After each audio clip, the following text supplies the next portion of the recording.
So I just want to welcome everybody to the 2026 ASCA Community Coffee Championships here in New South Wales and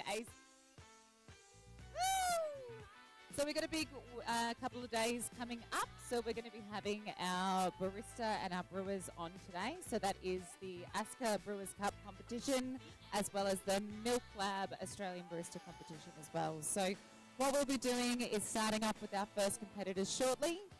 So I welcome you guys in and we'll get started soon. Thank you.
Right, everybody, so we're about to kick off with our first Brewers competitor. So can we have a big round of applause to welcome to the stage Kin Man Ong. Oh, okay. Shit. Okay. Hi.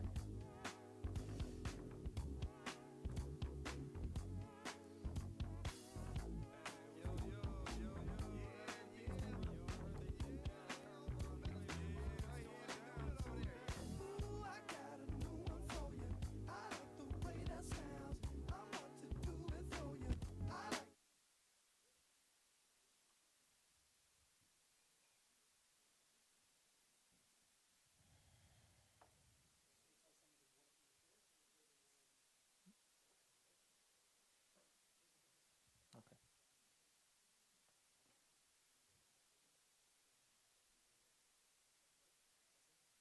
Oh, good.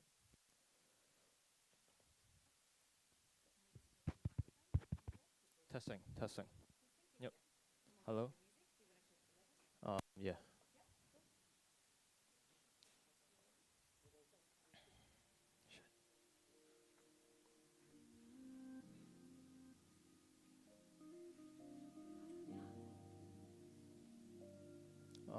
Yeah, that's fine. Yep.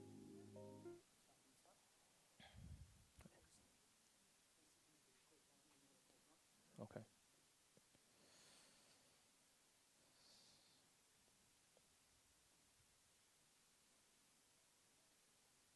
Time. Uh, there's a philosophy that says engineering and science give us um, the foundation of survival, whereas culture and art, they gives us the depth of living. Hello, judges. My name is Clement. Today, I will be sharing with you with coffee that it's have two elements that I mentioned just now. It's grounded. It's a cup that grounded with the philosophy of foundation of survival, with engineering and science, and grounded by the art and culture of our coffee culture. So, and also, I will be preparing the cups and preheating the cups before you to assess the coffee in its optimum temperature. Shit.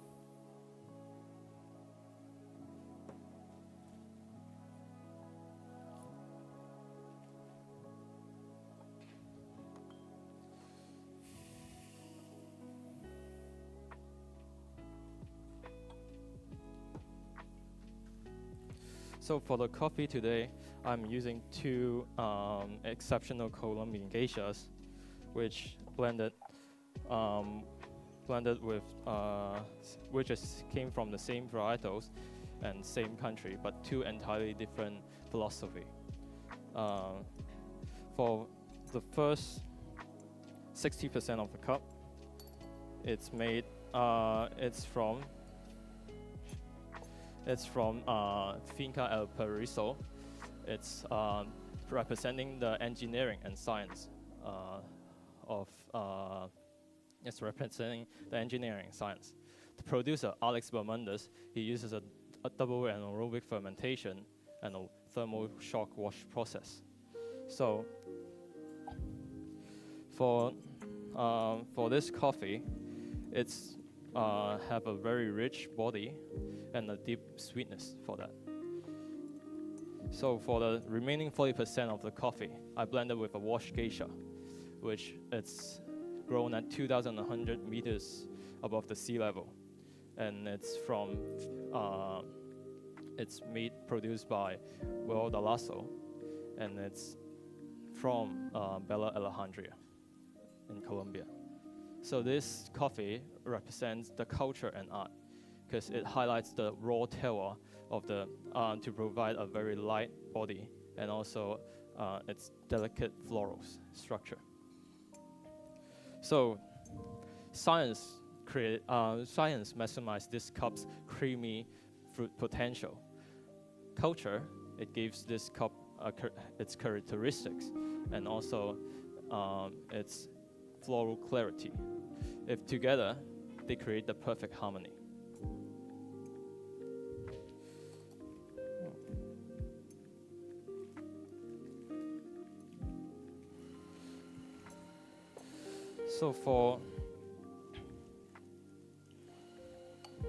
So today, for the coffee today, I'm grinding at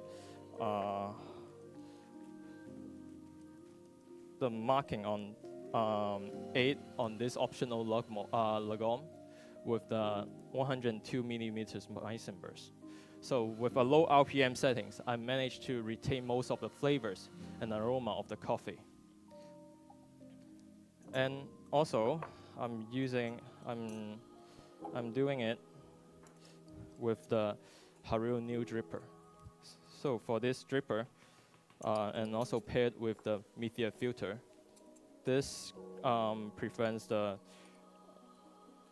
flow restriction, which allows me to grind slightly finer and push the extraction rate of the coffee much more without having over extracting the coffee.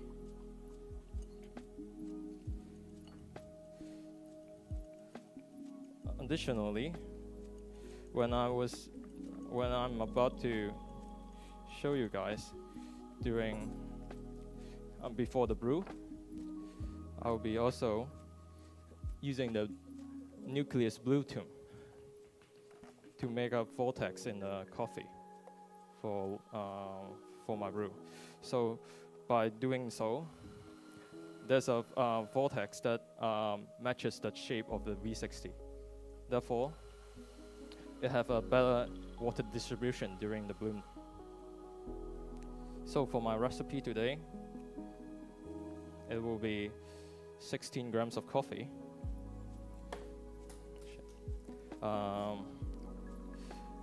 240 grams of water, and also at 94 degrees. This 1:15 ratios allows me to, it will be completed in 5 pours as well. So the total brew time will be 3 minutes, sorry.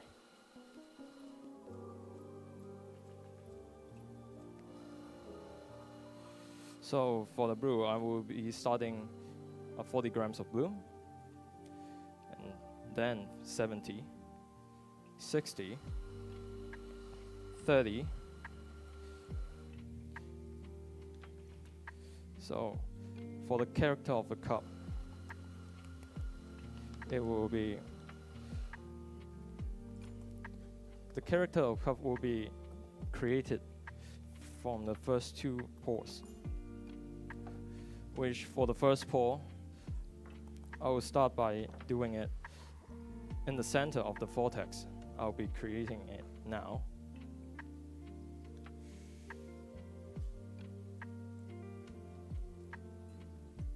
Then spiral all the way out in order to have everything evenly, all the grinds to have the even water distribution throughout the bloom.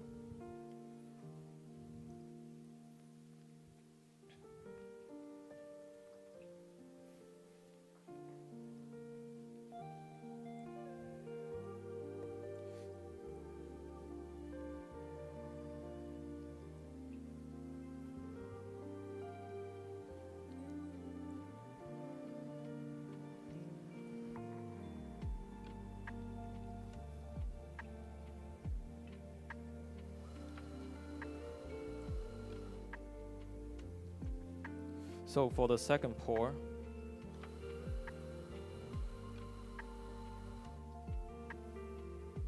I will be using larger circles and higher water volume to create more agitation in order to push out those rich blueberry flavors and also the vibrant acidity.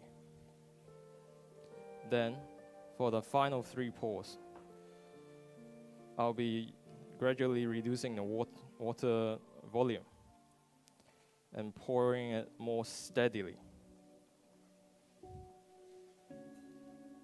and slowly to minimize the agitation that will be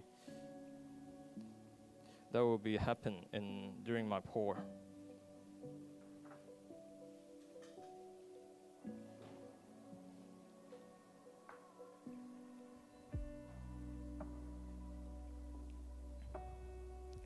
Which this layering technique builds up a incredibly clean and elegant structure for the coffee.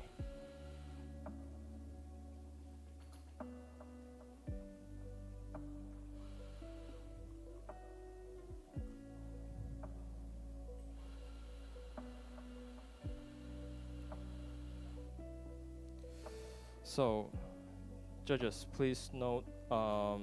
Please prepare your sensory note. All notes today, the intensity will be medium high. So for aroma, you will find lavender, rich blueberry, and also rich blueberry pie. But for the taste, it will be rich blueberry pie, and also when it's hot to warm. So when it's cool, it will be Bourbon bergamot, jasmine, and oolong tea. For its aftertaste, it's long and lingering, featuring blueberry jam and delicate florals. And then for the sweetness, it will be as baked fruits when it's hot. So when it's cooled down, it shifts into delicate floral candy.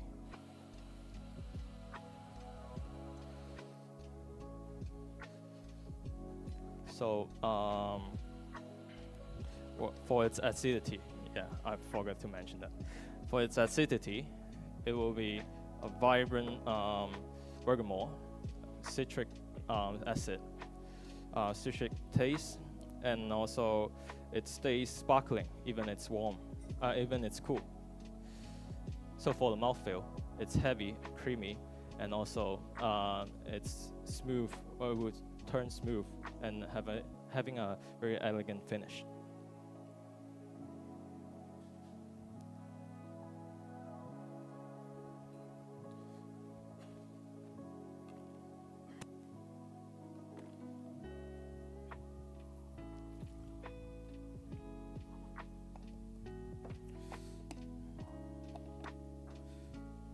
So today I'm serving you guys in the Bourbon Newer cups. These cups had two sides, which also let you physically experience my philosophy about the science and also culture, the depth of living, and also the survival part. So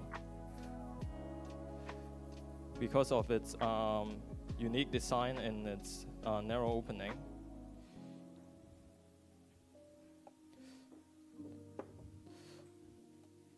you can taste it before you assess its aroma. Please gently swirl it.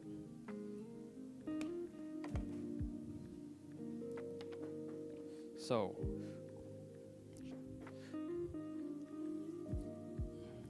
when you are drinking it, please drink it first from the thinner side. This gives you the vibrant acidity and the floral of the coffee, which represent from the art and the culture. Then, please turn it to the thicker side. Rotate the cup and turn it to the thicker side, so that actually let you taste the sweetness of the coffee, which represent by the engineering and science. This allows you to have a thicker body, the feel of the thick body, and also the sweetness of the coffee. I think I repeated, but never mind. So, thank you for having you guys today. At the same time, I would like to ask a question that for all these years, thousands of countless of cup you had, I hope that you had, the question is it still just a cup of coffee to you guys? And that's my time. Thank you. All right, Kin Man Ong, everybody.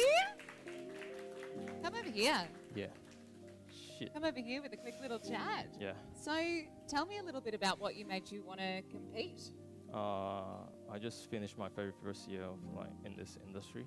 Congratulations. And then I was like, probably I can't do that, but apparently I need more practice. Well, no, it's not probably you can do it. You did it. I just watched you do it. That's incredible. Yeah. How did you find the experience preparing for this? It's harder when you are actually speaking and doing it in front of a crowd. Yeah, I think you got in lucky because it's quite early, so we're not fully stocked in here yet. Congratulations. Can you tell us a little bit about where you're from? I'm from Hong Kong. Okay, beautiful. And how long have you been working in Australia? I think I started working last year. Oh, that's great. Yeah, that's my first actual full-time job. And which company? In Brandon's. Oh, amazing. Yeah, sorry, I should have read the T-shirt, read the merch. So is there anyone that you would like to thank as a part of this journey today? I think that's Brandon. He's my boss and he's my friend too. So you got lucky. Yeah. Yeah, fantastic. All right, guys, big round of applause. Let's say thank you to Kin Man Ong. Thank you.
So what we're going to be starting now is the 2026 New South Wales ACT Milk Lab Barista Competition.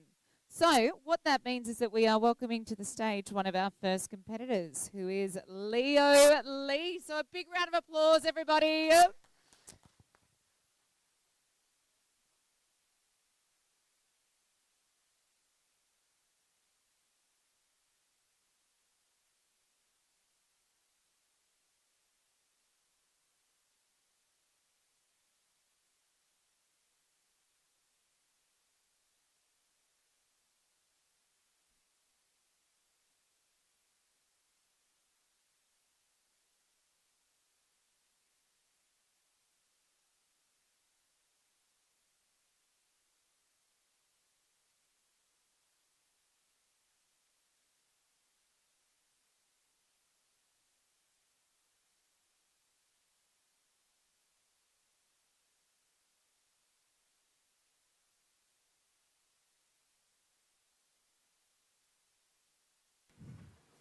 I'd be so upset. My hair looked bad.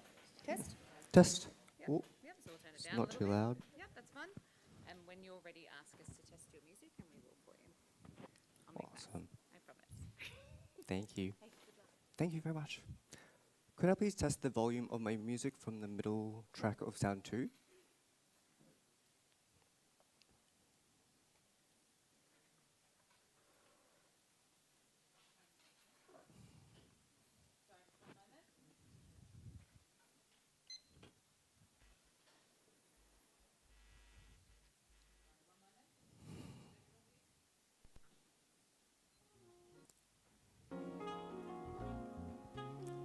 And you can hear me over the music, okay? Yep, test, test, test. Cool, perfect. Whenever I'm ready. Judges, be ready? Awesome.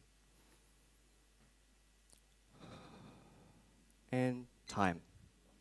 Throughout my career, I've been fortunate enough to work at cafes of all shapes and sizes, from starting at a trampoline park cafe to now roasting at Toby's estate. Across these experiences, one thing has remained clear. No two cafes and no two coffees are ever the same, yet each plays a vital role in shaping our coffee community as a whole. In coffee, it is easy to celebrate what is already established as excellent.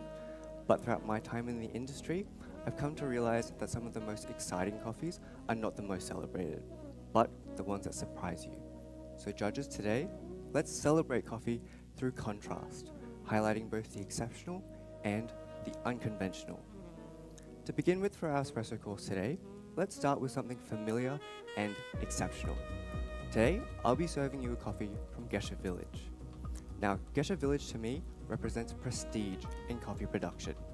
It is widely celebrated, highly refined, and has a history of established excellence.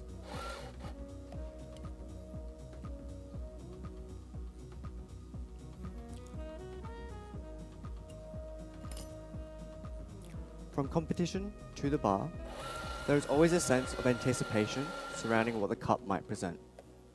Oftentimes, this being delicate florals, juicy citrus, and bright stone fruits.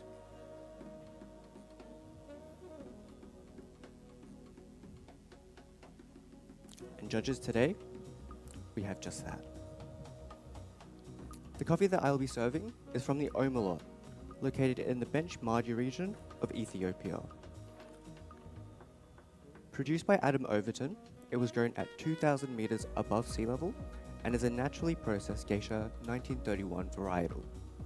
Now, this particular varietal's lineage can be traced back to the very seeds that we brought to Panama and go on to shape the global perception of Geisha coffee as we know it today. In many ways, this coffee helped define what excellence in specialty coffee looks like. The natural processing of this coffee further enhances the inherent stone fruit and floral qualities of the varietal. Judges, could I please ask that you get ready to write down the following tasting notes for me, please?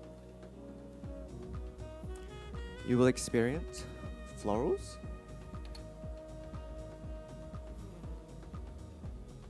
grapefruit,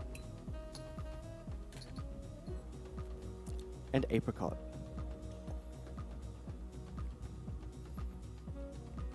It has a lightweight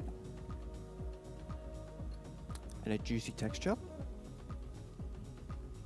and a lingering green tea-like aftertaste. My recipe today is 18 grams in, 37 grams out, in 12 seconds. Now judges, when I serve your espresso, can I please ask that you stir it back and forth 20 times and place your U-spoon in the cup in front of you. Your espresso, enjoy. Your espresso, enjoy. Your espresso, enjoy. Your espresso, enjoy.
Now judges, when you're ready, can I please ask that you take a sip of water to cleanse your palate before we move on?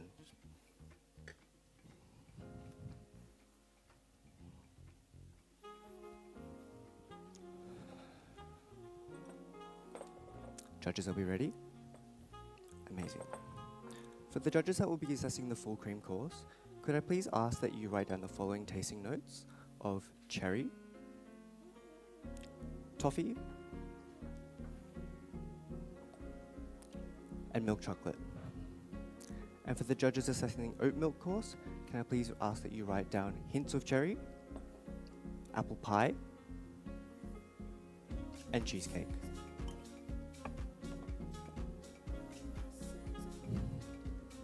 Now, moving on to our milk course today, let's dive into something a little more unconventional and explore a coffee from Myanmar, a coffee producing country that I had very little exposure to early on in my career, but it has since become an origin I'm continually excited to explore. Time and again, I've been met with expressive profiles of red fruits, rich chocolate, and layered sweetness, coffees that present beautifully as espresso and through milk. Yet, despite producing such expressive profiles, Myanmar remains relatively underrepresented within the larger community, and for good reason. For generations, coffees from this region were difficult to access due to political unrest and limited market exposure, leading many farmers to lose confidence in coffee production altogether. But in 2006, Behind the Leaf Coffee was established to help create sustainable economic solutions for rural communities, while still respecting the culture and traditions of the Pa'o people. The coffee that I'll be serving today is an anaerobically processed natural Katuai, produced by Melanie Edwards and the smallholder farmers of Behind the Leaf Coffee. It was grown at 1,100 meters above sea level in Pinluang, Shan State. Now, what excites me most about this coffee today is how intentional fermentation was approached. Fermented foods and drinks are deeply embedded within the Pa'o culture, and along with the infrastructure and education provided by Behind the Leaf Coffee, farmers are now able to continuously refine their processing techniques to suit their region's unique environment.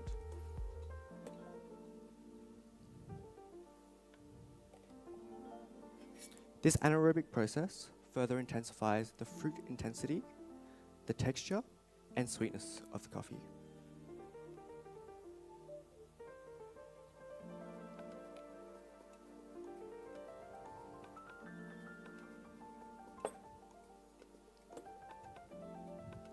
My team have decided to blend 2 roast profiles today for this coffee. The first being a long and low heat approach. This to ensure that the red fruits are in there, as well as the malt sweetness. The second with high heat and finish temperature, ensuring that flavors are mature and remain intense through milk.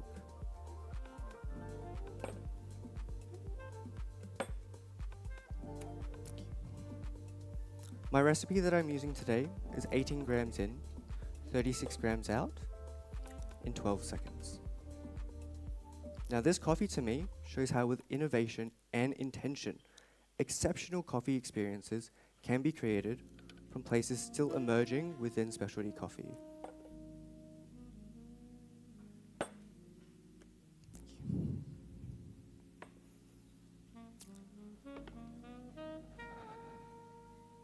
Now judges, it has been a pleasure to serve you these coffees today. We've seen how some coffees are celebrated due to their established legacy, while others because someone chose to believe in their potential.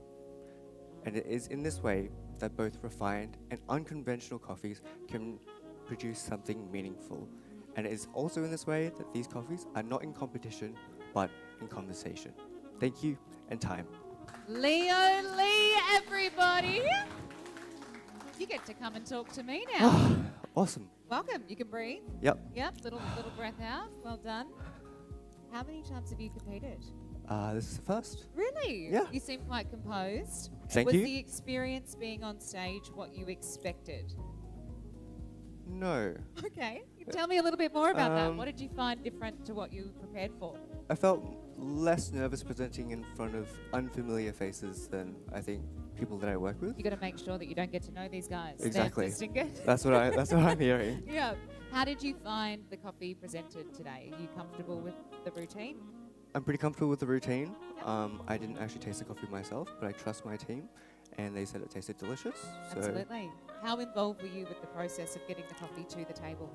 pretty involved because I got to choose the coffees based around my theme, and I think that these coffees represent that theme really well. Yeah, absolutely. And I think it's really cool that you decided to pick a theme that is quite intentional.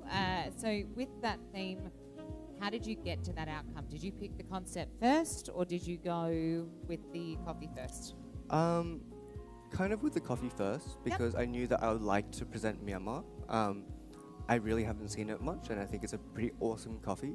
And then seeing the choices that I had to pick with, I just thought that Myanmar paired with something that everyone knows and loves, like Gesha Village, was just be a really good theme to work around. Well, and I think that's the thing. It's about having something that's going to make everyone happy, but also bringing innovation and Yeah. excitement to the stage and things that people haven't seen before. So I'm really glad that you did that. Do you have anyone that you want to specifically thank for getting you up here today? Too many people, really. Yeah, you can pick a couple. But of course, my fantastic team at Toby's, Yep. especially Danny and Josh and Michael and everyone, sorry. No, you can thank everybody. That's a good catch-all. and of I course, like it. I like it. My beautiful partner, Rain, as Oh, well. fantastic. It does take a village, right? It does. So to get up Really here, does. it's amazing to see you for your first time. Exciting to see how everything goes. Yeah. Cool. Thank you, everybody. Huge round of applause. Leo Lee.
Test, test, test, test, test.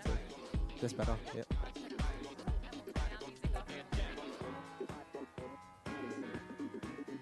Five minutes. Yeah.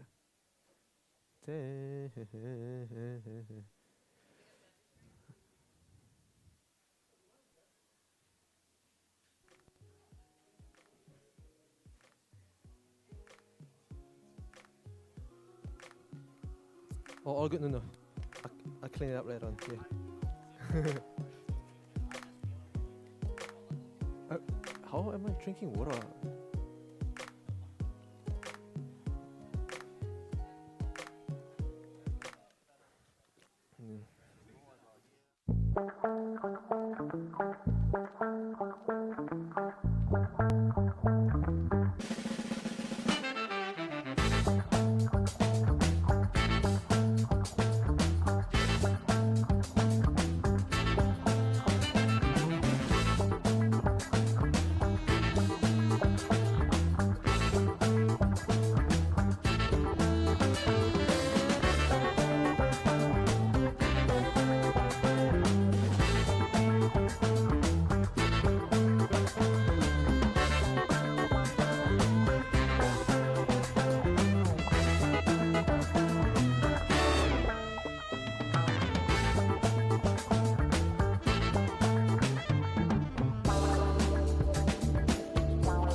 So we have our next competitor coming on for the 2026 New South Wales ACT Brewers Cup competition. So I'd like you all to welcome to the stage for the first time, Terry Hansen. Jess, good to see you. Claire. All right, mate.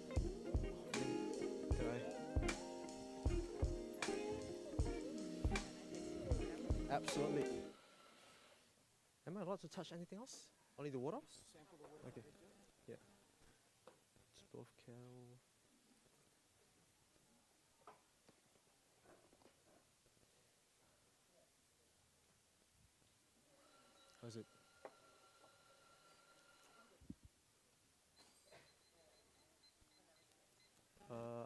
and it's call time at 8:30 and then 9:30.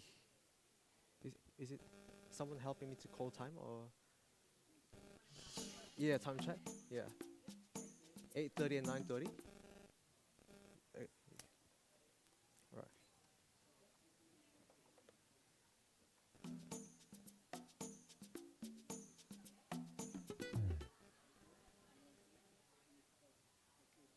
All good? Judges all good? Timekeeper good? Judges, okay, good. Can I get my music, please?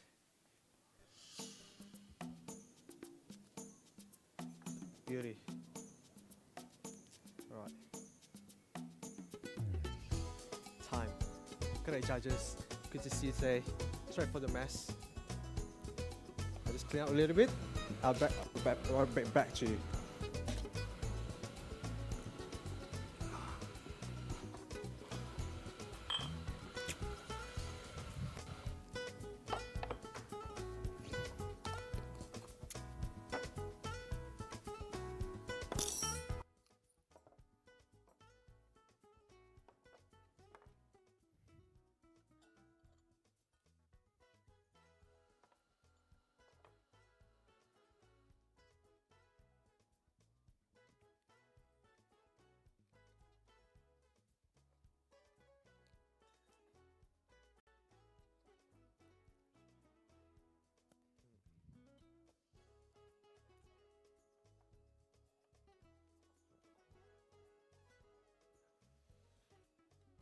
G'day judges, good to see you today.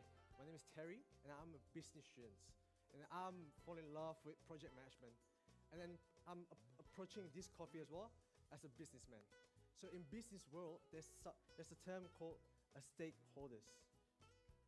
So stakeholders is individuals or organizations that impacted with the businesses.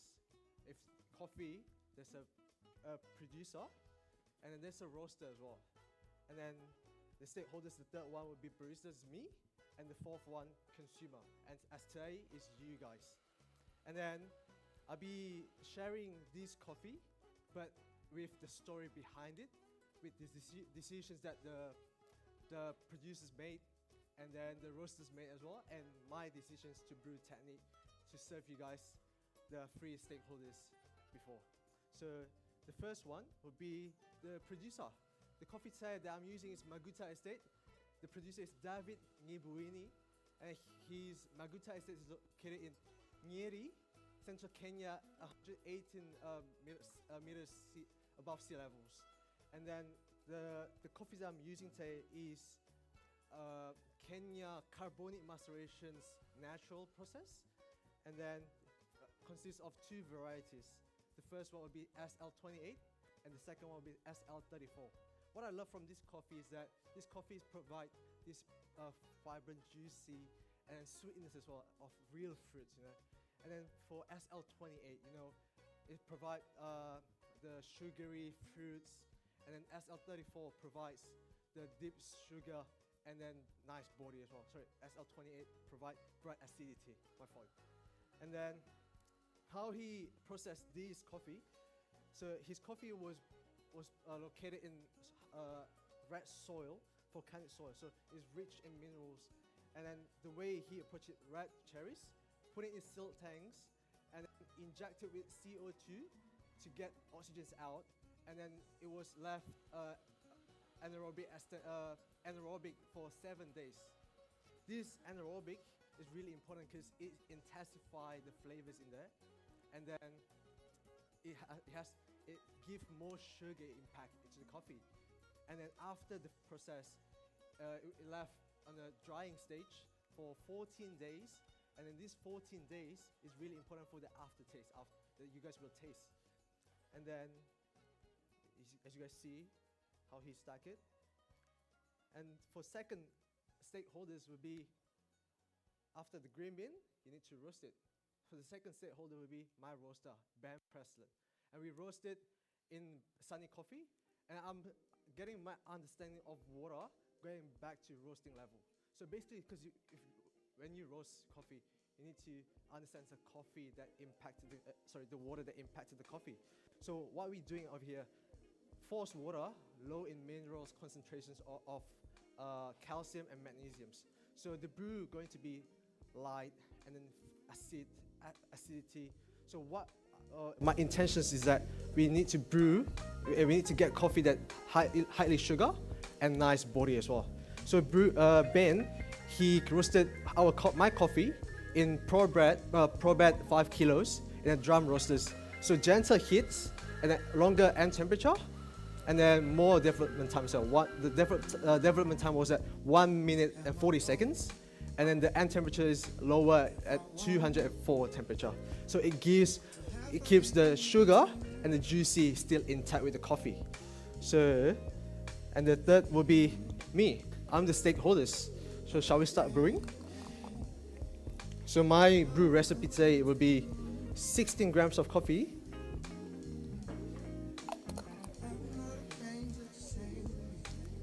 with 240 water. I'm pouring 60 grams every 40 seconds.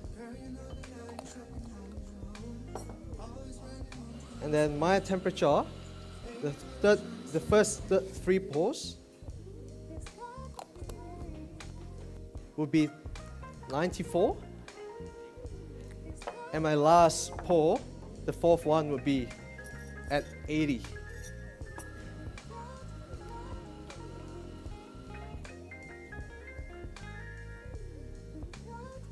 As you can see, I'm using the Nucleus Bloom tool because I believe I've tested a lot and it gives me even brew bed, even saturations,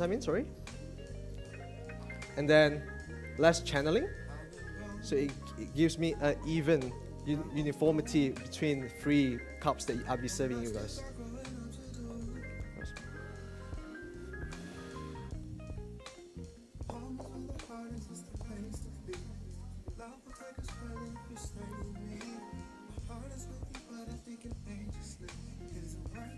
My first pour will be gentle for even saturations.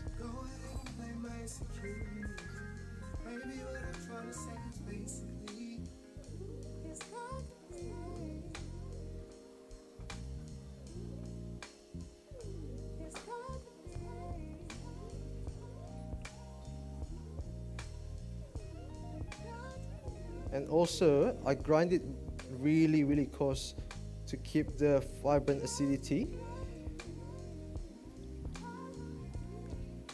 while getting the sweetness from the coffee as well.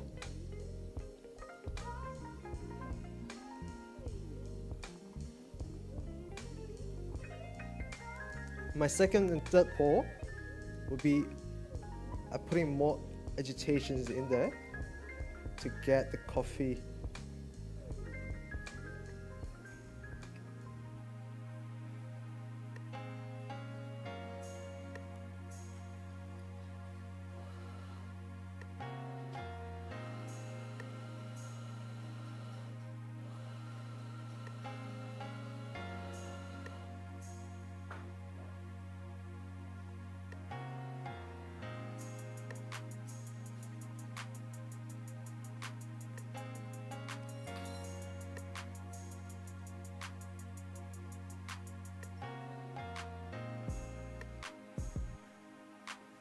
So judges, if you could write down the aroma that you guys be expecting.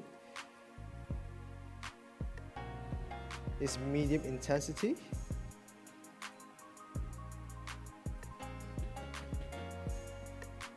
Of stone fruit like apricots, mandarin,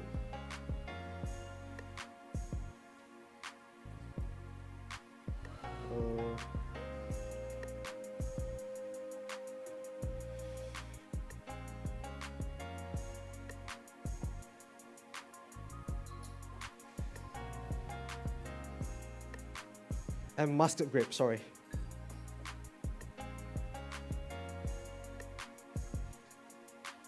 all temperature. But once it's cooled down, the dark fruit will be lightened up, and then the muscat grape will change to red grape, and then the blackberries coming up as well.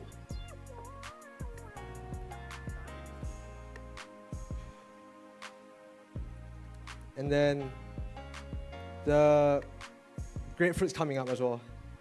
The flavor will be medium intensity. Of dark grape, blackberries, and mandarin.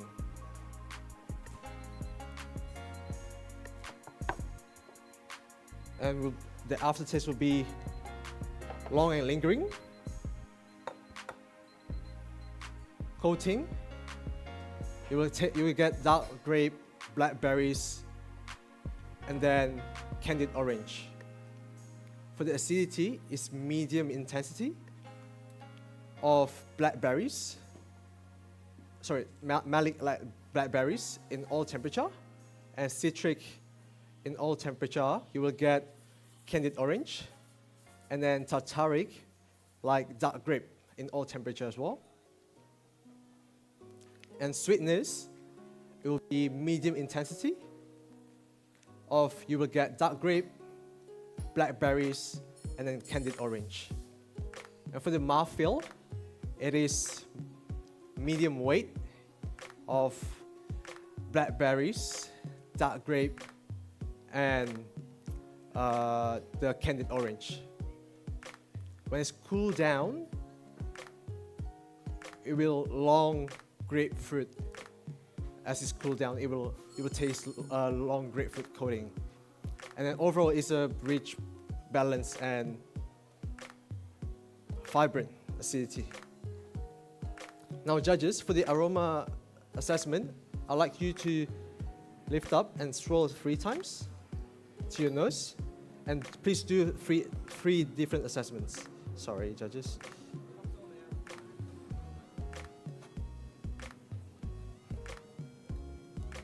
Thank you. Thank you.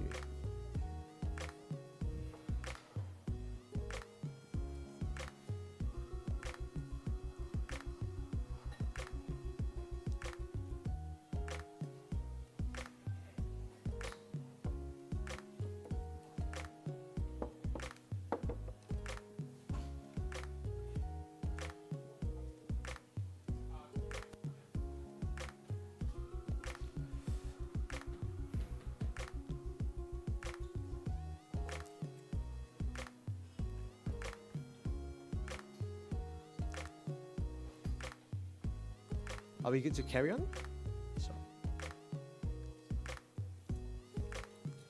And for further assessment, please drink from the thick line with two lines in there. After a lot of testing, I got more sweetness from the thick line, the thick cups, more body as well. While you'll be having the vibrant acidity. Judges, you guys are the 4th stakeholders. You guys are the one that shape the value and shape the markets, future markets as well. As say, I hope you enjoy the coffee that I brewed, and I hope my presentations was delightful to you guys. Thank you. Terry Hansen, everyone. Hello. Hello. Hello, Jen. Hello. How are you doing, Terry? Yeah, that's right. Do that. It's really important. Yeah, to I brief. Yeah. I'm going to say I am so proud of you. I am so proud because I know we had a bit of a chat yesterday, and this is a very big experience for you. This has been something that you've been wanting to tick off the list for a long time. Yeah. Is that right? Yeah, absolutely. Yeah, since last year. Wow. And so did you come along to the competition last year? Cup Tasters. Yep. Melbourne. Yep. 2025 in Antipac. Yeah. I think I was there. I think that's, You there, I saw you, yeah. Now, how did you find being up on stage?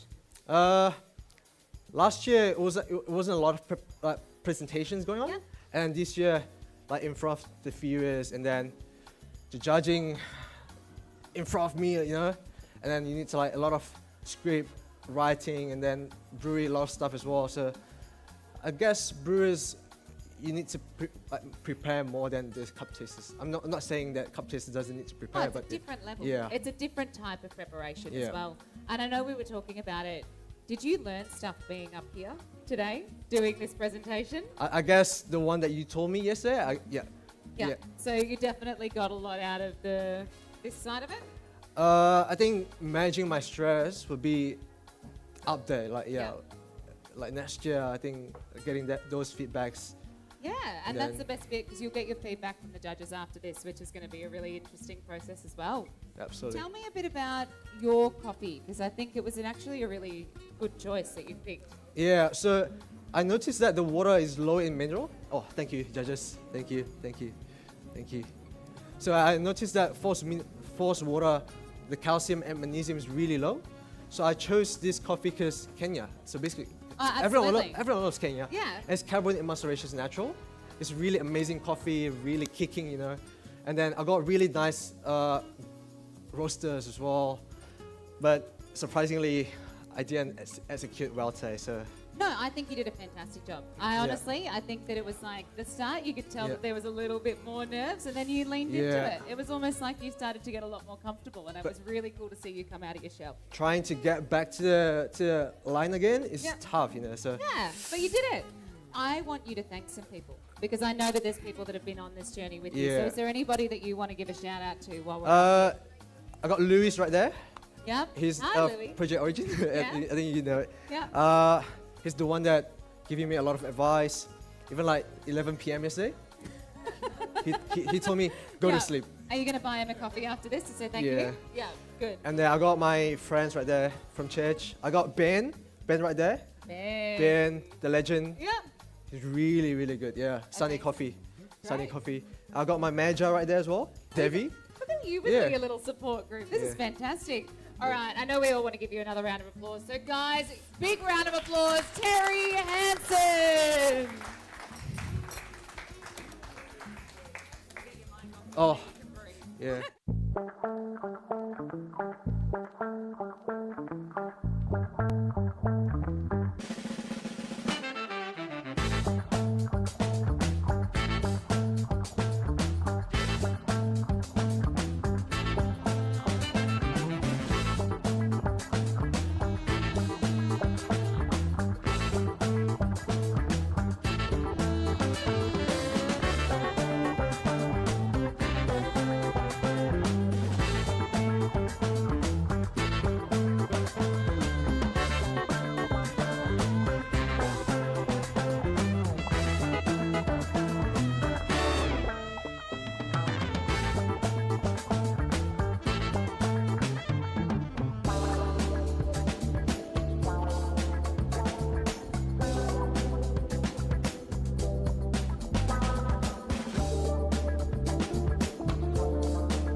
I think you guys are all here to see our next barista competitor in the 2026 Milk Bar Barista Competition. So, big round of applause, everybody.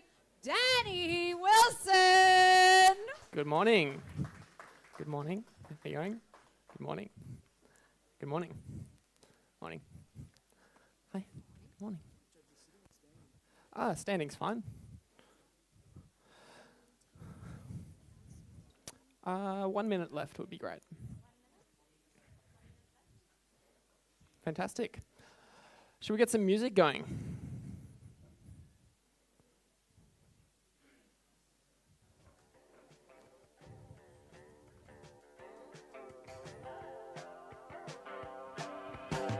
Okay, can we just start that again, please?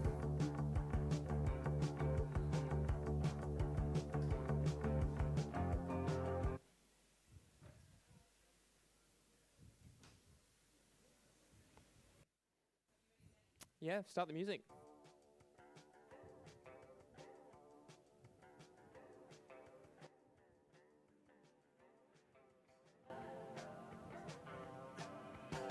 Yeah. Are we on?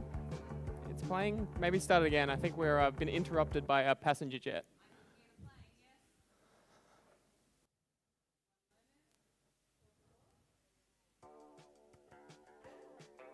Okay. Everyone's ready? Fantastic. And time. I love high quality specialty coffee experiences. I think we all do. What will they look like in the next 5 or 10 years? As our industry continues to mature, the way we produce and serve coffee is going to change. But how do we know the correct directions to take? How do we face the challenges of our industry while still retaining everything that we love about coffee? Well, I believe by chasing excellence through knowledge and technique can help guide the way. Because no matter where you are in our industry, this gives us opportunities for improvement. Let's start with our espresso course today. I'm going to be using a recipe of 19.5 grams in, 44 grams out,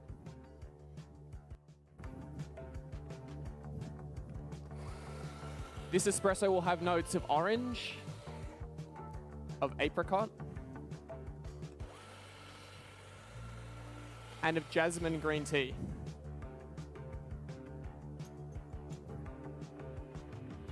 It's going to be medium weight. It's going to be silky with that medium to long jasmine tea finish. Today I'm combining this tapping technique with a nucleus pulse. This is going to use vibrations to evenly distribute coffee within the entire basket, improving the extraction and really highlighting that beautiful finish. Now, when you receive your espresso today, I ask that you just complete a visual evaluation.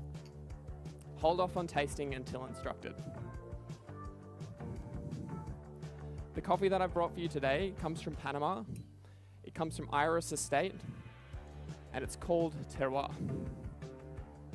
Of all the coffees that I tried this year for espresso, this had the most pure clarity of flavor.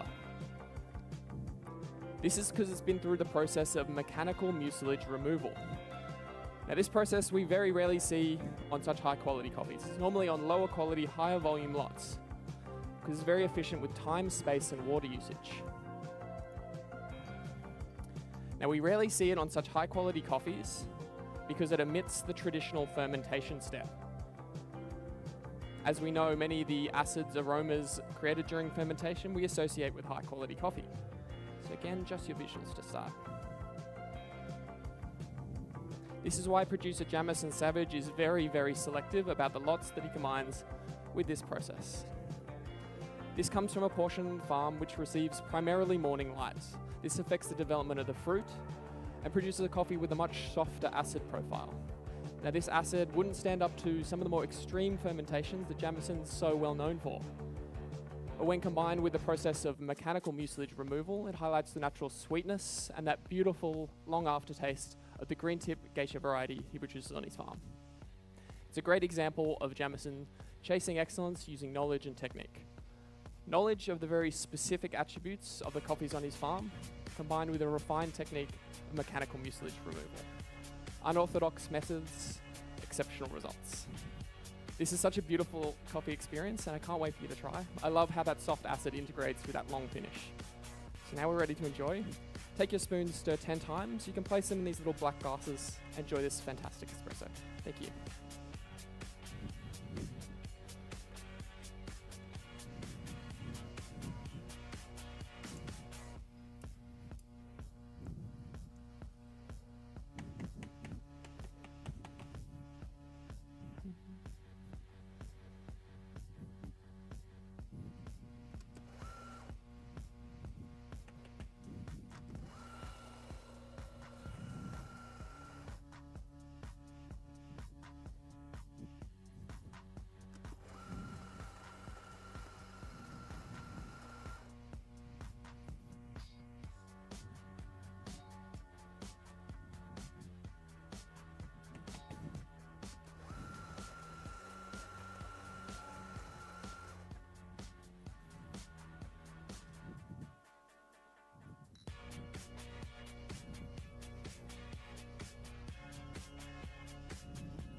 Okay guys, you ready to move on?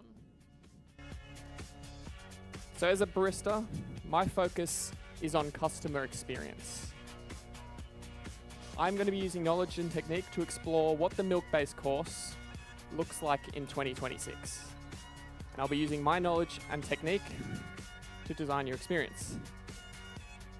So my two judges closest to me, you'll be having dairy milk today. You'll have notes of cherry and vanilla ice cream. My two judges on the far end, you'll be having oat milk today, and you'll have notes of cherry and malted chocolate. Now again, just like with the last course, when you receive your coffee, just complete your visual evaluation and hold off on tasting. We're gonna allow this to cool, improving that harmony between the espresso and milk, but also allowing everyone to enjoy this experience together. So how have I used my knowledge to design your experience? Well, I've used my knowledge of the different sensory profiles of coffees and how they interact with milk. I've selected 2 lots from Colombia, which will each bring their own unique character to this drink. First, we have 50% of a coffee from Finca Immaculada. It's a Eugenioides species coffee, and it gets its flavor primarily through its genetics. It's incredibly sweet, and is going to be responsible for those chocolate and ice cream notes. Next up, we have a coffee, an Arabica coffee from Finca El Diviso. 50% of this as well. Now this coffee gets its flavor primarily through processing. It's been through anaerobic fermentation, including thermal shock. This is going to give us that intense aroma and those fruity flavors. So now that I've used my knowledge to design this blend, I'll be using my technique to balance the results in the cup. I've selected a very specific roast profile. It's 13 minutes with 15% of that spent in the development phase. What's really special about this this roast approach, is that I've used a particularly slow drum speed. Again, we're just doing visuals to begin. This slow drum speed allows the coffee to spend more time in contact with the roasting drum. This encourages conductive heat transfer, more aggressively caramelizes the coffee, and rounds out those natural acids to work so well through milk.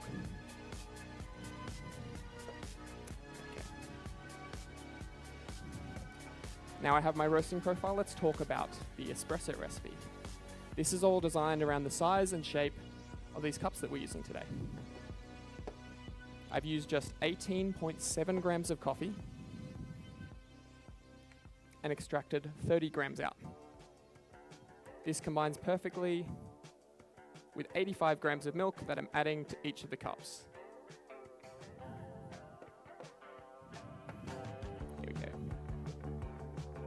Now, through both of these courses that we've had today, we've explored how knowledge and technique have designed some very different but very exciting coffees. The future will show challenges for our industry, but I believe if we continue to chase excellence using knowledge and technique, we'll have many more incredible coffees for many years to come.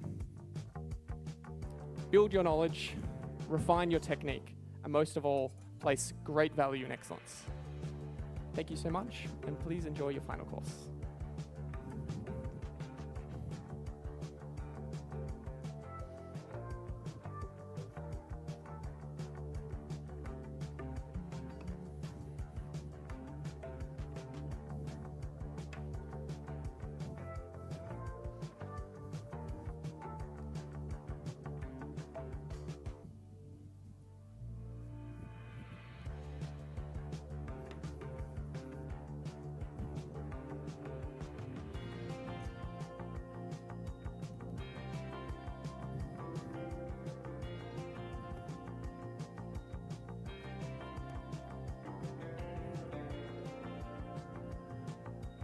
Now call my time.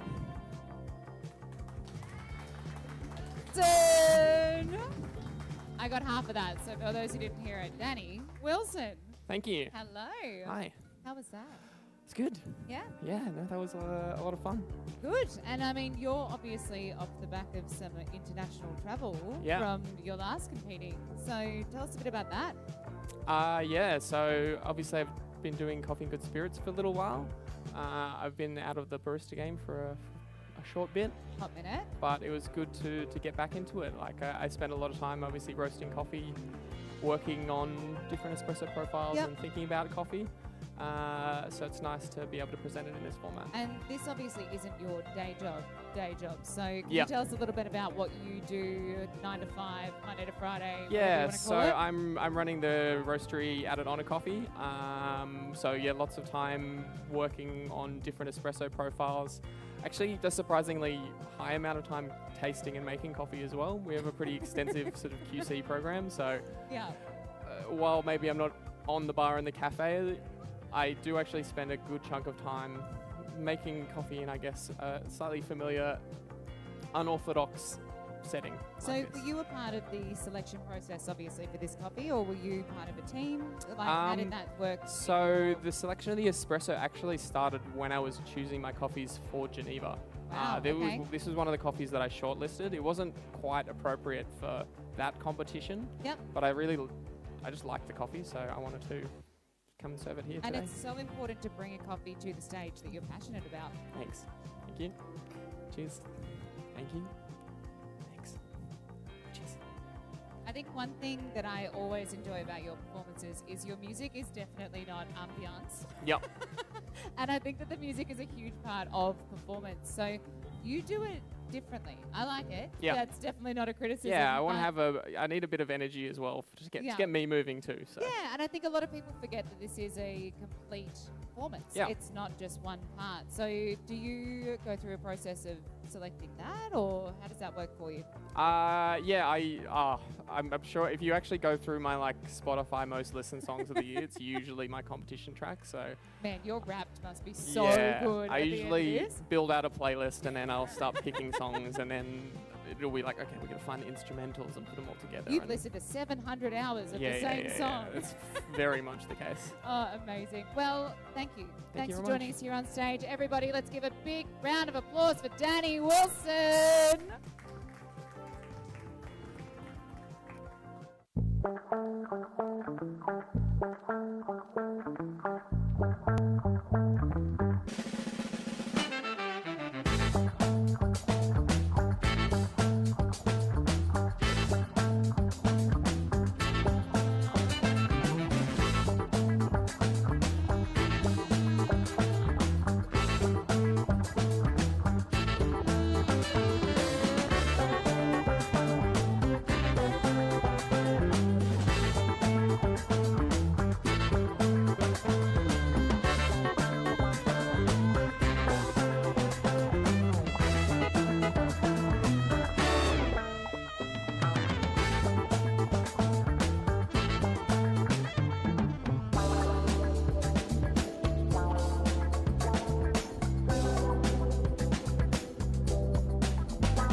So we are now on on a roll with the 2026 ASCA Brewers Cup competition.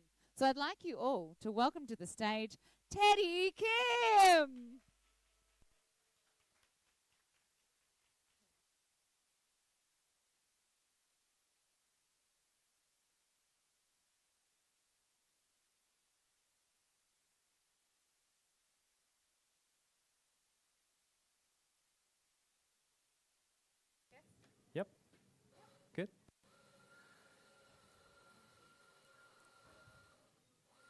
Morning.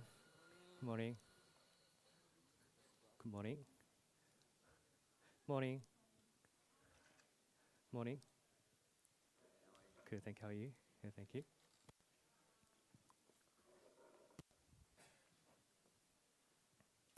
Right. Pardon? Oh, yes. Water. I'm gonna use this one.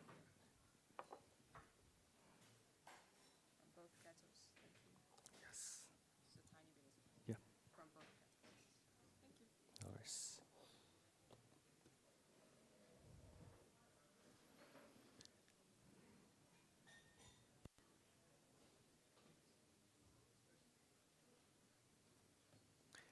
Can I get my music start, please?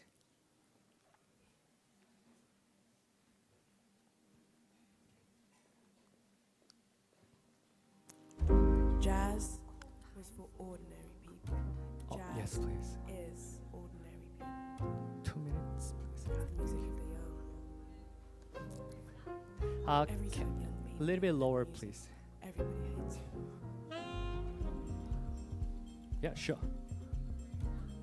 Oh, it's okay. Yeah.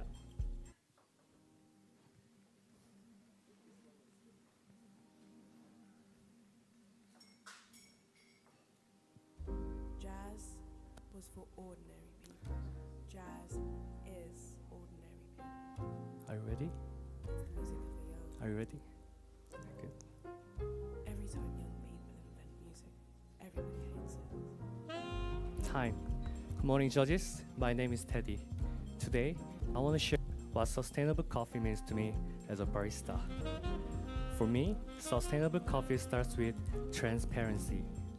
When people understand the story and the work behind the coffee, they can trust it, value it, and choose it again. And as a barista, my role is to make that transparency easier to understand through one cup. Sustainability is often discussed through farming, climate change, and producer income. But today, I want to look at it from behind the bar where I work every day. To share this idea, I'm serving Panama Altieri Tom Geisha.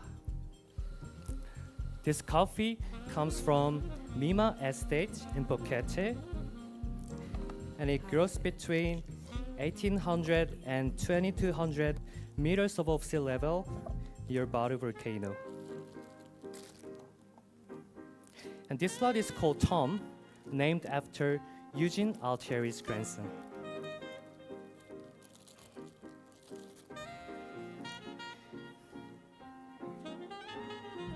And this coffee is processed using natural cold fermentation with mosto.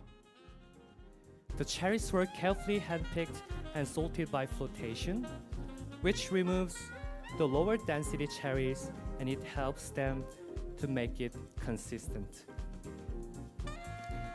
First, the cherries were dried on African beds for 4 days, and then they were sealed in grain pro bags with mosto for another 2 days. Mosto is a sweet liquid from coffee cherry,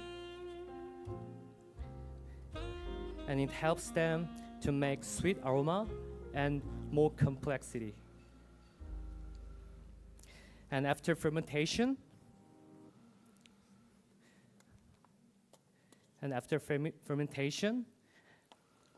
the coffee was slowly dried for 35 days in a cold and controlled room. For this process, the coffee, it helps preserve clarity and balance in the cup. To see this coffee clearly, let's brew it now.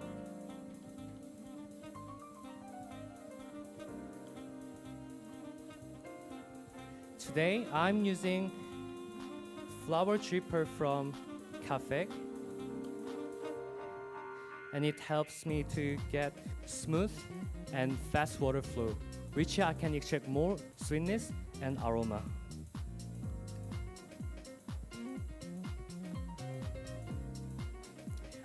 I'm using 15 grams of the coffee with a medium grind size.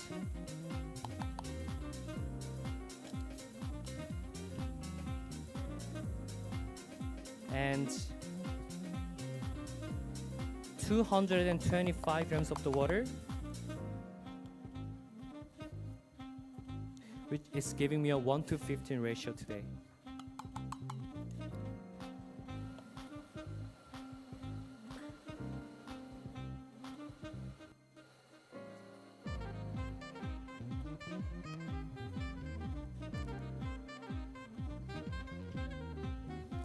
I start with 45 grams of the water for the first bloom.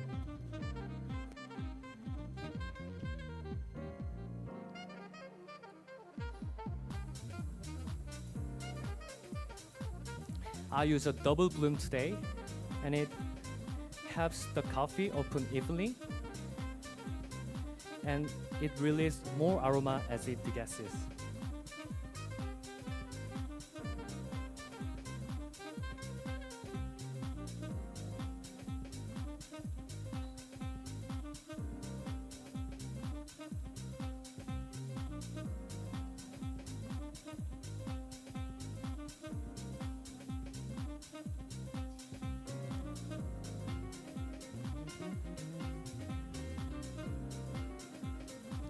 Then for the second pour, I add another 45 grams of the water.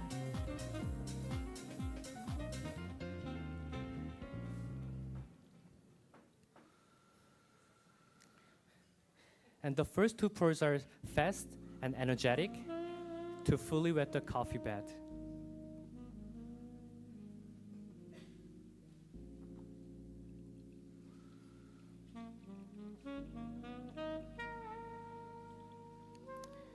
This quite strong agitation gives me more floral notes for the cup.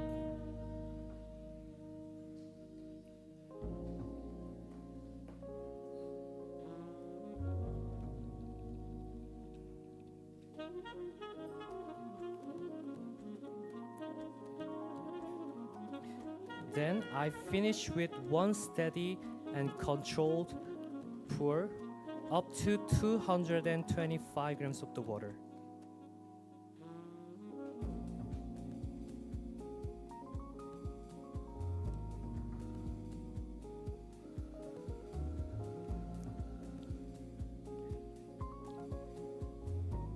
And this slow agitation gives me more sweetness and clean finish for the cup.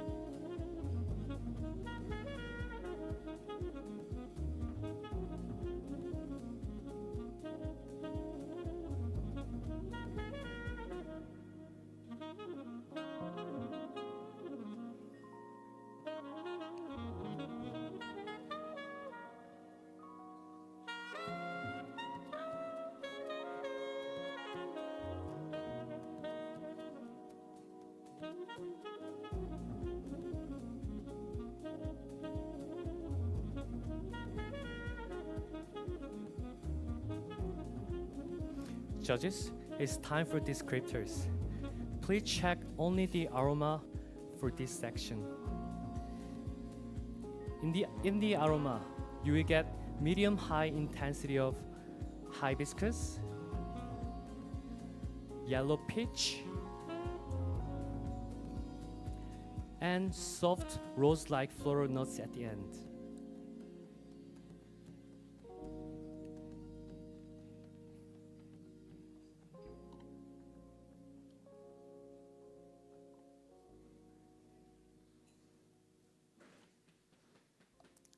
And please swirl for 5 times when you check, and please repeat it 2 times. So the aroma become more clear and easier to evaluate.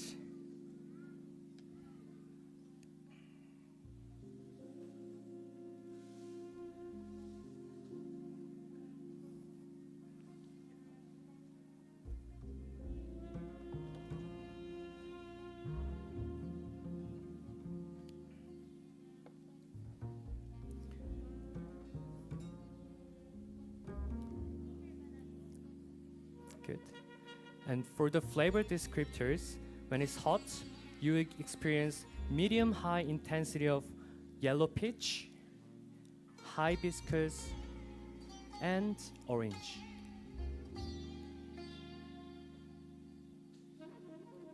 and it's warm to cool, you get medium intensity of yellow peach, mango, and pineapple.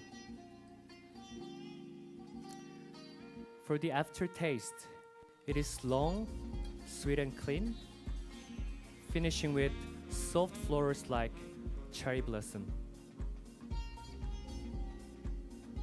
For the acidity, it is medium-high intensity of golden kiwi.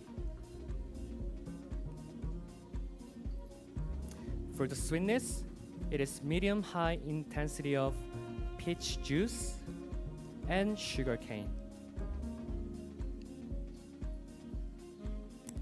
For the mouthfeel, it is light to medium, silky, smooth and juicy.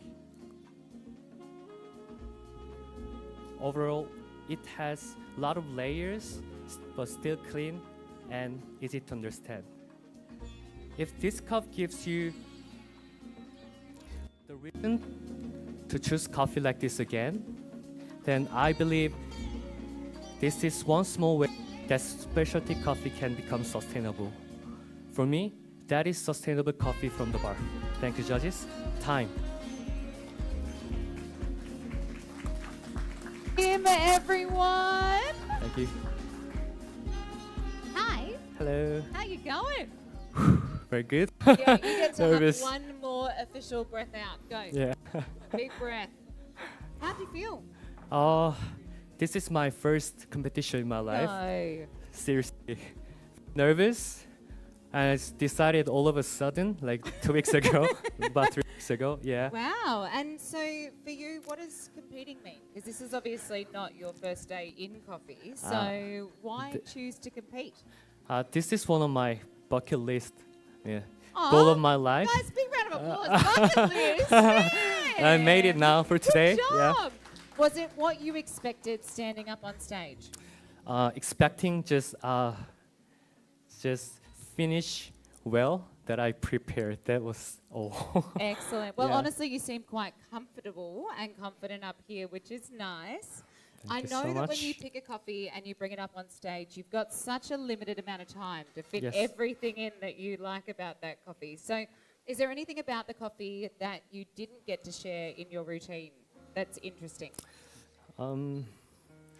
Pardon, sorry. No, Can so you repeat it again, when please? you picked your coffee, obviously you've given us a little bit of information, but was there anything part of the process choosing it? Yeah. Yeah. For my preferences, I like sweet and clean coffees. Yeah, and for my coffee was just it. Yeah. So Yeah. did you pick something that was to your tasting, or did you pick something that you thought would perform well in competition? For my tasting, because it's my first competition. Oh, well, that's even Yeah. better. How exciting. My I favorite wish I got a coffee. chance to have a taste. I Sure. know, and I'm going to make everyone do it today, but who do you have to thank? Hmm. Who's a big thank you for today? All my colleagues, they support me a lot. Where do you work? I'm working at Only Coffee Project. Oh, fantastic. Yeah. My Great. colleagues, teams. Yep. Yeah. Fantastic Thanks. work. Well, Teddy, please rest, breathe, take a Thank break, you. and let's give Teddy a big round of applause. Thank you so much. Thank you. Thank you. Now, before we call it off today, I just want to have a big thank you to our sponsors. So as you can see here, these competitions don't happen in a little isolation bubble. So we do have Option O for the grinders. We've got Voss for the water, Hario for the drippers, as well as K-Fec, Brew Methods with their perm filter, Knee, who have sponsored the cups, which you can go and test out over there, as well as Barista Supplies for a range of different accessories. So a lot of our sponsors are in the building today. You'll see when you walk in that there's a little sponsor event passport that you can pick up.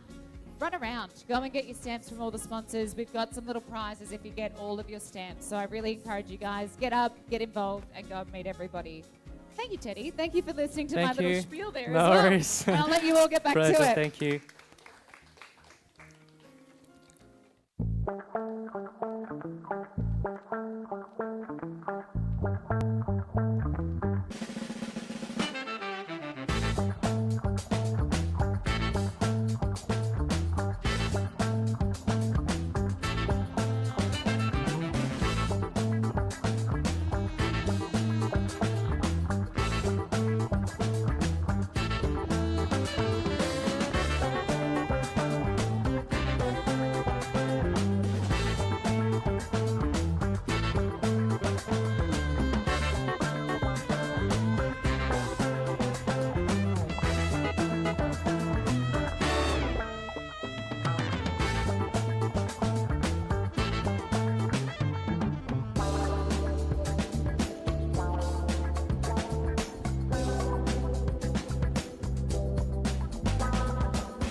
competitor on the 2026 New South Wales ACT Milk Lab Barista Competition. Everybody, hands together, Jim Lin! Yay! Welcome. Welcome. Oh, good to see you. Welcome. Welcome, mate. Hello, Ely. Oh, that might be for you. Head judge. I'll start with this and this. Oh, that's my menu for you, head judge. Yeah. You can see it actually. Just relax.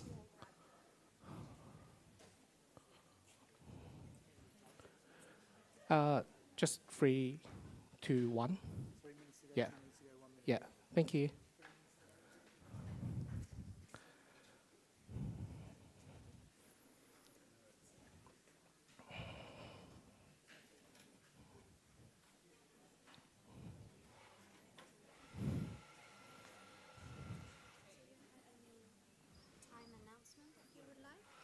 Yeah, I already did. Yeah, thank you.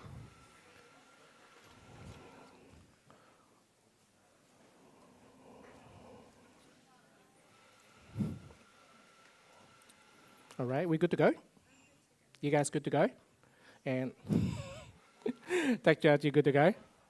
Awesome. Can I get my music start, please? Time. Hello, judges. Blending has always played an important role in specialty coffee. It helps us create consistency and make coffee more approachable. But as specialty coffee continues to evolve, we are now working with the coffee that are more precise and more complex than ever before. So instead of asking how we can control coffee through blending, I began to ask myself a different question.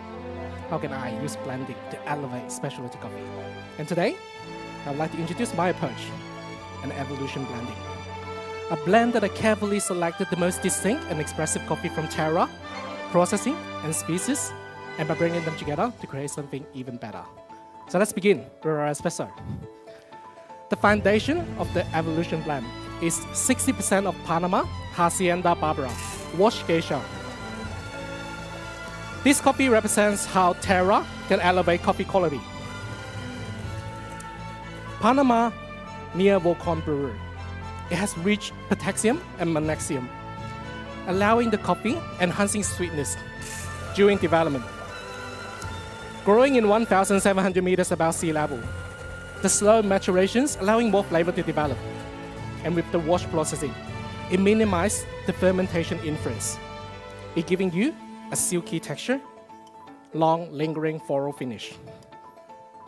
The second coffee is 30% of Colombia, El Diviso, Thermal Shock Sudan Remain. And this coffee represents how processing can highlight complexity. And this coffee went through a 3-stage fermentation to build complexity. First stage is a 12 hours anaerobic fermentation. It helping to build up a vibrant pink grapefruit acidity.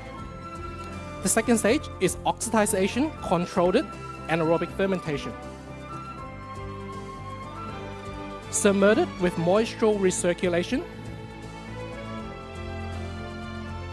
with the liquid from the first stage fermentation. It helps to develop a vibrant raspberry sweetness, rosewater floralness, and tropical fruit complexity. And finally, it went through a 60-degree thermal shock to stop the fermentation and preserve all the delicate aroma. It giving you a complex but delicate flavor profile. And the last coffee is 10% of Colombia Immaculata Eugenioides with anaerobic natural processing. And this coffee represents how coffee species can enhance sweetness in its purest form. Eugenioides as a parent species of Arabica. And there's 2 reasons why it is so sweet. First, it has extremely low yield. Each Eugenioides coffee tree has only 20% of coffee cherry compared to Arabica. Second, because it has low caffeine content. It reduces the bitterness, allowing sweetness to become transparent and refined. It's giving you almost candy-like sweetness in your espresso course. Now, judges, I ask you to please start evaluating the crema first, but hold on for tasting. We're going to enjoy this beautiful coffee together. I'm using a recipe of 22 grams in and 50 grams out to give a harmonious and balanced cup. Well, when you're ready, you may please start writing down your tasting note. Starting from flavors, you will get raspberry,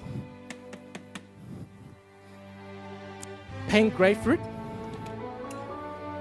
and rose. You'll find medium weight, silky, smooth, and turns into tea-like texture, with long and lingering floral finish. So when you're ready, you may please use your teaspoon to stir your coffee 5 times to slightly cool it down, and you may enjoy the best espresso I have ever had. The small cup is for your dirty spoon, so please enjoy.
How do we go with your milk course? When you're ready, you may flip over your menu.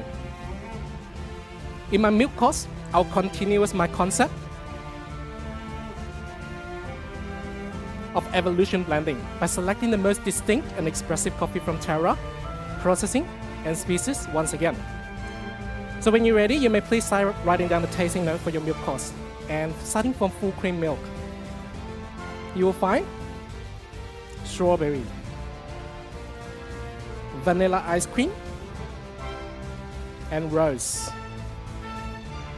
You'll find silky and smooth texture, long and lingering floral finish. And for your oat milk, you will find boysenberry, milk chocolate, and rose, with silky and smooth texture.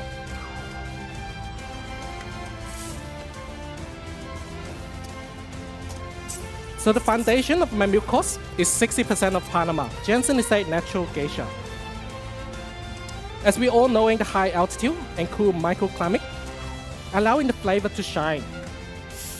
Kai Jensen further enhances profile using an anaerobic fermentation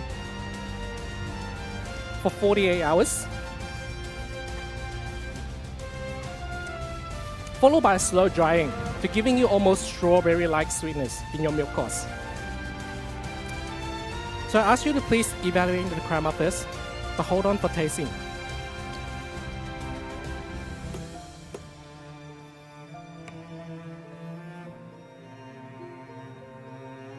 The second coffee is Colombia, El Diviso Thermal Shock Geisha.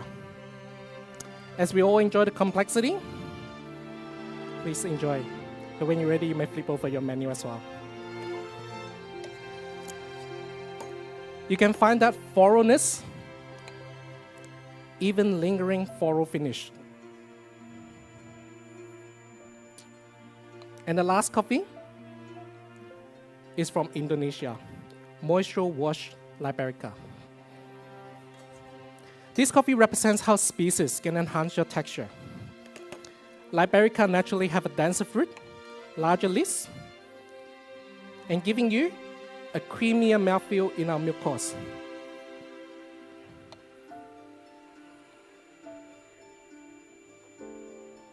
With the moisture wash processing, we can remain the clarity without losing any of the texture. Judges, evolution blending is a way that I believe how blending can elevate specialty coffee.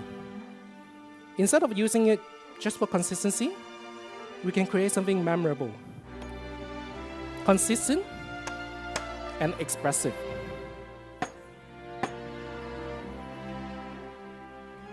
And that's how I believe. Small move can really help enhancing experience and really helping to engage my customer. Thank you so much, and I hope you enjoyed the coffee that I served today. So please enjoy time. Jim Lin. Hello. Phew. Yeah, no, don't do that. Leave it there. It's still All good right. luck. No, it's good. That's good. I think I've watched you compete now a few times. This is not my first time watching your routines. And I think what I'm always really interested in is the technical aspect. Yeah. You put a lot of energy into how you present the technical side. So whether that's single dosing or how you prepare your handles. Yeah. Tell us a bit about your process. Well, with the format, obviously, CCC help engage a lot of like new competitor. Less Yep. preparation, you got all the ground is left. So to maintain the consistency, I just use single dose, so I can really easy to find my grind size without annoying me the grind time. You don't have to overthink it when you're up here. Exactly. So Yep. especially my theme this time was using a blending. Yep. So to get it more consistent, I'm using single dose so I can really precise on each coffee in particular ratio rather than just guessing, is that an exactly size in there? So yeah. I think that's great. And I think the other thing that I notice as well is when you do your puck prep, you use a fair bit of equipment. Yep. You know what I mean? You don't sort of just come at this blind. You've Yes. definitely got a bit of structure around that part of it. So tell me what you go through when you're putting your routine together to understand how you want to prepare your pucks. We prepare the puck obviously based on the grinder. Yep. So I chose a bit up of the dose, like 22 gram, 23 gram for my espresso and milk Yeah, tea. right. So I can grind a little bit coarser, so change the plug structure. And obviously, when it changes, it's easier to channeling, so that's why I'm using the NCD to get it evenly distributed, and you see the vapor temper, just get it consistent, nice and level. Absolutely. So yeah, I think that's one of my favorite parts because watching you is like watching a little professional dancer up on stage. Like you've got all of your motions timed out. To definitely not a T. professional dancer. So But thank you. Thank you. Hope you enjoy. Thank you. Thank you. Thank you, Riz. Awesome. Thank you. So the really important part, you need to thank some people because I can see lots of people that are here just for you today. So who would you like to thank? You, of course. No.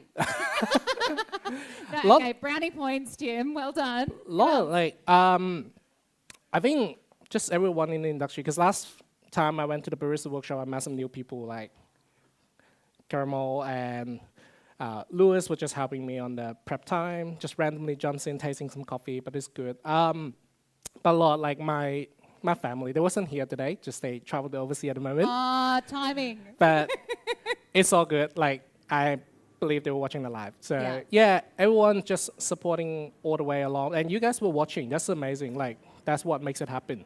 We've got an amazing community. And Yeah. I'm so glad you're a part of it. I'm so glad that you keep showing up to these events. So Yep. everybody, huge round of applause. Jim Lin. Thank you. Time to pack up. I'll let you breathe. Now we can. You can breathe.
everybody, we are here again for another ASCA Brewers Cup competition competitor. So on stage, with a big round of applause, let's say hi to Declan O'Hara.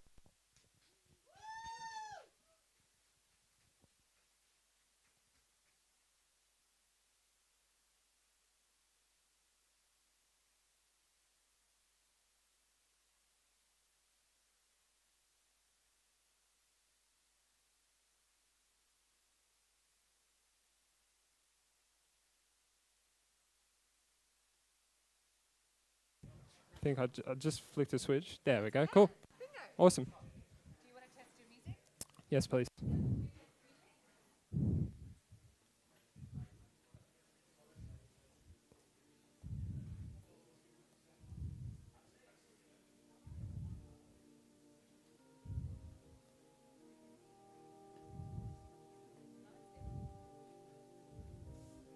Might need to go up just a tiny bit.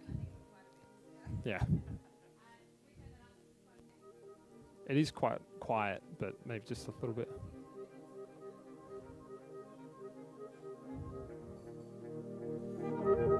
Maybe down a little bit.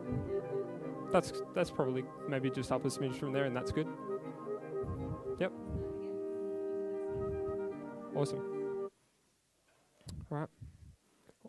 Yep. Yep, just from these. Oh, sorry. Thank you. Sorry, I said 100 mils. Don't have to drink it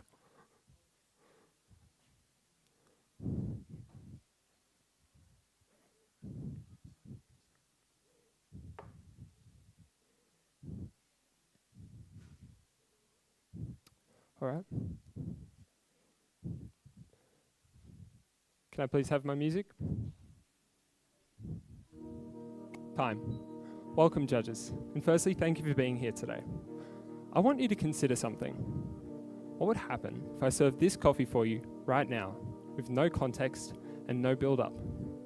Building anticipation before we serve coffee can fundamentally change the way that we perceive and enjoy the final cup. By the end of this experience today, I want to serve you a coffee that you're excited for and show you how the way we communicate and present coffee can be just as impactful as the coffee itself. Our anticipation will begin today with the whirring of burrs and the gentle fragrance of ground coffee.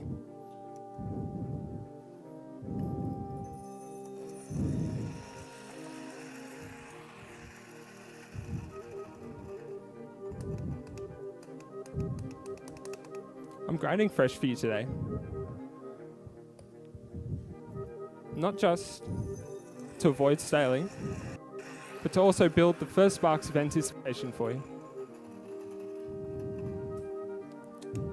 Set at 500 RPM, the large flat burrs of this Lagom grinder cut cleanly through each bean, producing a dose with reduced fine particles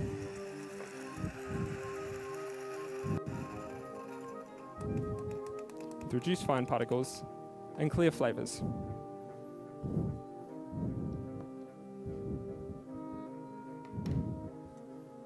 Excuse me, judges, I will just add a little bit more to that dose there.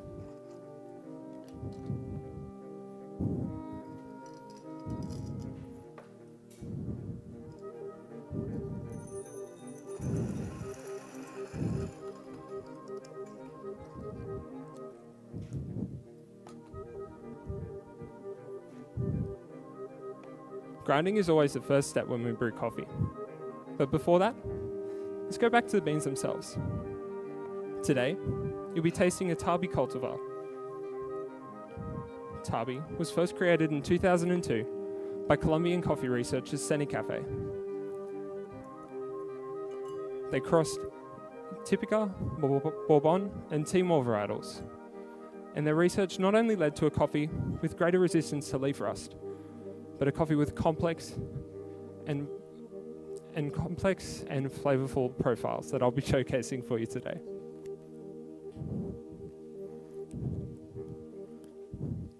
Sorry. Judges, before brewing today, I'll be using this WDT tool to evenly distribute the bed of coffee and ensure that your cups are consistent between each other.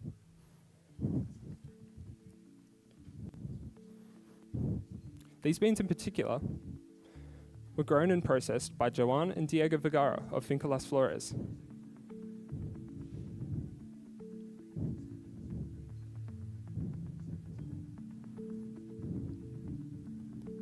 From terroir to harvesting and processing, each step is carefully considered by the brothers.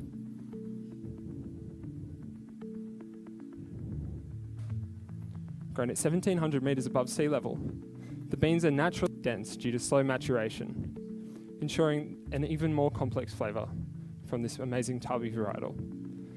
The beans are grown at 1,700 metres... Oh, sorry, I already said that.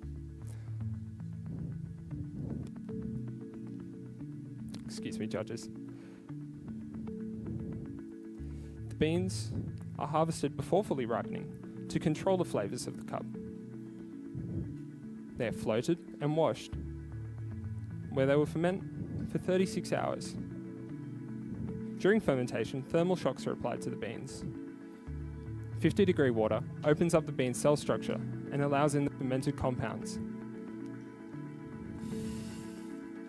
20-degree water then quenches the beans, locking in the precise amount of flavour. I'm also excited to tell you about the roasting today. These beans were roasted for 9 minutes at 14.5% development on the Alio bullet.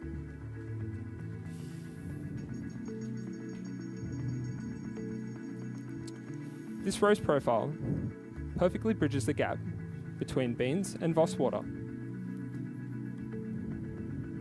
With a relatively low mineral content of 44 TDS, it was important to focus on a coffee that would be able to stand on its own feet without much help from external minerals.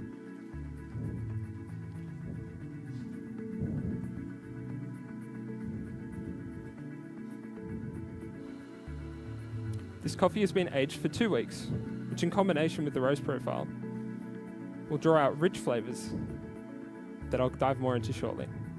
Firstly, let me tell you about the recipe. With 15 grams coffee to 217 grams water, this 1:15 ratio ensures a smooth-bodied cup with well-rounded flavours. I've split it into 4 pours, the first 2 at 95 degrees, and the last 2 at 90 degrees, for extracting a rich aroma at the start of brewing, and then avoiding bitterness in the second half.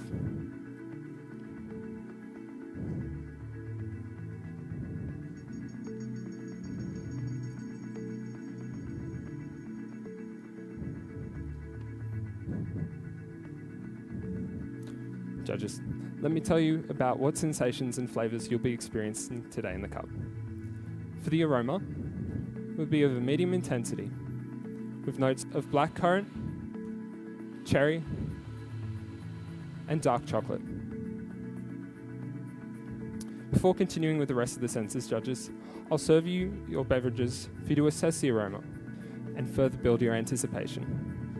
When assessing the beverages, I ask that you please use the spoons provided to stir 3 times and 3 times again, assessing between and after each set of stirring. Please begin your assessment.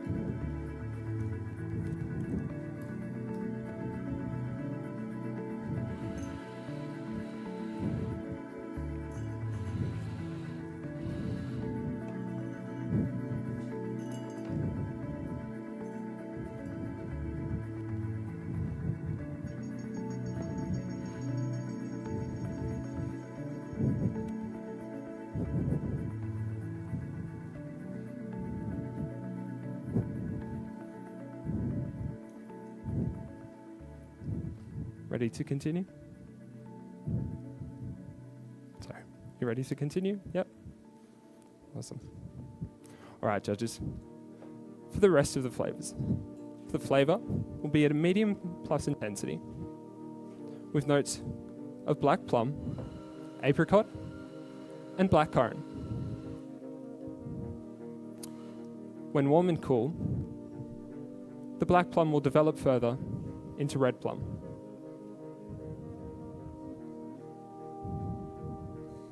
The aftertaste will be long and lingering through all temperatures and remind you of red plum and cacao.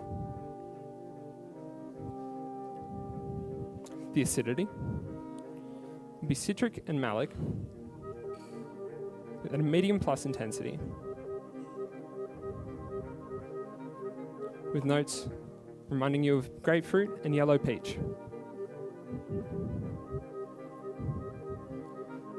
The sweetness will also be at a medium plus intensity, with a fruity and sugary quality reminding you of blackberry jam and blackcurrant.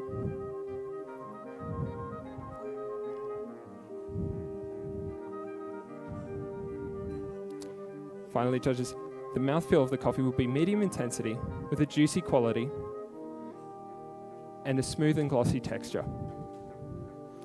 Now, judges, the cups I'll be serving you today are made by Niwares and are specifically designed to alter your perception of the coffee, with a different shaped rim impacting the different area of impact on them in the flavor of the mouth. Sorry about that. The pink color chosen for these cups is also very deliberate, boosting your perceived sweetness by up to 40%. These ensure the final touches in this complete experience of the cup today. When assessing the cups, I ask that you please swirl 5 times before you sip and drink from the thickest lip side of the cup served closest to you. Right. Judges, I want you to think back to the beginning and think how you feel now that you've connected deeper with this coffee. And I hope that I've been able to show you the story from the beginning of this cultivar to the roasting, to the harvesting, and all the way to this moment now. And I hope I've been able to show you how special this coffee is and how special it is to share the moments and the stories of these coffee. Thank you very much for your time. Please enjoy your coffees. Time. Declan O'Hara. Hello. Hello. How are you going? I'm going all right. Very good. Yeah. I think right at the end there, you said something. You said, let's think back to the very beginning. So Yeah. tell me a little bit about how you got started in coffee.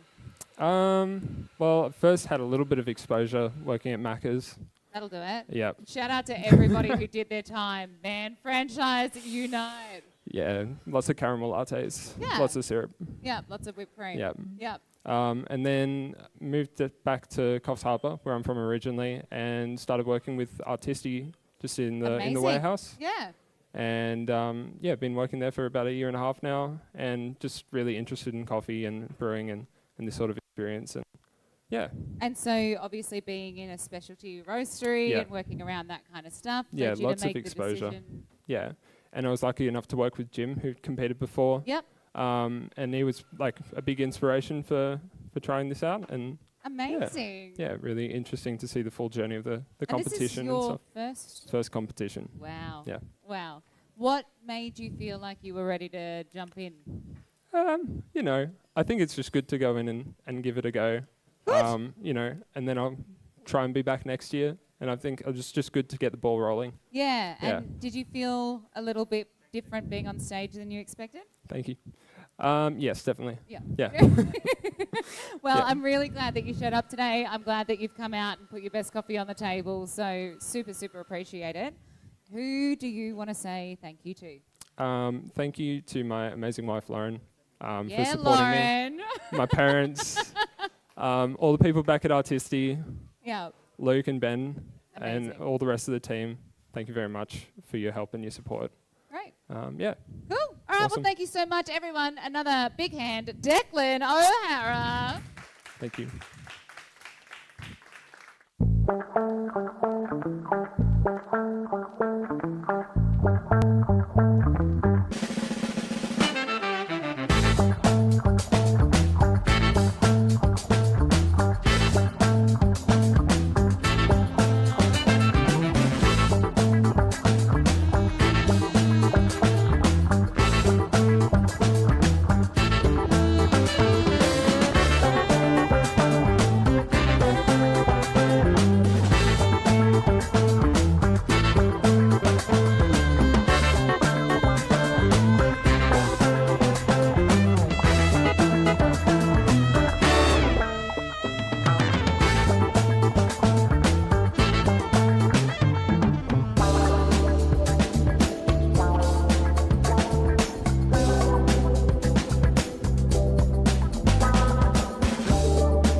Hear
me?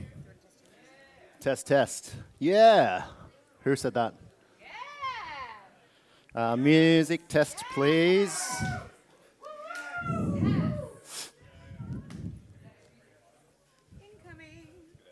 Please hold. You can sing hold music if you like. No, you don't. You don't want me to do that. He's playing the game. I can see him. Come on, Yeah, Dan. I made this so easy for you. not allowed to tease him. Be nice. I work with him. It's okay.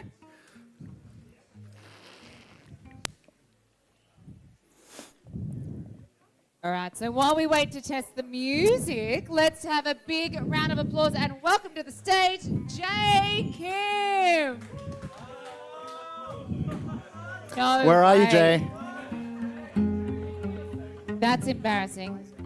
Hi, Isaac. It's okay. Oh my God, it's been a long morning. I bet. Can we restart? Can we just scrap that from memory? Hi, everybody. My name's Jen, and the person standing next to me is Isaac Kim.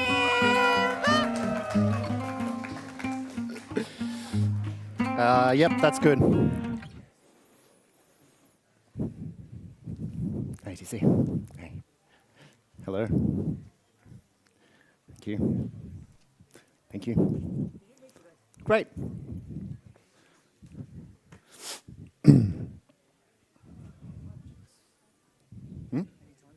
9 minutes 30, please. I've already spoken to him. Yep. All right. Okay. Judges, are we ready? Yep, keep the music going, please. Okay.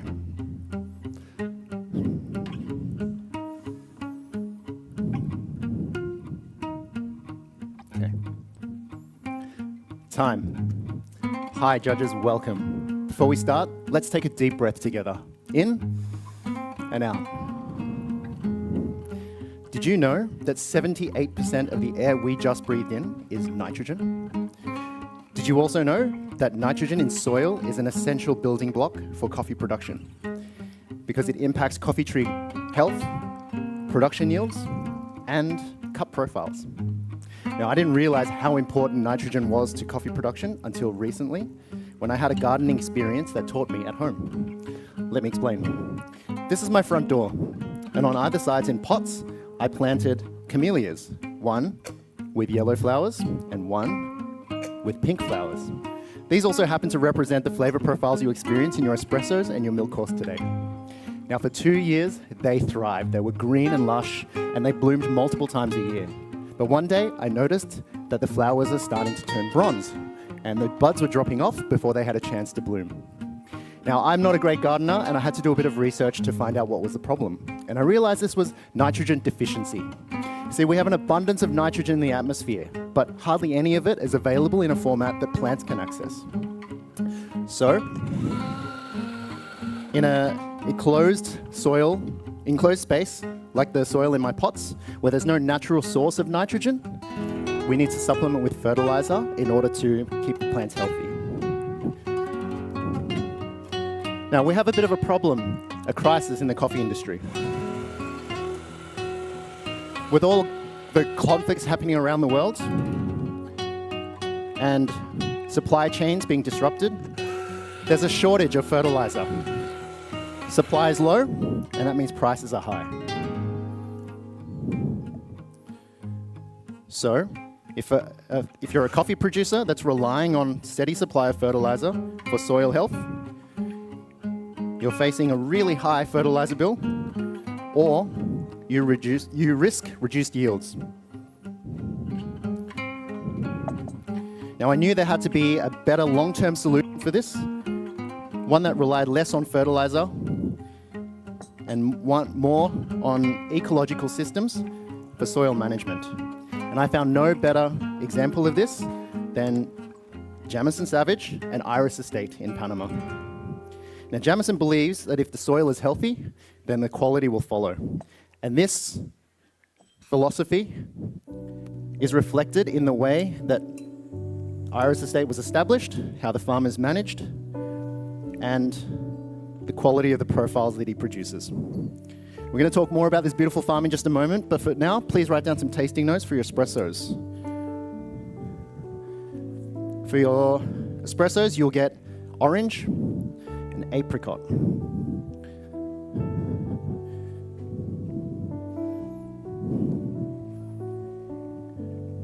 With panela sugar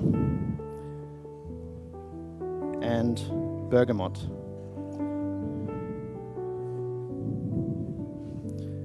The texture of this coffee is medium weight, silky, and a lingering jasmine tea finish.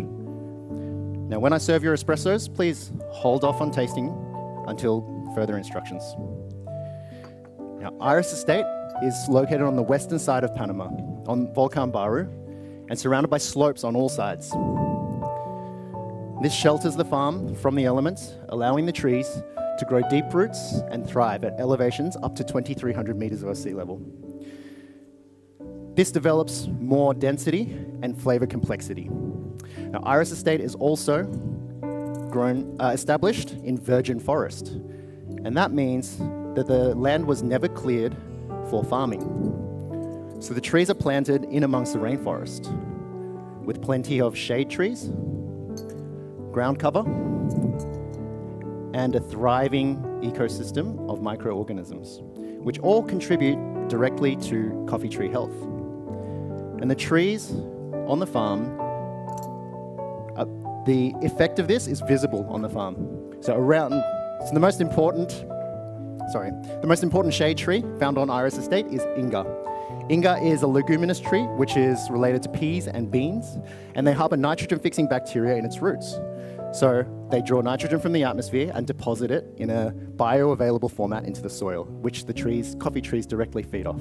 So around the Inga trees, the coffee trees are more lush and green, the cherries are larger, and you have higher yields.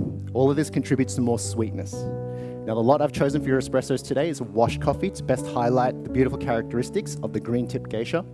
And I've used a recipe of 20.8 grams in and 50 grams out to best highlight clarity and sweetness. So please, judges, enjoy.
judges, when you're ready to move on, please write down some tasting notes for your milk course. For the judges closest to me, getting dairy milk, please write down strawberry shortcake, vanilla, and dark chocolate. And the two judges further away, getting oat milk, please write down strawberry cheesecake, vanilla, sorry, not vanilla, raspberry jam, and dark chocolate.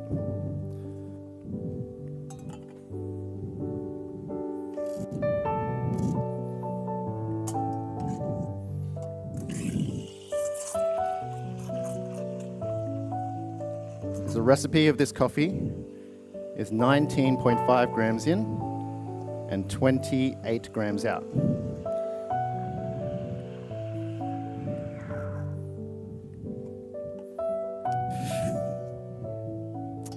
Okay. The lot that I've chosen for your milk course is the same geisha from Iris Estate, but this time it was processed with extended fermentation using nitrogen. In conventional CM processing, we use carbon dioxide to create an anaerobic environment to develop these flavors, but the CO2 can rapidly drop the pH, pushing the balance into acid dominant and acetic flavors.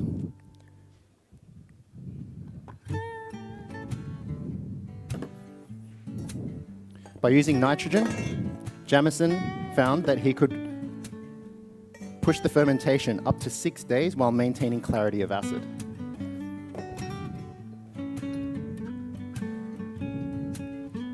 And this gives the coffee plenty of time to develop those fruity esters that we enjoy in this coffee as strawberry.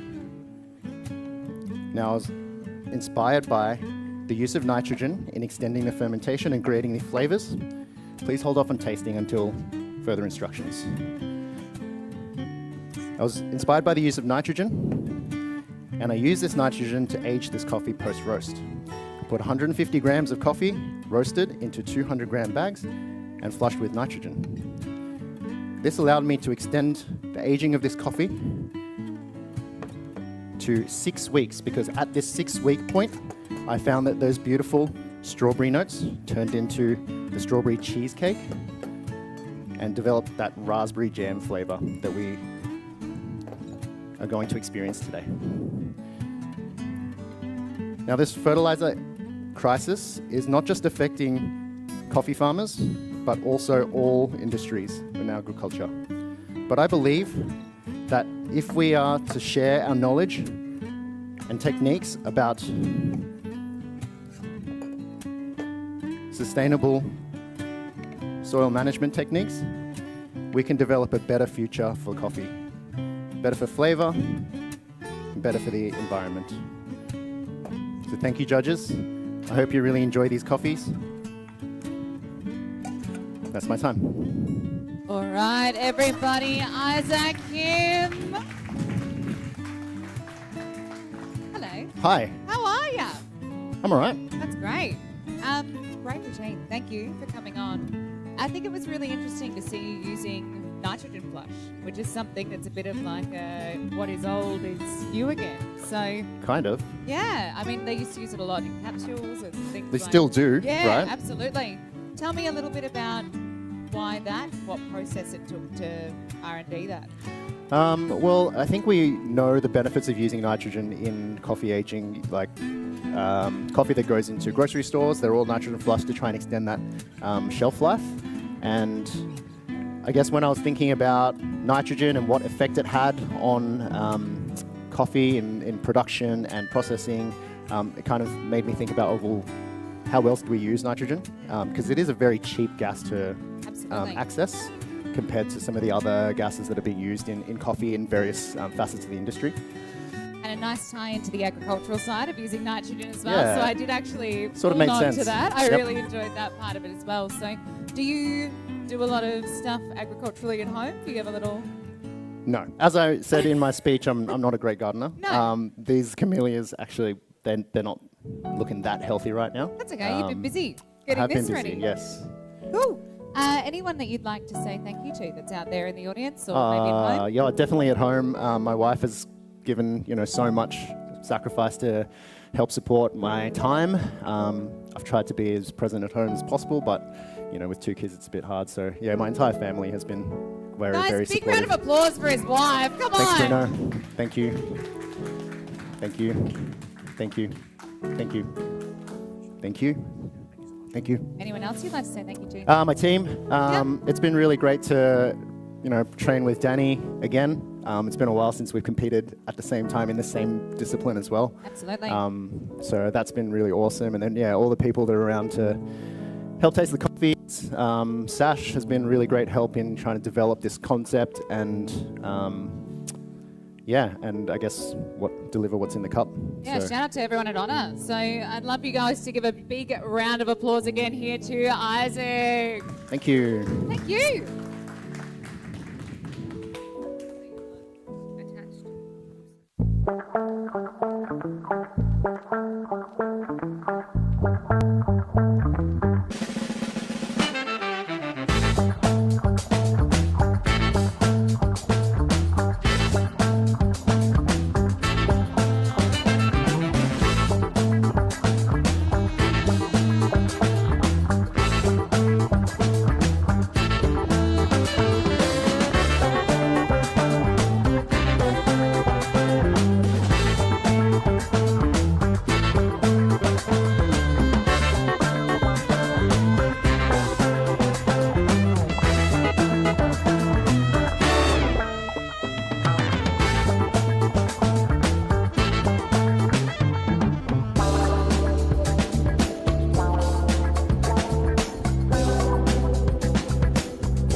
Okay, everybody. So I just want to welcome you in. If you've just joined us, if you haven't just joined us, thank you for sticking around and watching all our competitors.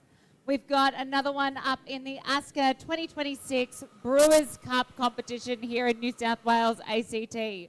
So we're going to get really good at cheering, clapping, yelling. I want noise for J Sim.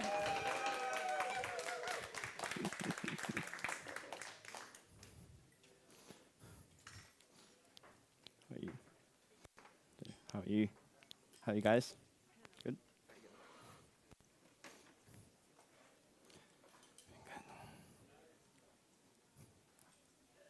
How are you guys feeling? Good? That's good. All right. Yep, yeah. Can I please have my music?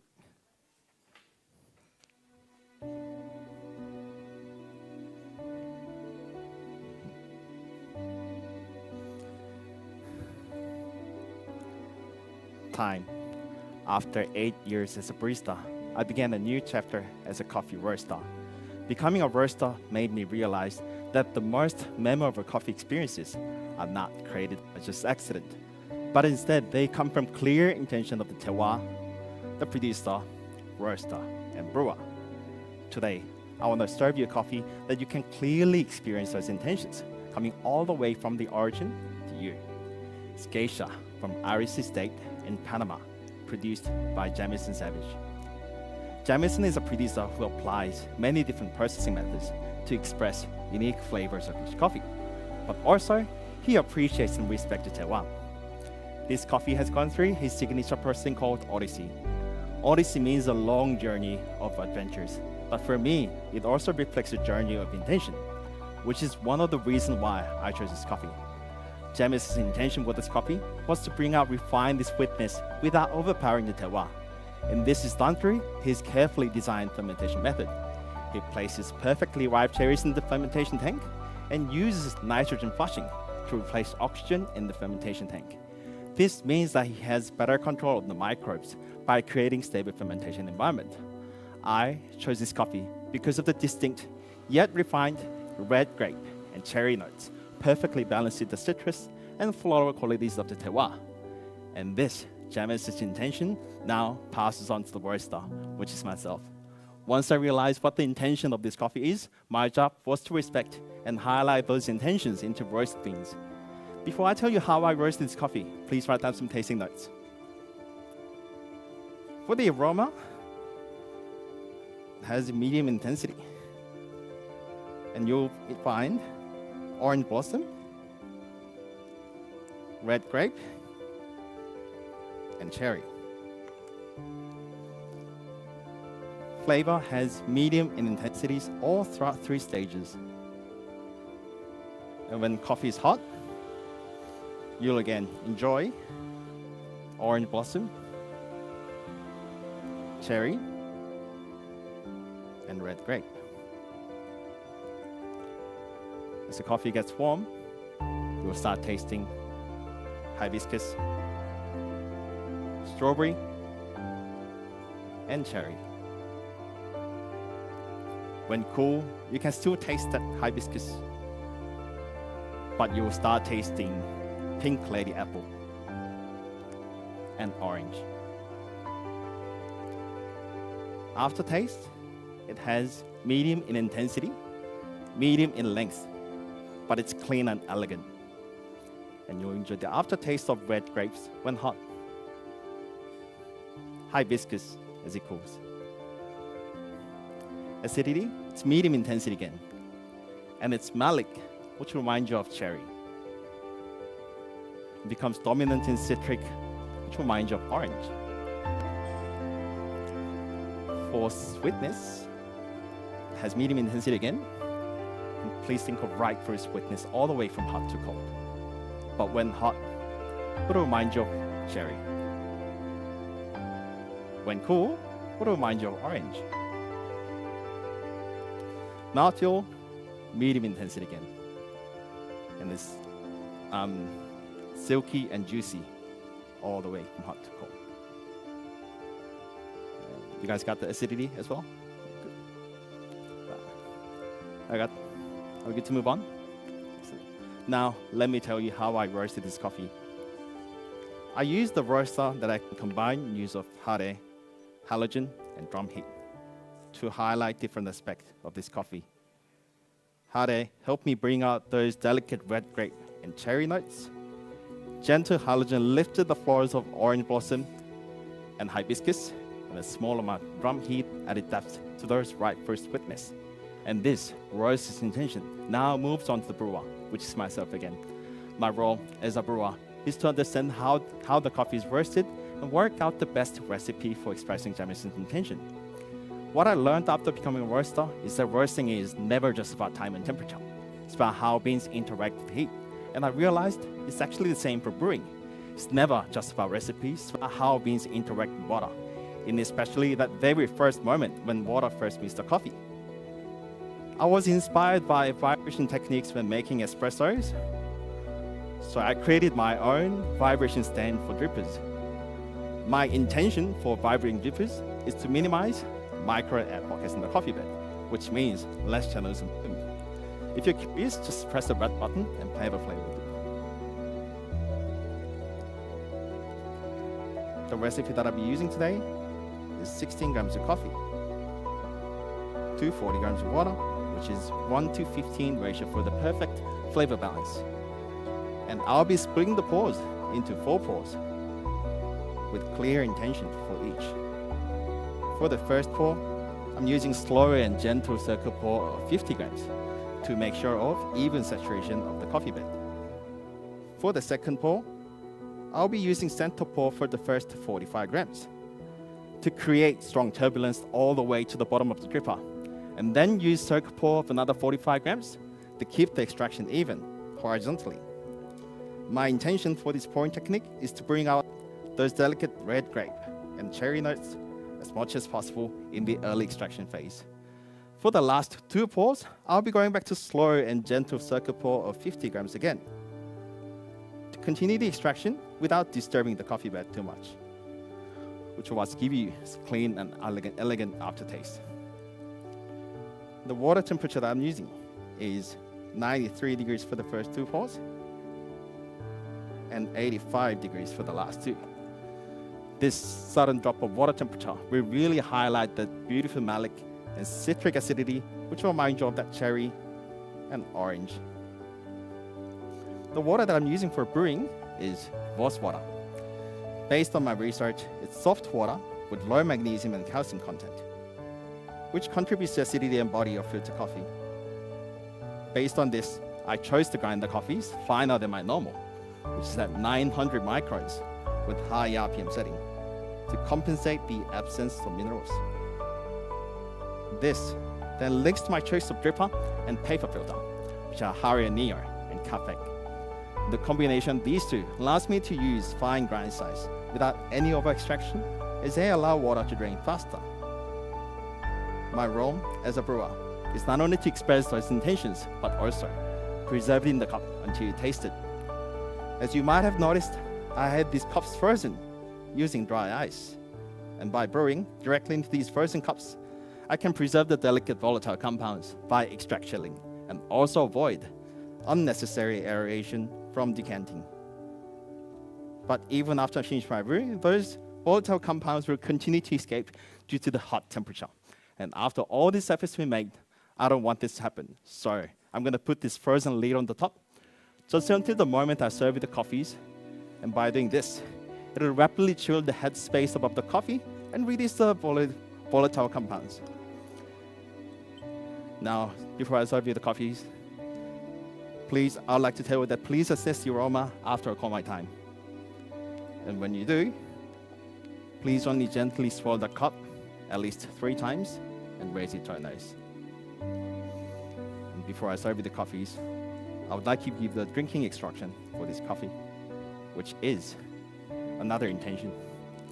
As you might already know, there are 2 different sides for this cup, and please drink from the thin side with 1 line, all the way from hot to cold, as you want to celebrate the beautiful acidity and floral notes coming from the terroir and the producer Jamison. When we drink coffee, we often overlook how much intentions are behind the flavor. I used to think that my role is to make coffee taste better. But now I can understand what the coffee is trying to express and find the best approach to respect those intentions and carry forward. With this coffee, my intention as a roaster and brewer was to pass on the intention of the terroir and the producer, Jamison. I hope you enjoy and experience the journey of intention, just like what Odyssey means.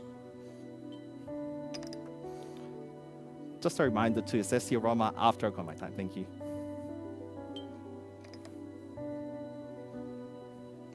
Please enjoy.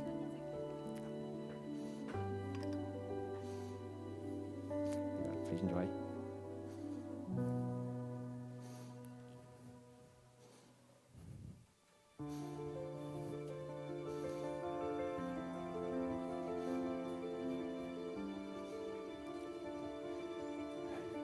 This is my time. All right, everybody, Jay Sim. I'm going to steal you for a minute. Yep. How are you? Yeah, feeling good. Good. Yeah, You take fun. a deep breath? Yes, I did. Very Yeah. good. I think one of the things that I really enjoyed about your routine is the attention to detail. I think Thanks. there's Yeah. quite a lot of little Yeah, bits. there are a lot of small things, Yeah, very, and I very think- tiny details that's happening in there. Do you want to talk me through what your process was like before getting on this stage? How did you prepare? Preparing in terms of coffee or presentation? Oh, a little bit of both. Did you Yeah. start with coffee? Did you start yeah, with presentation? Bit of both, I guess. I tasted. I actually had different options of the roasting that I've Yep. done for this coffee, and then the day before the company, which was yesterday, I've tasted those options. Picked the ones that I like the most. Wait, sorry, the yesterday and the day before yesterday? Yeah, I mean, These were yesterday, quite yeah, like- rushed decisions at the end. Because you never know how. You never know. Until, Yeah, great. And so with your routine, I Yep. think that it was really interesting to see that kind of consistent nitrogen situation coming Yep. through again Yep. as well, which Yep. is really interesting. Can you tell us about what you do with your 9 to 5? What's your day job? 9 to 5. I'm actually a roaster now. Yeah, It's great. almost a year, so. But also, as well as roaster, I also do a bit of QC as well. Amazing. Yeah, And taste lots of coffees and roast coffees. Yeah, yeah. excellent. And you're with which company? On a coffee. Honor Coffee. So another representative here from Yeah. the Honor Honor crew. Coffee. So I'm sure that you've got a couple of people to thank. So I'd love to hear who. Right. I'd firstly, especially like to thank Henny Danny. and Henny, Oh. Danny, and also Mitch, who is now Australia anymore, but I'm sure he'll be proud of me as well. I think we're and all Mitch, proud of yeah. you. Yeah, absolutely. And yeah, thanks for this. Thanks for Sash for letting me use this amazing coffee. That's in my comp. Yeah. fantastic. All right, guys, we're going to give bigger and bigger rounds of applause. Let's go, Jay Sim! Now, while I've got you all, I just want to have a chat about some of our sponsors. So, I haven't introduced you to the sponsors here for our 2026 Milk Lab Barista Competition. So, up next, we've got Tony G on Great. Barista, and he's going to be supported by the guys at Fayema, who've donated the amazing machines. Ren Chilio on the grinders, Milk Lab on the plank milk, Jimbali with Fayema as well as Loveramics, Riverina Fresh, Barista Supplies, Jimmy Jug, and Nucleus Coffee Tools. Now, we've got a lot of our sponsors here in the building, so if you have yourself one of these, make sure you get a bunch of little passport stamps from all of our sponsors, and then that way we can give you a little prize at the end. So thank you all for being here. Keep on keeping on, and we will get through the next part of our competition.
the 2026 Milk Lab Barista Competition.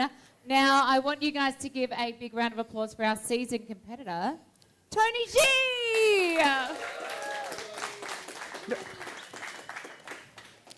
Hi, Disney. Hello. Welcome. Welcome. Welcome, Miss.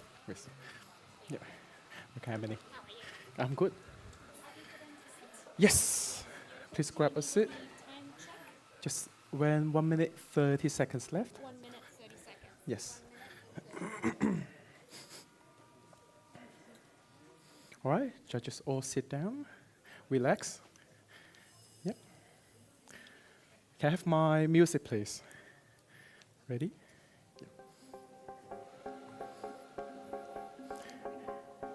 Yeah, that'll be my time. The AI era has officially arrived. Just last week, I finally received my master's degree in data science. That journey taught me that the secret behind every AI is not magic. It's the fullest, perfect data. Coffee industry is entering its own AI era. But to prepare for this future, we must not rely on blind experience. Today, let's explore the power of data in origin, roasting, presentation to serve you a super delicious cup of coffee. Starting with meal course. Today, I've chosen an anaerobic Castillo from El Basel in La Línea, Colombia. Farm owner Huber chases farming by agronomy engineering. This coffee cherry went through 120 hours. Anaerobic fermentation at controlled temperature under 15 degrees Celsius.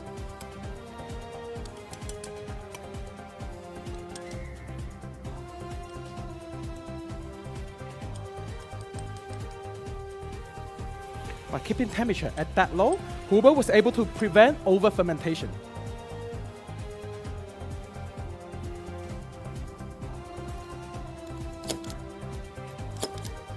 We're only introducing targeted lactic acidity cultures. So with this method, we introduce lactic acidity, translate into blueberry, into your milk coffee later on. To roast this high sugar coffee, I completely abandoned traditional roasting methods, like guava of red of rice, or by smell.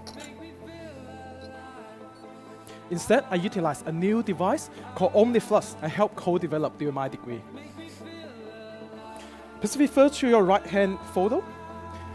You'll see it maxed out the real-time action.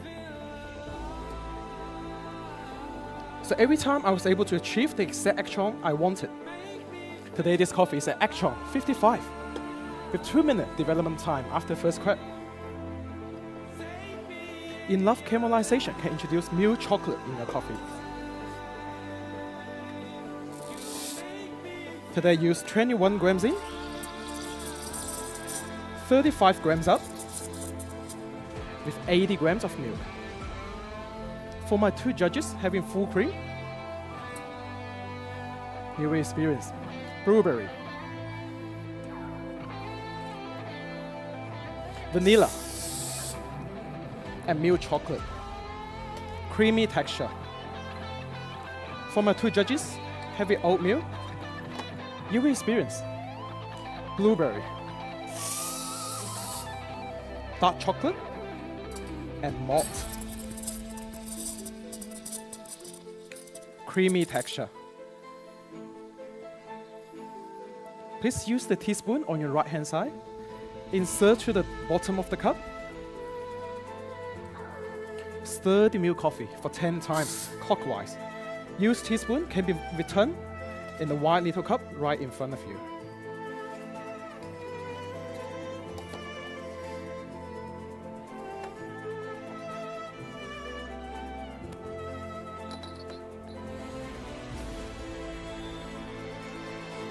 Start with oatmeal.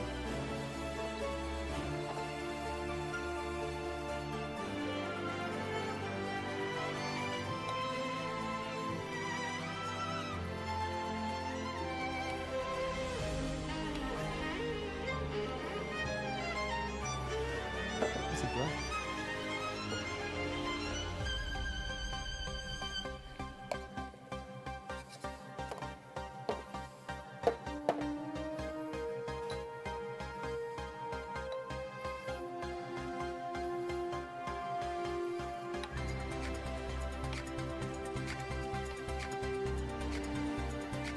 to reach around.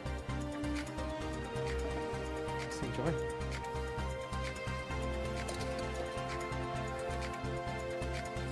Won't be long for the full cream.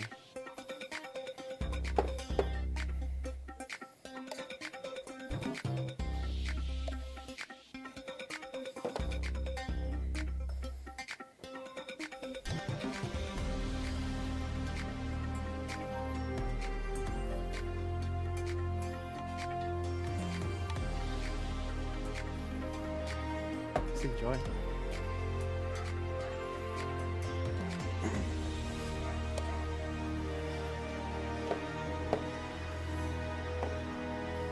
Thanks for waiting, TC.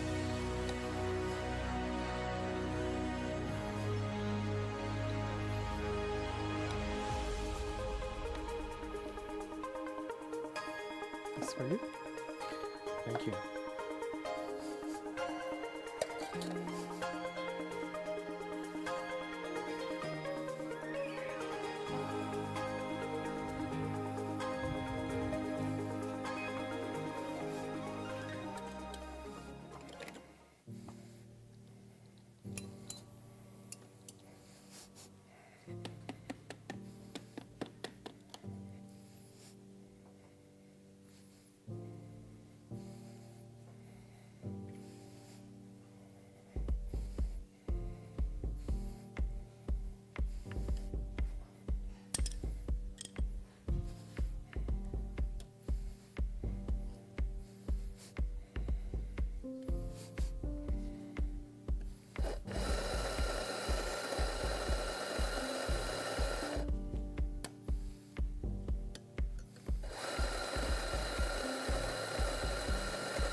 All right, judges, let's move to espresso course.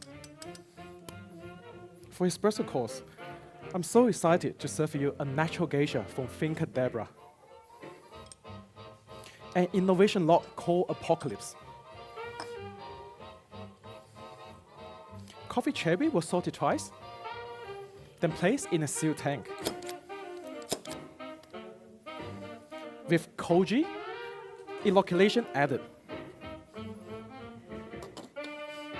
Koji was an ultimate breakdown machine. Break down the large molecules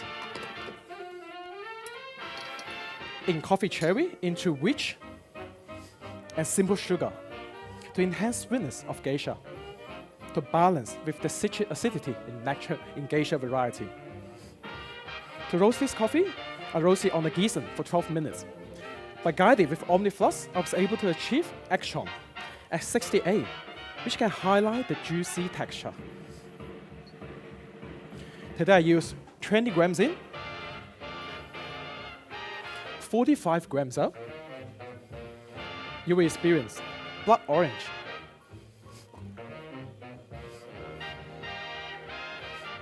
orange blossom,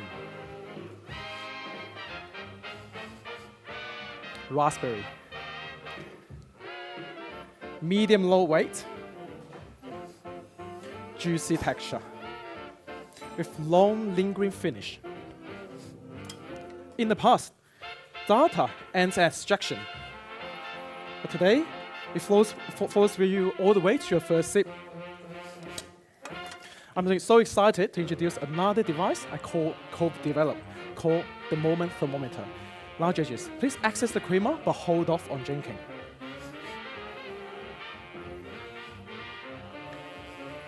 The idea actually sparked in 2018 in my first ever barista competition, where Angus Mackey introduced the first ever coffee thermometer. Today, I want to push the boundary. It doesn't just read temperature, but also maps out the flavor descriptions. When I serve this coffee in shop, I ask my guests a simple question. Just double tap the screen whenever they love it. We found out the best temperature is below 50 degrees Celsius to highlight the juicy texture and blood orange. Now judges, please use teaspoon. Stir the espresso from front to back for 20 times, help it cool down. Once you see the screen below 50 degrees Celsius and shows your descriptor, it's the time for you to enjoy.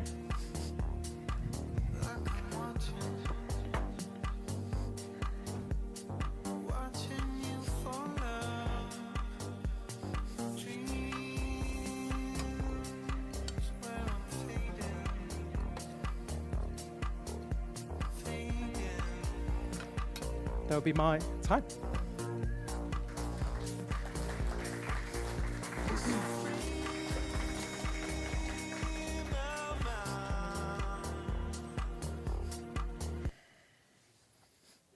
Tony G, everybody. Hello, hello. Hello. Another time we meet on stage. Yeah, it's been a while. Has it? I don't, Yeah. it doesn't. It just feels like it was yesterday. So you've done a lot of disciplines. Yes. This isn't just barista for you, is it? Yeah, coffee experience and yeah. What do you find is the most enjoyable one to prepare for? I enjoy both. It's different. Like barista, we got more innovation stuff, more test stuff I'm really into. That's why I did my degree. While coffee spirit, of course, everyone like alcohol. Well, yeah, Like, absolutely. And I mean, that's probably a bit more fun for the preparing part, Yeah. right? Late nights. I think it's interesting to see you up here in a plain white shirt. For those of you that haven't seen Tony up on stage before, there's a lot more theatrics, and you brought a lot of polish in this performance. Yes. So, how long has it taken you to do your studies? I did nearly 2 years. Yep. And then, yeah, it's the third degree I did. It's AI, right? It's time to learn more about Absolutely. the AI, yeah. Yep. Yeah. And coffee industry, it's not ready. I think we need to do more. Do you find that there are a lot of people in coffee that are hesitant to embrace things like this, or are you thinking that people are starting to move along with the times, or? Yeah, I think people are afraid of the robots and AI can substitute humans. But I think it's how we work with machines. It's more about showing our hospitality to our guests, customers, rather than fully automatic everything. Yeah, and I think that when you start to get some of those little annoying jobs out of the way that you can get a robot to do, then at least that way Yeah. you can focus on the real human part of Yes. what we do as well. I'll let you thank you, judges. Thank you, Emily. Thank you. Thanks. Thank you. Thank you, Joa. Thank you. Thank you, Lizzie. Now, Yeah, thank you, Riz. Thank you, Lizzie. now I know that there are some special people here, Yeah. because I've seen them today, but I'm Yeah. sure there's some other special people that you want to thank as well. So Yeah. do you want to do your little shout-outs? Of course, my wife, Connie. Yay, Connie! Yeah, Connie's with me all the time, support me before the competition, my jobs, my business. Of course, support my family with kids. Yeah. Yeah, kids. Yeah. Yeah. Yeah. So, and then for work for you, what do you do with your 9 to 5? What's your day job? My day job, I manage my cafe, and we're doing some AI projects. Oh, amazing. Yeah, that's why I talk about data and AI. Yep. And yeah, I help my family business too. Yep. So for those of you that want to go and check out Tony's Cafe, where do you go? It's in Mascot, right in front of Woolies. Oh, amazing. Yeah. Yeah, so when you're doing your shopping, go get a coffee, look after Tony. Everybody, let's give a huge round of applause, Tony G.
2026 ASCA Brewers Cup competition. I'd like to introduce you all to one of our next competitors, who is Jake Trainer. Let's give him a big round of applause.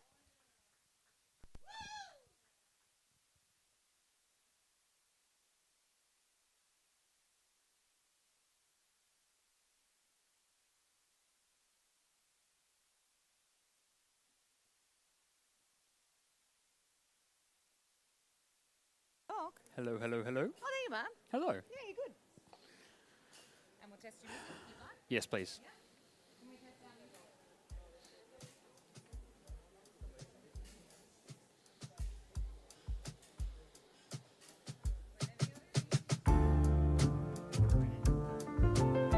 A little bit lower. Yeah, yeah. Just a tiny bit lower. Yeah, that should be good.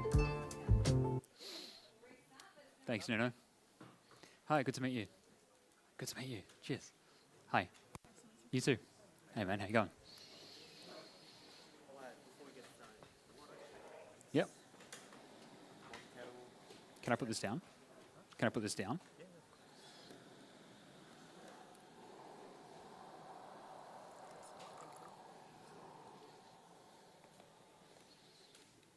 And happy for me to pick it back up?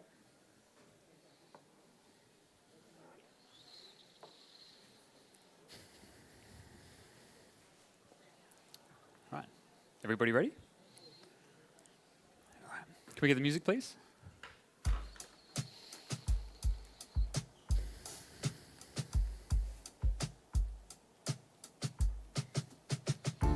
Time. I'm sure we all remember the first coffee that made us stop and look a little deeper. That first experience is magical. And in my career, I've had many magical moments like this. Moments that changed the way that I look at coffee. Well, a few weeks ago, I experienced another magical moment. A geisha so sweet and complex, it made me stop and wonder, why is this coffee so good? It urged me to look deeper, beyond the varietal written on the bag, to find out what went into this coffee to make it so special. And now, I get to take you on that same journey. So judges, pack your bags, because we're heading off to Panama, to Iris Estate. Iris Estate was founded in 2017 by Jamison Savage, with the goal of letting terroir and innovative processing methods be the star of the show. Located in the mountains of the Volcan Baru region, it reaches upwards of 2,300 meters above sea level. Here, coffee trees are planted in microlots in the forest, where nitrogen-rich volcanic soils create ideal growing conditions, high in trace minerals and soil aeration. In this cooler climate and high elevation, cherries mature slowly, time that develops complex acids and sugars and creates a higher density bean. Cherries are only picked here once they've reached their peak ripeness, when at least 20% of their weight is sugar. This is our foundation for the magic, but it's just the beginning of what this coffee has to offer. This particular lot that I'm sharing with you today is called Vivid. It's a hybrid process coffee. It starts as a natural carbonic maceration. Whole cherries placed into steel tanks and flushed with CO2, creating an anaerobic fermentation that adds a layer of yellow fruit flavor intensity. The cherries are then pulped and finished as a wash coffee, being left to dry on raised African beds for up to 25 days in controlled drying rooms. It's here that we bring back the bright acidity and white floral profile of the geisha varietal, as well as elevating sweetness and clarity through that slow dry. It's this meticulous effort and care that makes the coffee from Iris Estate so special.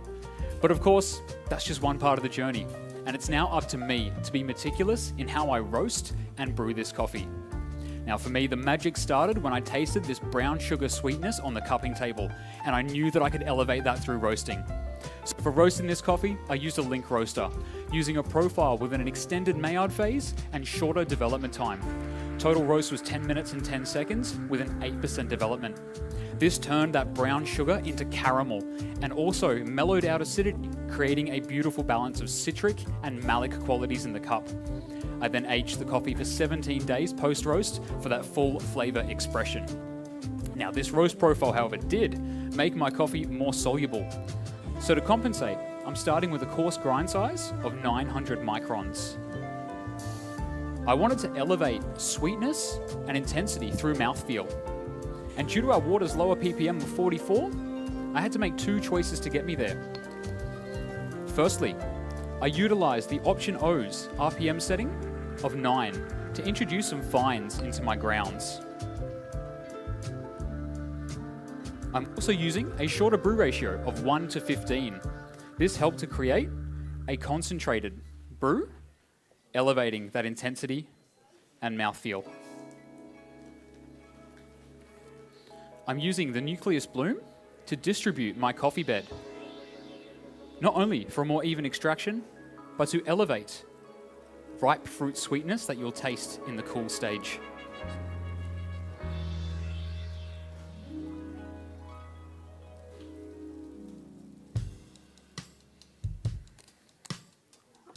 Now I'm using a 4-pour recipe to showcase the complexity of this coffee. Starting with a 50-gram bloom, followed by a 70-gram pour. This shortened bloom elevated that caramel sweetness. These first 2 pours are being done at 92 degrees. This is where we're going to see citric and malic acidity shine. And we're going to get notes like yellow peach and mandarin. I'm waiting 40 seconds between each pour to make sure that that coffee bed is fully saturated. We don't want to lose any of that magic here.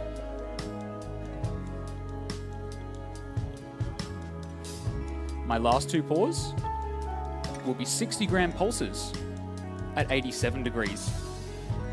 By dropping the temperature, we're going to slow down that extraction, elevating these white florals and creating a silky mouthfeel. The rib design of the Hario Neo promotes higher clarity due to its fast and even drawdown time. Combining that with the Cafec Abaca filter papers, which slow drawdown, we're going to get this really nice balance of clarity and flavor intensity. Now, judges, if you could please write down these tasting notes. Starting with the aroma, it's going to be medium in intensity. And you're going to notice yellow peach, caramel, and jasmine.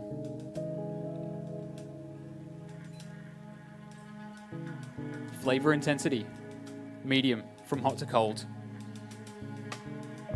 When hot, you'll taste white peach,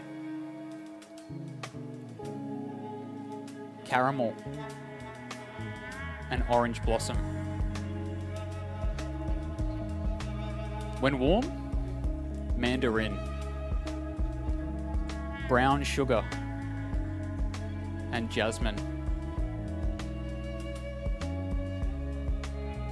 When cool, yellow peach, brown sugar, and jasmine.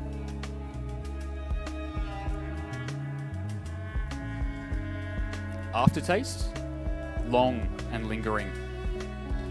Like caramel and orange blossom when hot, and becomes more like sweet citrus like mandarin as it cools.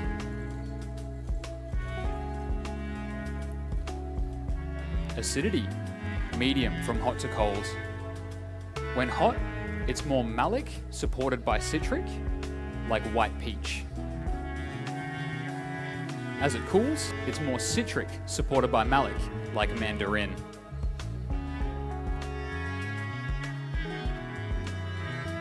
Sweetness, medium from hot to cold.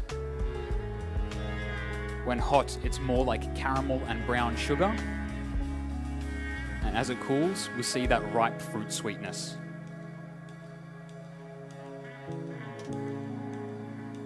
Mouthfeel, medium in intensity, silky and smooth when hot, becoming silky through warm and cool stages. Now, judges, we're going to be assessing our Karoma directly from the carafe. Please make 2 assessments, making sure that you swirl 5 times before raising to your nose for each assessment. Please enjoy, and I'll be back with you shortly for tasting.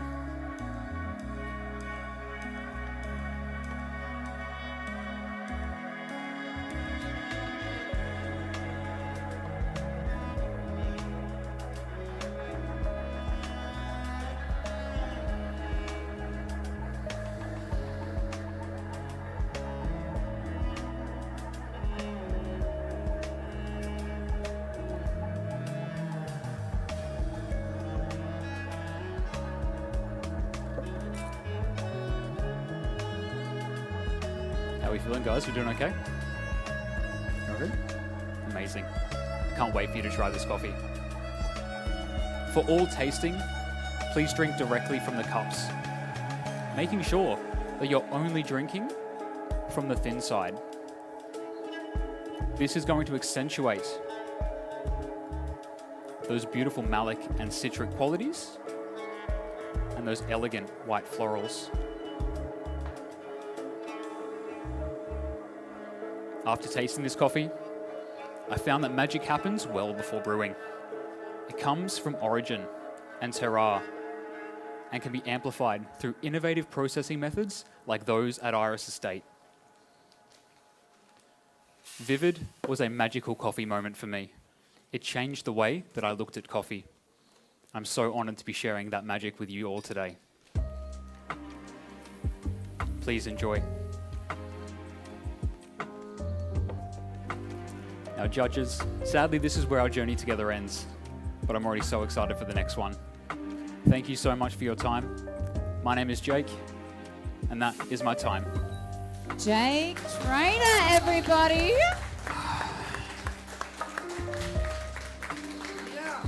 We're over here. We are on. We are on. We are all done. So, first time competing. Second time competing. Second time competing. I think we spoke about this before. We did. Thanks for remembering. Yeah. How did you find using all of the different sponsored products and having to integrate those into your routine? I mean, it's always interesting to work within limitations. I think that can really bring about some more of that magic that I was talking about. Absolutely. And I think as anyone who does any form of art, I think working within limitations can really bring out better things than if you were just to use sort of whatever. So I enjoy the limitations of regional comps. I think it's really good. Yeah, and did you have a lot of different concepts that you put together, or did you have a pretty clear idea of what you were coming in for? No, so I went through about 20 different variations of this script. I was using different drippers, different coffees, different roast profiles, everything, and it just sort of all came to a head with this one. And I think that's also the fun of it, is that you go through, you think you're so confident early on, and then that sort of unravels as you go, and then you sort of build it back up. And yeah, your confidence has to hit here, and thank you guys, and then drop to where you're a bit humbled. Yeah, and come straight back down a little bit. Definitely. Did you do quite a few run-throughs of this with other people before jumping up here on stage? Yeah, I feel like I've done more run-throughs of this than anything in the last couple of months. Yeah. So yeah, it feels very autopilot at the moment, and to be back in reality feels quite nice. Yeah, but you can breathe. Yeah, I haven't remembered remembered that just yet. I'll wait until I get outside to do that. But and you're normally on the bar making coffee, is that correct? Yeah. I'm normally, doing this sort of thing every day, explaining coffee and making delicious brews, but not quite at this level every day. Thankfully. You can take this to the people. People love this. People at the bar want to hear all your stories. Sometimes the tradies just want their coffee, and sometimes they're not interested in the 1%. Yeah, absolutely. Now, same deal with everybody else. I want to hear who you're grateful for. Let's do the little gratitude bit. First person I'm going to thank is my partner, who has put up with... We're just going to clap for all the partners, right? Let's go. Yeah, my partner Alex, who puts up with all of this nonsense and comes on long trips, even though she is not massively interested in coffee, but she's interested in me, and that's all that matters. Welcome to the world of coffee, and thank you for being a part of it. Biggest thank you to Jay, who helped me with roasting and really carried me a lot through this round.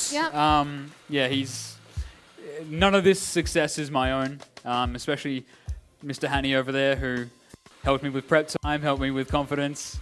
He's the guy. He's the one to thank for all this. And obviously, on a coffee and espresso room, and Sasha and everyone helping sponsor my coffee, and just helping out, and all the support along the way is just absolutely. And there's a lot of power in being with a team of like-minded coffee professionals who are able to sort of take you through that journey and share what they've learned in coffee. I wouldn't be here if it wasn't for that. So definitely, I think it's definitely a team effort, regardless of who's up here. Absolutely. Huge round of applause, guys. We got Jake with us. Now, we do have a fair bit left on for the day, so we will be starting to move into cup tasters. You're free, by the way, please. Yeah, you are free whenever you're ready to be. Yep, so basically we've got cup tasters coming up in a little bit. For those of you that haven't got accustomed to that style of competition, there's some information in your little schedules about how that'll operate. I also want to do a shout out again to our sponsors for the ASCA 2026 Brewers Cup. So we've got Optiono, who are sponsoring with their Lagom 1 grinder. We've got Voss Water, the guys that have donated the amazing water for all of the brews. Hario with their drippers and papers. We've got KFEC that are also sponsoring their drippers, both amazing products. Brew Methods with their perm filter. Knee with the cup that they have out there. You can all go have a taste to see what the difference is between the two sides.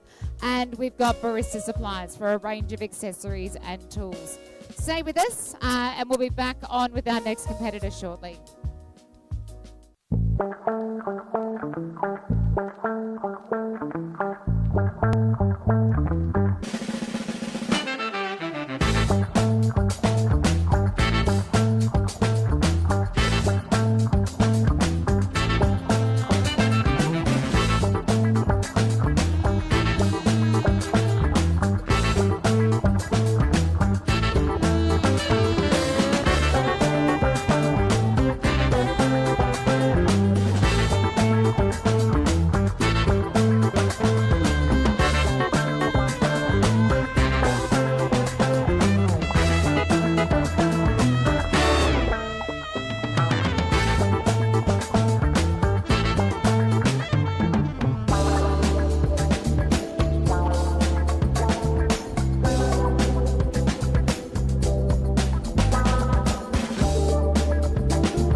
one of our sponsors. We've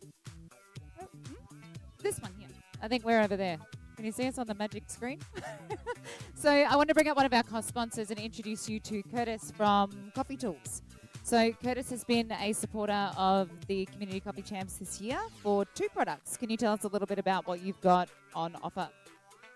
We're recently started distributing the Kneewares coffee cups from Hanny, and we're also sponsoring for X-Bloom Australia. Amazing. And the X Bloom we're using for brewers calibration, is that right? For the judges' calibration, yeah. So the Kneewares, there's been quite a bit of conversation around the Kneewares this last competition, with people talking about the sides of the thickness of the cups and whatever. Can you tell me a little bit more about where they can try that out? Yeah, absolutely. We've got cups on display over there. They can definitely do a demonstration, let them try the thin and the thick to see the difference.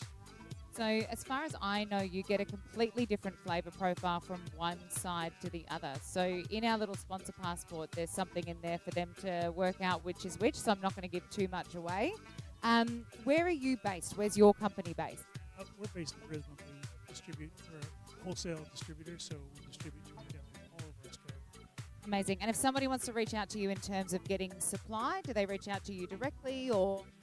Yep, best thing to do is just go to our website, coffeetool.au. There's a wholesale registration form there, and fill that out, and we'll get back to you with details.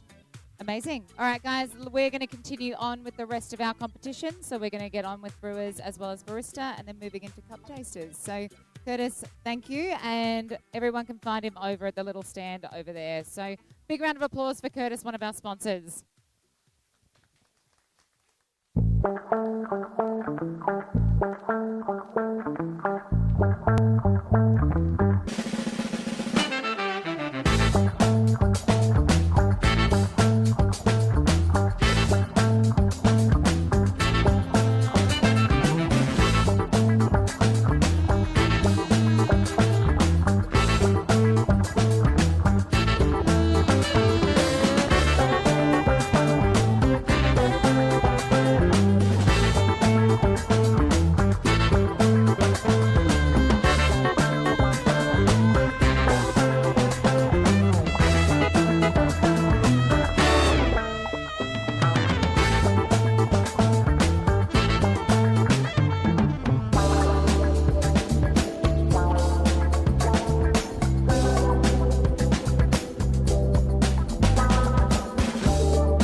with one of our last barista competitors for today. So we have here Maria Fernanda Orozco Estrada. So huge round of applause, guys.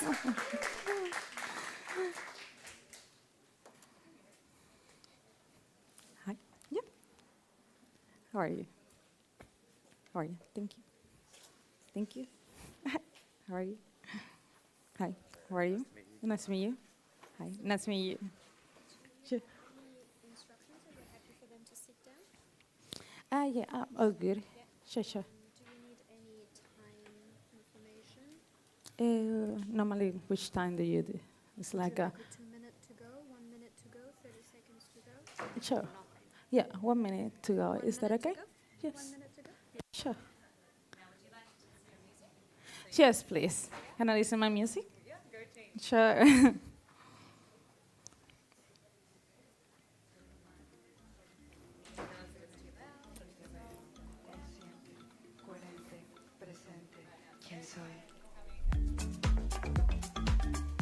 Yeah, that's my music.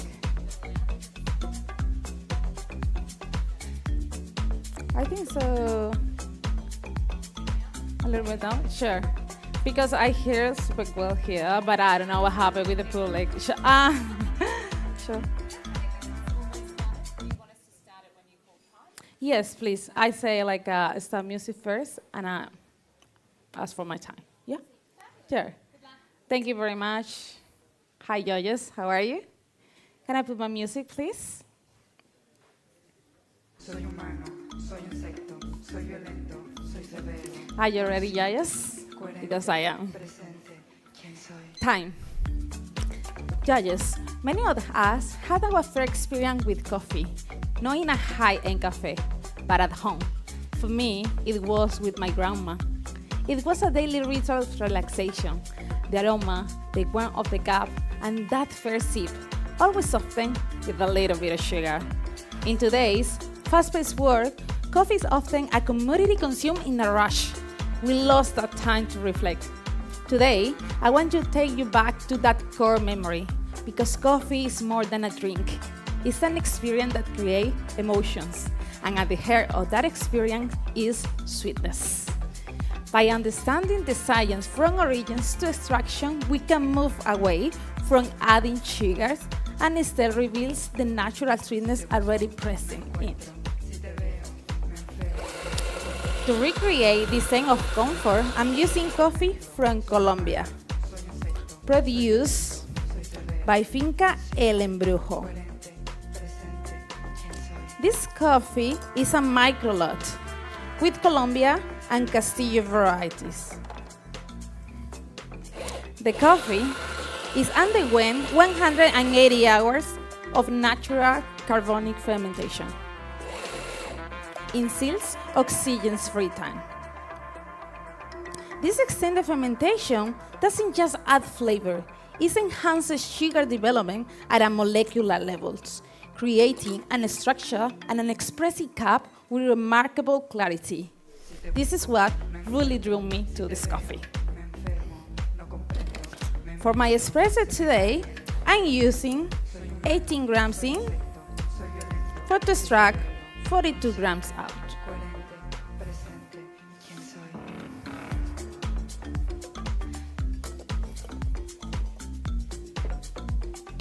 To preserve those sugars, the roasting profile is really critical. Green coffee contains 8 to 9% sucrose, much of which is lost during roasting. My goal was to slow and control that reduction, finishing at the early stage of caramelization to retain the inherent sugars producing, without introducing unnecessary bitterness.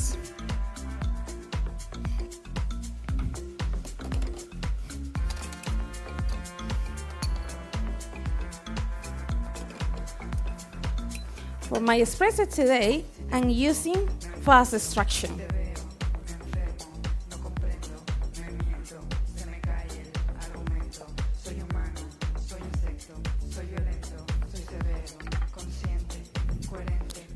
That's helped me to bring out the broad flavors and the natural sweetness in the coffee. Show you that sweetness confront to destruction, not just sugar. Can you follow right down the tasting note for me, please? For my espresso, you can taste blackberries, blood orange, and cacao nibs. The texture is yummy. Mouthfeel is medium-high weight. And aftertaste is lingering. Please enjoy and be free to use the teaspoon you have on the table and stir at least 3 times.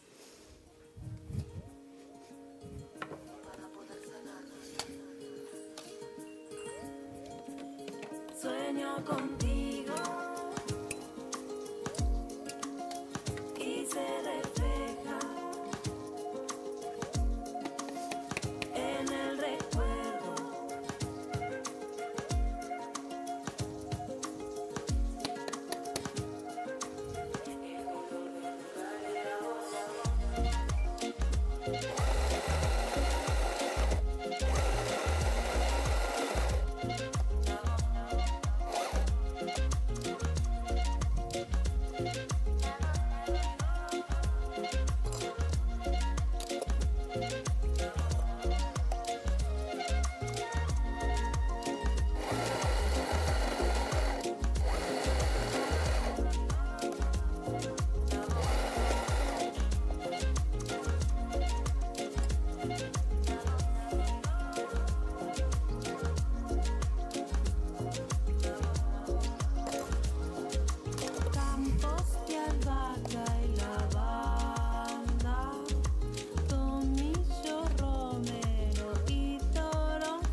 For my meal service, I'm using 18 grams in for to extract 40 grams out.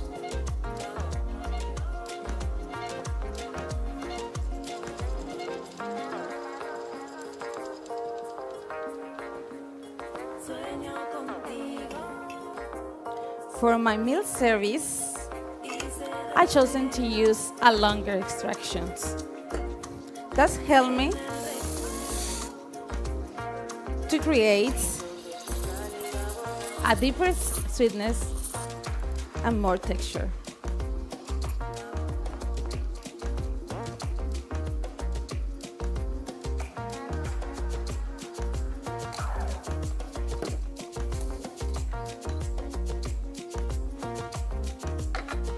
Judges, today I want to show you how we can change the perception of sweetness through textures and protein. Traditionally, coffee is paired with whole milk. When milk is heated around 60 degrees, the lactose becomes sweeter and smoother. The whole milks work as a bridge between the natural sweetness of the coffee and the sweetness created during steam. Can you please enjoy first coffee? Can you write down, please, the tasting note for my milk coffee? You can taste blackberries, caramel, and milk chocolates. Please enjoy it. I'll be back in a second.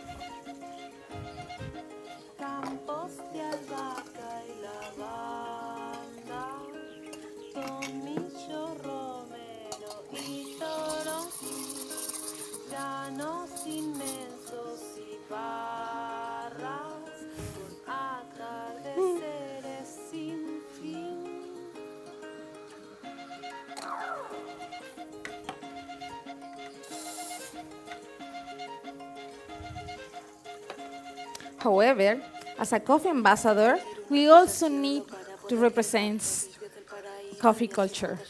I'm pairing my second coffee with oat milk. Oat milks bring a different type of sweetness through its natural carbohydrates. The sugars and enzymes in the oat milk help to highlight the complex sweetness developed during fermentation, while also improve texture. Can you write down, please, the tasty note for my oat milk? You can taste black currants, granola, and malt.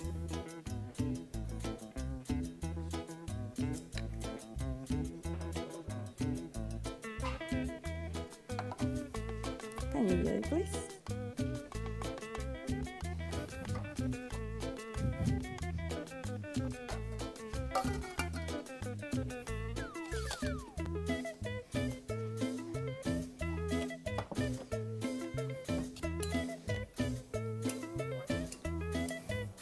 Thank you.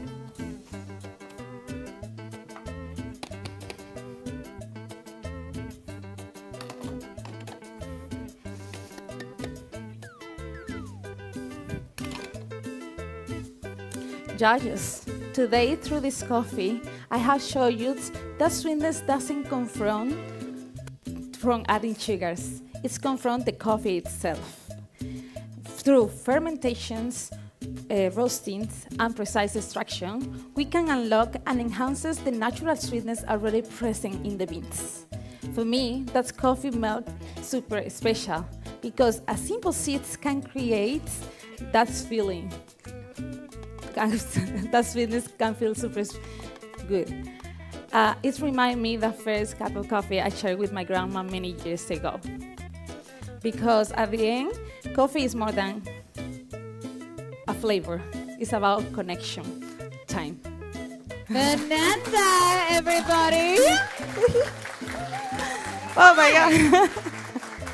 I kind of wish we could take a minute, you walk outside, see some sunshine, touch some grass. Welcome back to reality. Thank you. How did you go? How are you feeling about is this your first time on stage? It's not my first time, but it's my first time with English. Oh, wow. Because it's not... Congratulations. Guys, huge round of applause for that. That's a massive effort. Genuinely wouldn't have noticed. And you were incredibly well-spoken and easy to understand. So well done. How long have you been competing? Maybe 5 years ago in Spain. Okay. Yeah, but I competed for schools. Yeah. When I came to Australia, I learned more about coffee, and this is my first time, in a professional level. Well, congratulations. Thank you very much. That's fantastic. And so what do you do with yourself outside of today? Do you work in a cafe or a roastery or...? Yeah, right now I'm working as a barista in Toby's Estate. Oh, congratulations. But I used to work as a quality control as well. Yeah, great. So you've got a lot of really great coffee peers and people around you. Yeah, sure. Yeah, absolutely. So in preparing for today's competition, was there anything that you found challenging? Was there any one particular part that you sort of spent a lot more time on, or...? Yeah, it's today I want to explain more about sugar. Thank you very much. Thank you.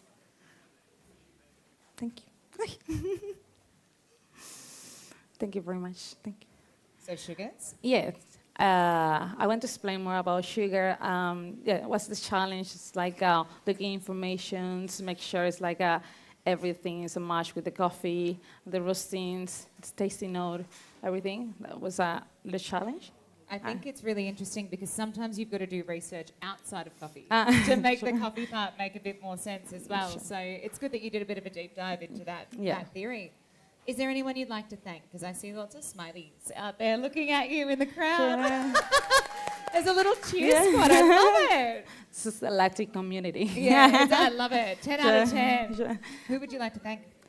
Thank Amatin, Toby's Estate. Everyone, I think so. Everyone, I receive a support for all of them, for the competitions, for the stage, everything. Thank you very much. Amazing. All right, let's give another warm round of applause for Maria Fernanda Azoko Estrada. Yeah. Now, just a reminder while you get started to clean up that I just want to thank all of our sponsors again today for the 2026 Milk Lab Barista Competition. I know these all sound like really frivolous shout-outs. These guys make this stuff happen. right? Apart from all of us, there's a bunch of sponsors that do this stuff for us as well. So for this one, we've got Fayema with the machine, we've got Ranchilio for the grinders, Milk Lab for the plant milk, Riverina Fresh for the dairy milk, Laboramics for these wonderful little colourful cups that look like little jelly beans, Barista Supplies, Jibby Jug, and Nucleus Coffee Tools. So keep at it. We're going to keep going with a couple more competitors and then cup tasters to round out the day. So thank you all for coming. Let's keep going. Thanks, guys.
mic'd up. I am totally mic'd up. Okay. Upside down, silly goose. Fantastic, touch me on me butt, she says I'm Mr. Smooth, just like a silk, soft and cuddly, hug me up like a quilt. I'm a lyrical Yep. now take me thin up, Now I am. Oh, good. Thank you. All right. So, we are getting down to the juicy end of the day. We're starting to run into the final Brewers competitors. So on stage, and for a big round of applause, can we give a shout out to Gordon Lamb? Thank you.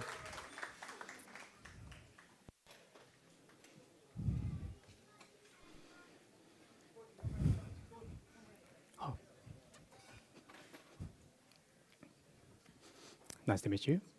Thank you. Nice to meet you. Nice to meet you. Pleasure.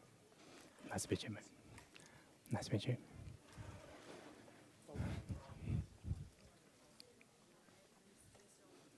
Hmm? Oh, yes. Is it enough? Okay.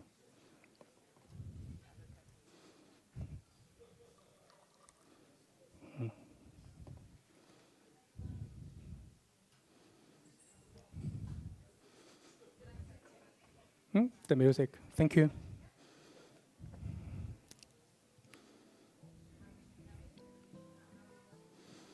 Ready to go? Okay. Good. Start again. And my time start now. Working in the coffee industry, there's one question I've often come across from many people. And the question is, what is the best coffee? And what defines it as the best? It is a tricky question. Even though we've tried so many different coffees, some of us may still finding it tricky and difficult to answer that question. What is the best coffee? How do we define it? Hi everyone, my name is Gordon, and I'm here today to answer that question with the coffee I'm presenting. I love Chinese proverbs since I was young. One of my favorite one is a proverb that calls 1 word, 1,000 pieces of gold coin. It means that when something is near perfect, if someone come up with a word or a keyword to enhance the quality, that keyword would worth 1,000 pieces of gold coins. For me, the keyword to the best coffee is connection. It's a connection between the coffee and the people drinking it.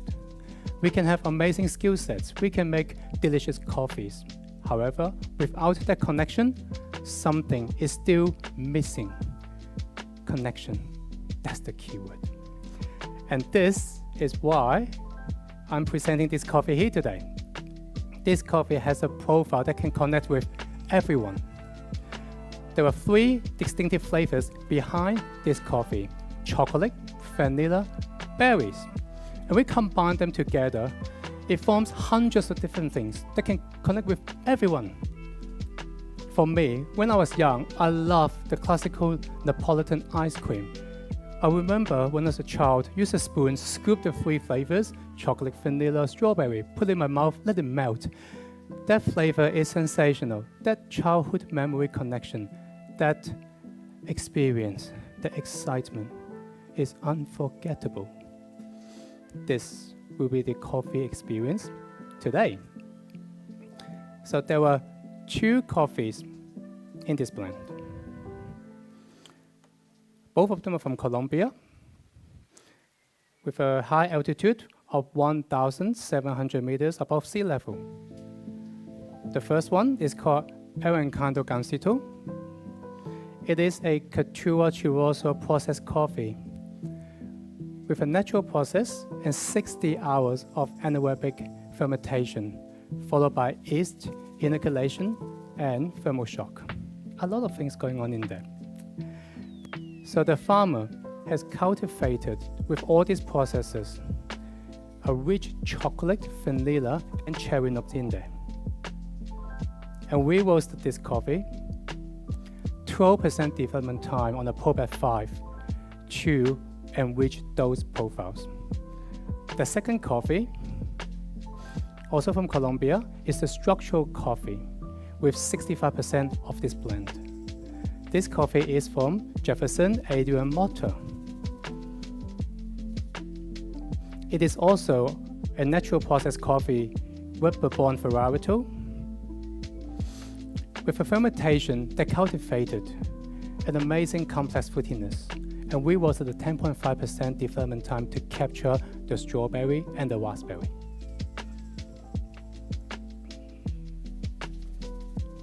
And now let's get connected with the coffee. The recipe for today: 13 grams of coffee with 210 ml of water.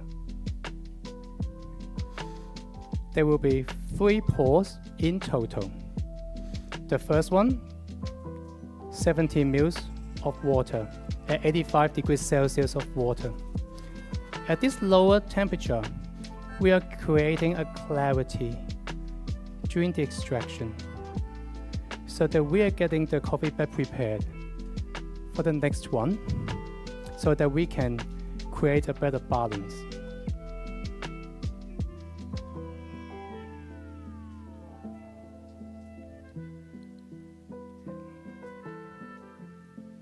And then in my next extraction, the next pour, I'll be using a high temperature of 90 degrees Celsius of water.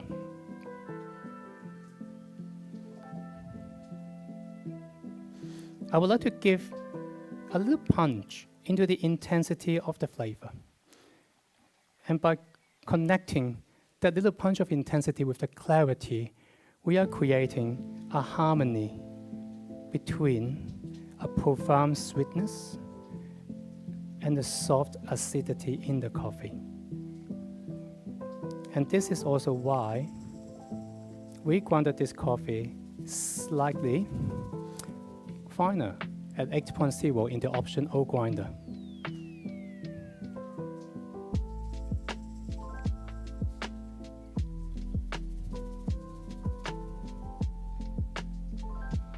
And during the last pour, I'll be going back to 85 degrees Celsius of water.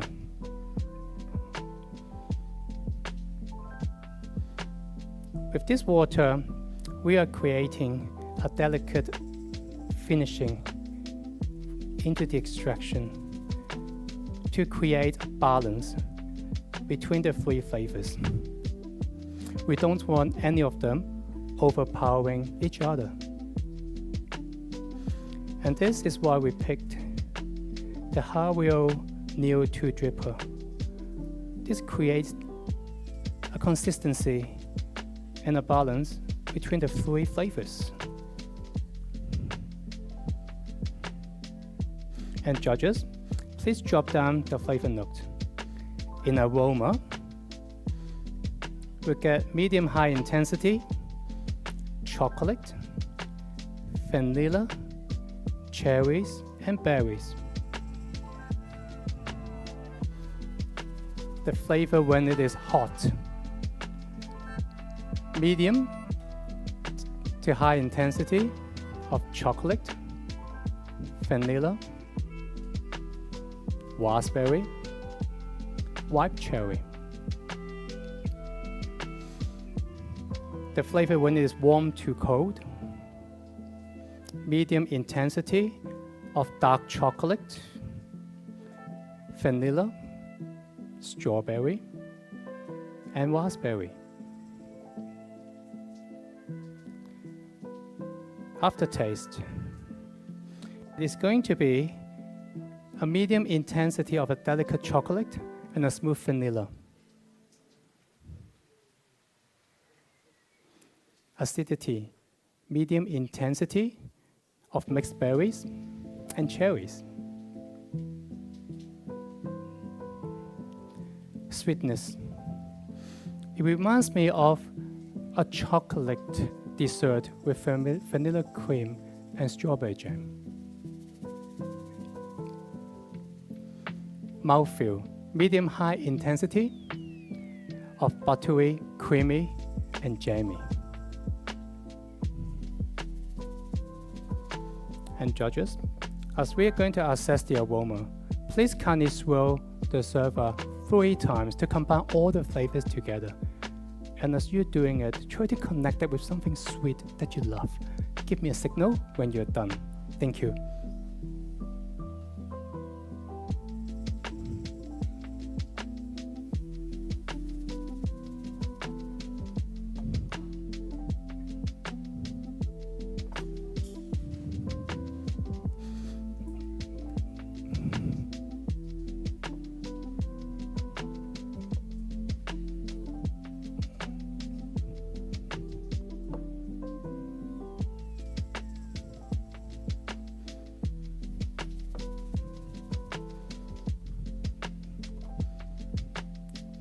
You're good?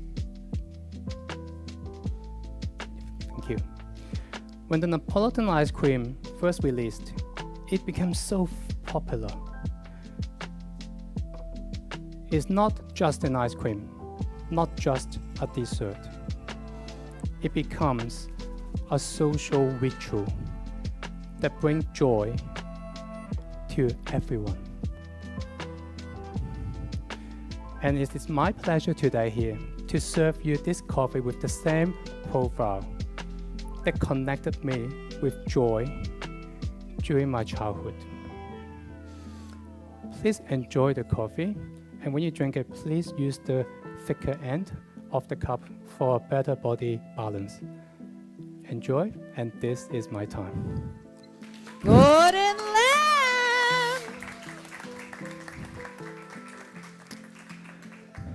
Hello. Hi. Hi. Yeah. Shake it off. I can a little bit now, yes. You can let it all go. Oh, yep. Oh, wow. Wow. Wow. Yes.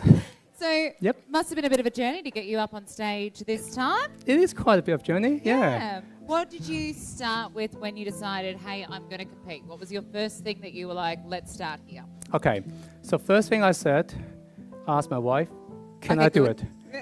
And she said yes, and I said, are you sure with 2 kids? Yes, do it. Okay, and then I asked my colleagues, Simon, who's not here today. Yep. I asked a few friends from work and also some people I know in the industry. Yep. They gave me so many advices in the past few months, and look, it's an amazing journey. They just like selflessly telling me everything. Not So- everything, but inspiring me and try to mentor me. That's amazing. And so I think the most important step that a lot of people miss is asking permission. Is that what you're trying Yes, yes. Just have to make sure that the application is approved. Yeah. Done. I can go. Yeah.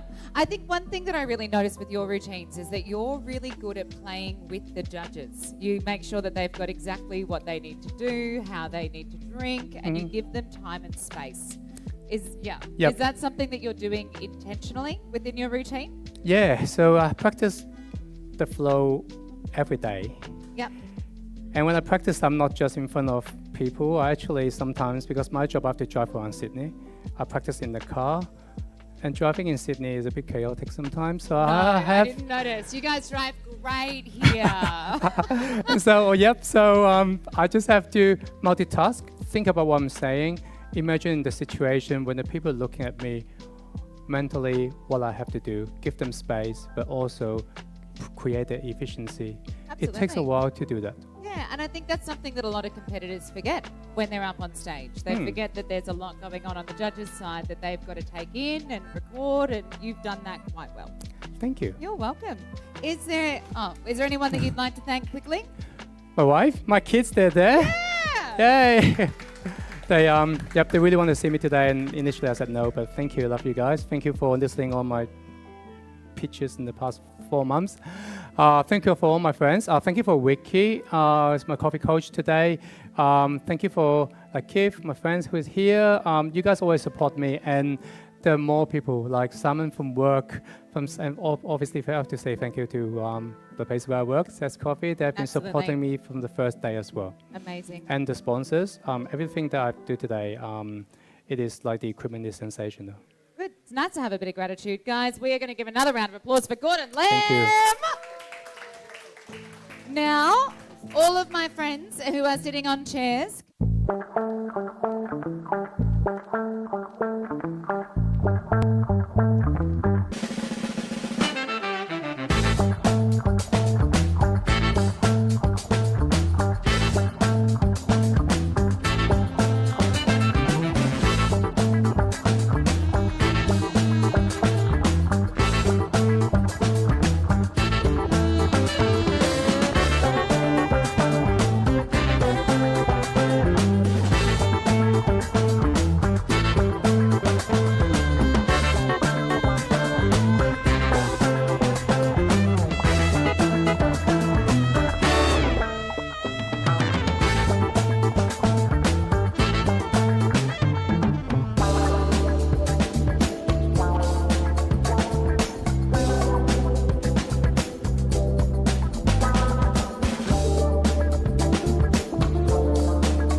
things go, go, go, go, go.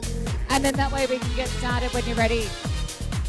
So for those of you that don't know how cup tasters work, this is quick fire, rapid tasting, test of strength, put it that way. So what we're going to do, we've got 5 sets of 3 cups. In those 3 cups are 2 of the same coffee and 1 different coffee.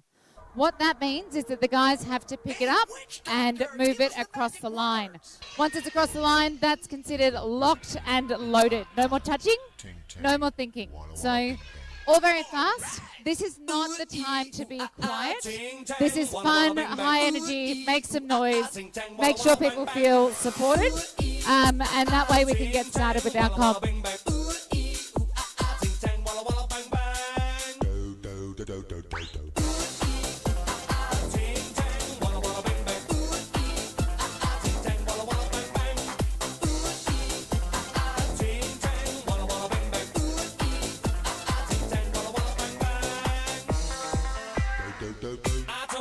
Doctor, I was in love with you.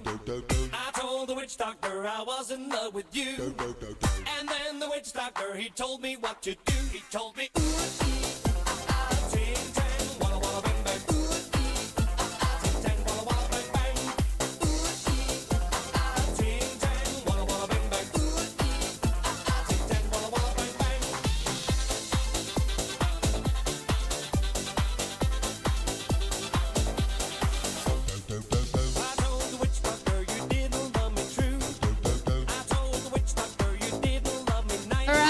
Start bringing on all of our competitors. So here on table 1 we've got Jasmine Tender. Table 2 we've got Percy Lim just here. We've got Phil Ju over here. We've got Claire Liu. And we've got Carrie Kim over here on table 5.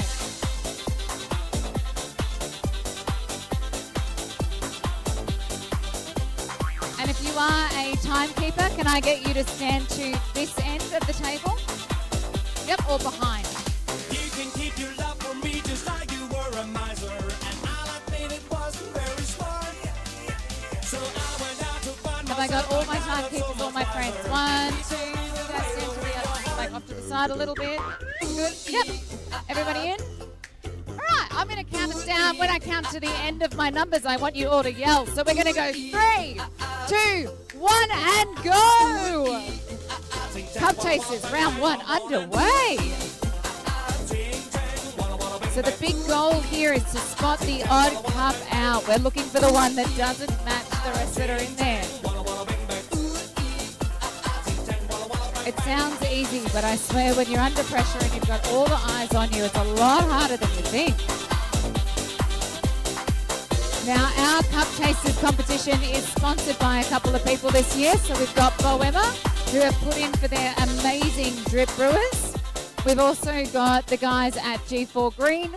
We've got Uncle Bruno, who we're not going to mention who that is, somebody's secret here. And we've got the EMA group as well for the brewers as well. So Jasmine's putting 2 across the line. Big round of applause, guys.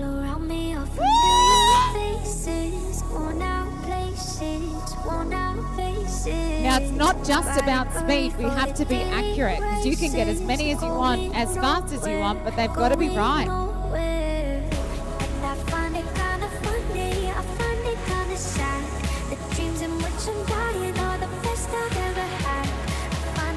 Now, this is one of those competitions that you could do yourself at home. Brew some coffee, have a go and see if you can meet the time limit.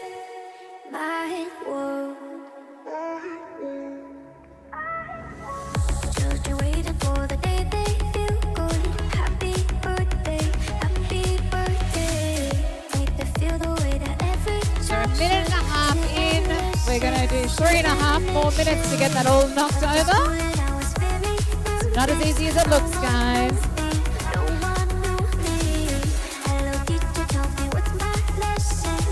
We've got a couple more cups across the line. So we've got Carrie pushing one across.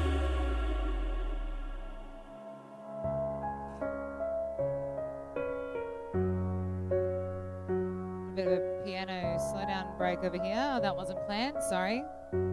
DJ Professional. Ooh, another one across the line for Jasmine. crisis. Riding early for the daily races. Going nowhere, going nowhere. And I find a kind So we're coming in at 2.5 almost minutes. So the competitors today are competing not only against each other but also around the rest of Australia. So at the end all of the results will be tallied and the top will go through to nationals. Got a couple more cups across the line. 2 across the line for Claire. We've got 1 across the line there for Percy. We got 3 here for Jasmine. We got 1 here for Phil. Let's bring it home, guys. Big round of applause. Let's get it going.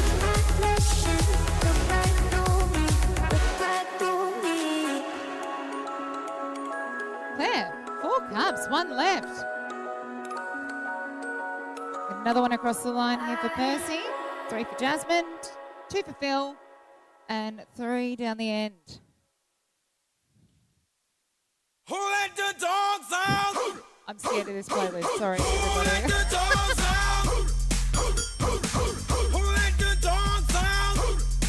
We're almost to the line with some of these.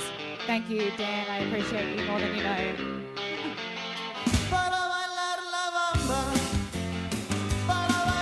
All right. Sometimes the last cup is the hardest decision to make.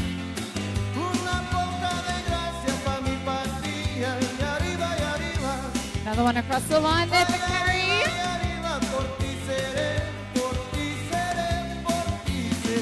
All right, 2 cups left here for Percy. 2 cups left for Jasmine as well. Yep. 4 minutes on the line. 1 minute, guys. Let's start making goals.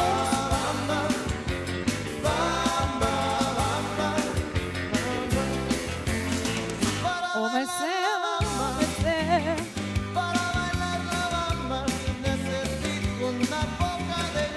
So close. And we're across the line, Carrie! Big round of applause, guys. Across the line, Claire, let's go! Oh, across the line with Jasmine as well, guys. Big round of applause.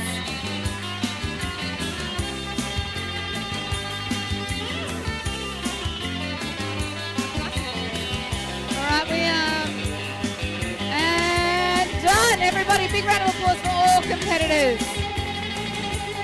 All right, so I'll get everybody who is delegated. Everyone else stand back. If you're not delegated to clean, no one else touch the tables.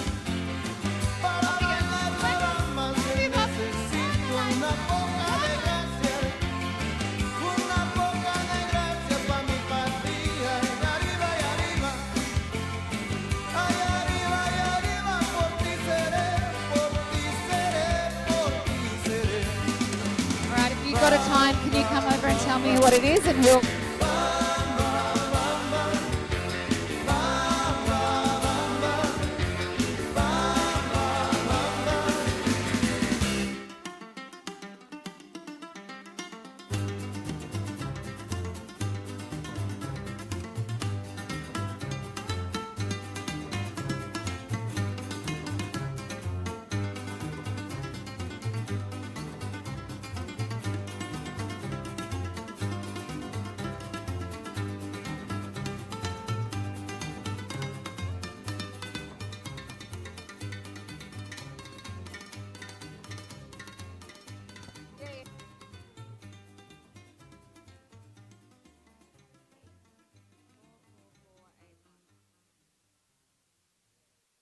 Hi, it's rolling. I'm sorry, Charlie Murphy. I was having too much fun.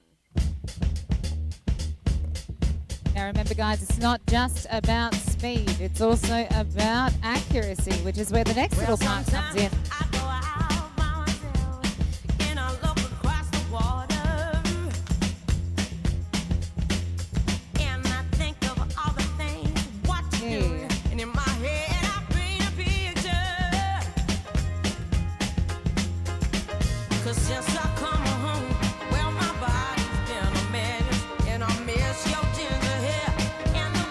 The way that the next part of our competition works is that they are going to show you the bottom of the cup. Now, if the cup is marked with an X, yep, it is meaning that it is correct. If it is blank, it is a no. So if you guys want to come around this side if you can't see, because they're going to show you the cups, and I need your help before I lose my voice to yell out if it is a yes or a no. And I want some energy in here, guys. Did you have to go to jail? Put your house on a up for sale. Did you get a good lawyer? All right, competitors, back to your tables. Hope you found the right man. Come on, back to your table. Let's go. Friends, go back. Go back. Time to reveal. Change the color of your hair. I know, it's hard. It's a hard thing. All right, reminder, I need energy, yelling, all of the rest of it. So, we're going to start with Claire. Actually, no, you're behind. So, hello. So what we're going to do, picking up cup one, showing everybody. If it is marked, well, yes. If it is not marked, we are going to say no politely and give them a thumbs up. All right? So when you're ready, cup one, let's go with the... No. Next one. Yes! Nice, get involved. We've got a yes. Anna. No. Anna. Yes, 3, 4, 5. Jasmine, can you show everyone your first cup, please? No. Number 2? No. Number 3? No. Guys, round of applause. Come on, we still have some life in here. Yes! And we've got a yes. 2 cups. Hello. I get to make the rules. I get to pick whoever I want here. So can I get you to show everybody cup one when you are ready? It is a yes! We're only on cup one. Don't get too shocked. Number 2. Oh, next one is a yes! And a no! And a yes! 3 cups! Fancy just for that. You are up, my friend. So can I get you to show the crowd? Let's go with cup number 1. What do we got? We got a... I can't see. Yes! And a... Yes! We've also got a... No! And a... Yes! As well as a... No! All right, I'll get you to jump out of the way so everyone can see Claire's cups. Wow, that was a whole thing. There, I left you till the end. Sorry. Let's go with cup number 1. What do we got? We got a... Yes! Oh, he treats me with respect. And a... He says he loves me all the time. Yes! He calls me 15 times And a day. a... He likes to make sure that Oh I'm my fine. gosh, You it's know a I'm yes! the man who's Yeah! made me feel quite And we so got a... secure. He's not like all them other No! boys. They're also And dumb a... and immature. That's just That is a yes for Claire! Wow! All right, guys, great round of applause. We're going to clean up. We're going to keep going. But thank you all for coming out for that.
we are coming up to the third last competitor for Brewers Cup this afternoon. So can we get a big round of applause for Anthony Sofatsis? It's against the law. It was against the law. Or what the mama saw. It was against the law. The mama looked down and spit on the ground.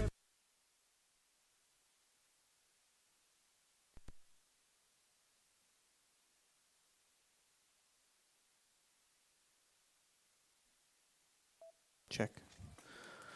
All right. Both kettles. Yes. As usual. Yes.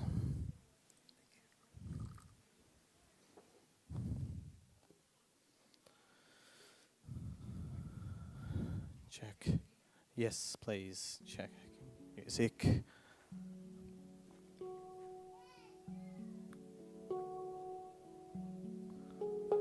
Yeah. Nice volume. Well done. First try. Yeah. All right. Hello, judges. All right. Okay. All right. You can. Yeah. Oh, yeah. Yeah. Thank you, Bruno. Thank you. Appreciate you.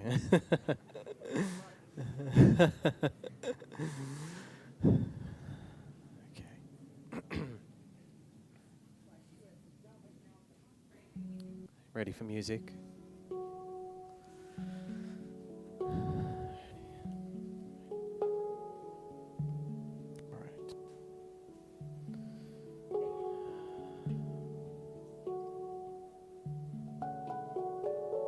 Time. Hello, judges. My name's Anthony. Becoming a coffee trainer has been one of my proudest moments because it's allowed me to help others on their coffee journey in the same way that so many of my mentors helped me. And when I look back on all of my mentors, I realize they all shared one thing in common: clarity. Clarity in the knowledge that they shared. Clarity in their brew theories. Today, I'd like to share with you this power of clarity, starting with our coffee. Today, I have a blend of 2 coffees. Our first comes from the amazing Jamison Savage. Our green tip geisha comes from his farm, Finca Debra, located 1,900 meters above sea level in Buquete, Panama. Jamison has processed this geisha using a temperature and pH-controlled natural anaerobic fermentation, inoculated with nitrogen, and closely monitored for 100 hours, and then slowly dried as a natural for 20 days in a climate-controlled room. Jamison has spent over 10 years refining his fermentation techniques. This clarity in every decision he makes shifted the profile of this coffee into a complex red spectrum of flavors. But I wanted to bring even more clarity to this complexity. And I found this in another very special coffee from Colombia, grown by the Julian family at Finca Immaculada, 1,700 to 2,000 meters above sea level in Villa de Cauca. The coffee is Eugenioides. Ours has undergone an 8-day natural carbonic maceration, then a sealed tank fermentation before being dried in whole cherry, inoculated with carbon dioxide throughout the fermentation. This gives refined acidity and body to complement the extraordinary sweetness of this species of coffee. Together, these 2 coffees create something I've never experienced before. The Eugenioides refines the structure of the geisha and lifts the red fruit notes, supporting each other to create the clearest, most expressive experience I could share with you today. And to brew this amazing coffee, I've chosen the Hario Neo Dripper because its cone shape and downward spiraling ridges give us a fast flow rate for clarity of flavor. To the Neo Dripper, I'm adding 17 grams of our coffee. Coarsely ground, consisting of 13 grams of our geisha to 4 grams of Eugenioides to 255 grams of 44 ppm water, a mineral concentration that gives our coffee balance of sweetness and acidity. Splitting this water into 5 pours. It's a simple recipe, but clarity doesn't come from complexity, it comes from understanding how each variable contributes to the final cup. And our other two key variables today are temperature and pouring technique. In my first two pours, I'm using a kettle set at 92 degrees. As at this temperature, we find beautiful rose, strawberry, and cherry notes. And in my first pour of 50 grams, I'm starting in the center, carefully spiraling outwards and then back to the center.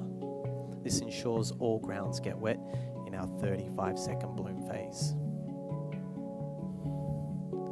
And in my second pour of 55 grams, I'm using a faster flow rate. Again, starting in the center, but following with 3 aggressive circle pours, and then back to the center. This breaks up the bloom, releasing those beautiful aromas and flavors.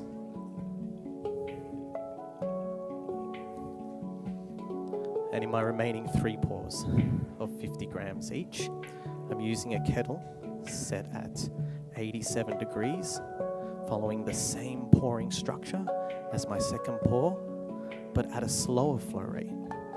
This gentle agitation and lower temperature gives us a soft, smooth mouthfeel. It was my mentors early on that encouraged and inspired me to look at my brewing deeper. It has now been many years of testing, tasting, and brewing that's given me a deep understanding of my brewing variables, allowing me to get the best expression out of our coffee today. And it's this that's given me clarity. And it's this same clarity that I now strive to pass on to my customers, to my students, and to anyone who shares that curiosity to learn.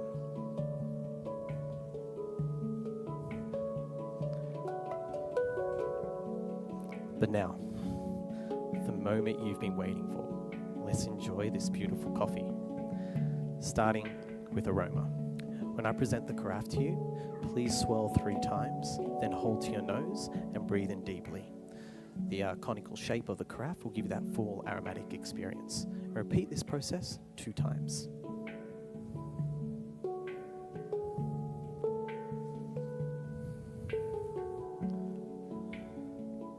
From the aroma, you'll find rose, strawberry, and cherry.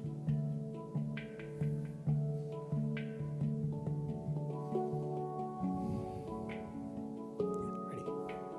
Please enjoy. Thank you. Please enjoy. Thank you. Please enjoy. Thank you.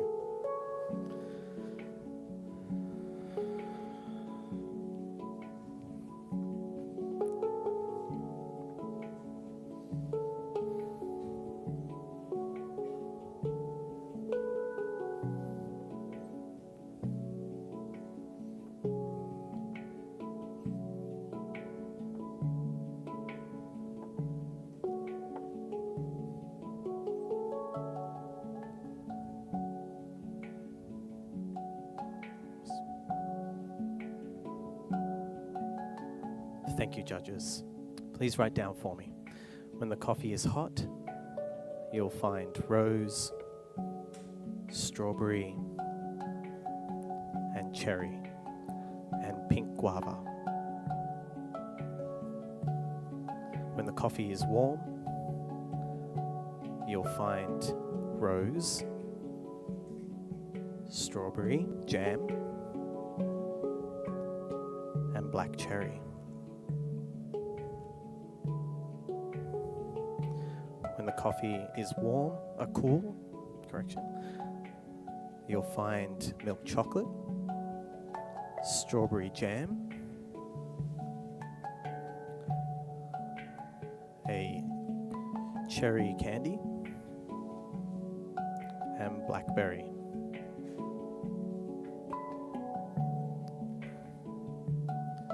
The aftertaste is long of that strawberry and cherry.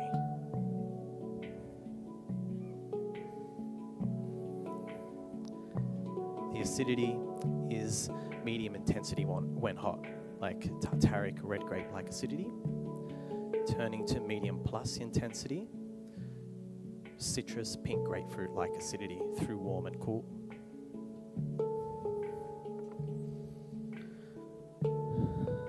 And the sweetness is my favorite part. It is medium intensity when hot, like ripe red berries, turning to red berry jam, confectionery-like medium plus intensity through warm and cool.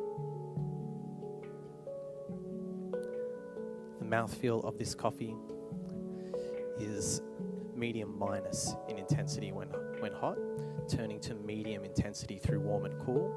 It is smooth and juicy throughout. And overall, this is an incredibly sweet, red, juicy, elevated expression of these two coffees. And I've chosen this cup today because its pink colour will remind you of those sweet red fruit notes. The rounded shape will hug all those beautiful aromatics into your nose. I just ask throughout your drinking experience, please drink from the thick lip side only. Judges, I wouldn't be here today if it wasn't for my mentors who shared their knowledge to give me clarity, who inspired me with incredible coffees like this one here today. But the most important thing all of this made me realize is that it's now our turn as coffee professionals to help others find clarity and confidence to push coffee even further. Thank you, judges. Please enjoy those incredible coffees. Time. All right, we've got Anthony, everybody.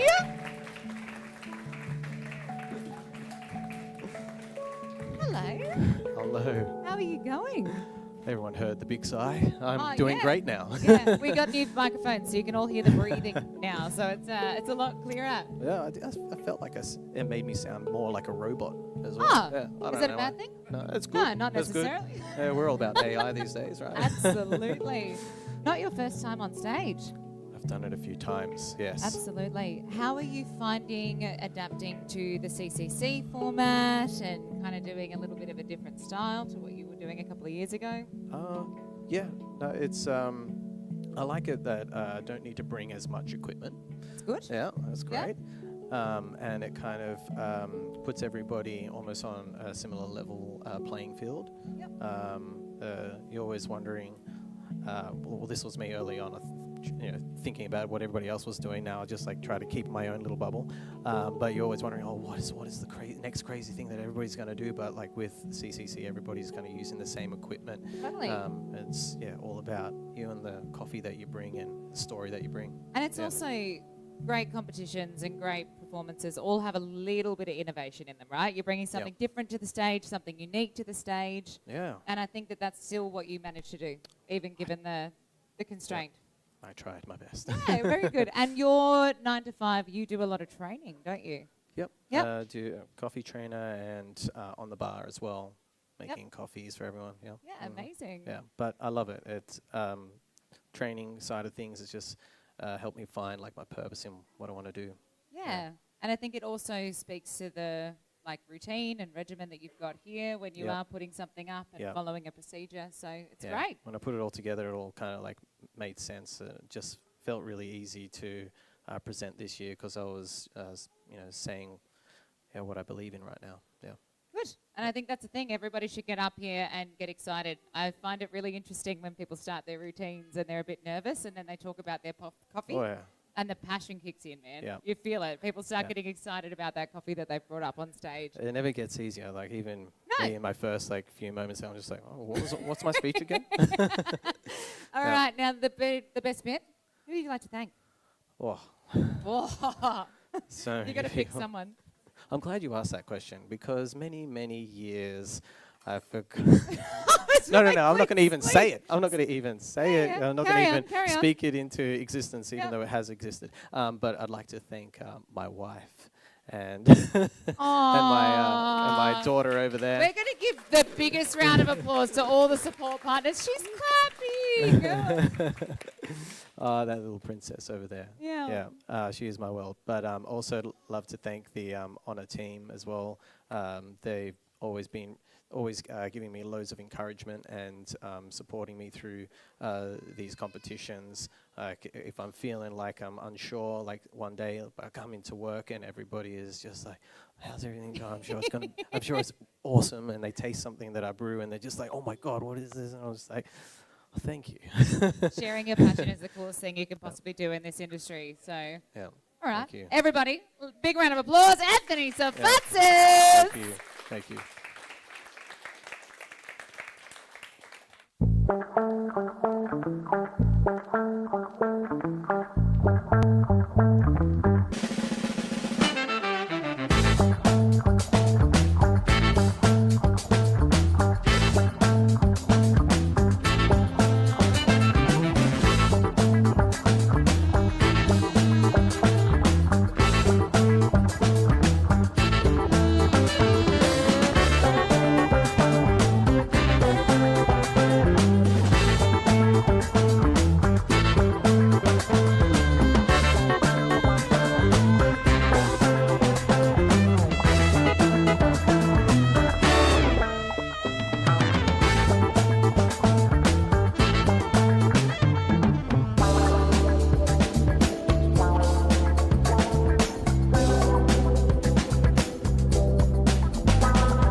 I get you to step up to the plate? On table 2, we're going to have Daniel Saputra. Can I get the music down slightly? I love Sandstorm, but this is Turbo. All right, on number 3, we've got Benjamin Lay. And we got Marco over here on table 4, and then G over here on table 5. All right. You guys know the rules. You guys know the game. I'll get you to come in and around if you want so you can see everything. Get in, get in, get in. All right, we're going to count down on the count of... Huh? What overall time? Who's got it? Me.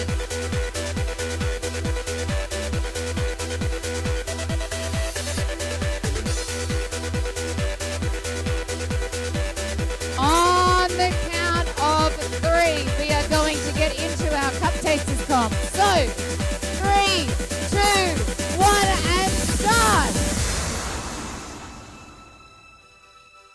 And the music breaks right as we get into it. How good. So for those of you that are just joining us, we have 5 minutes, 5 cups. This is much harder than you think it is. They have 2 cups that are the same and 1 cup that is the odd one out. Their job is to identify it. It's not just about who finishes the fastest, it's also about who is the most accurate.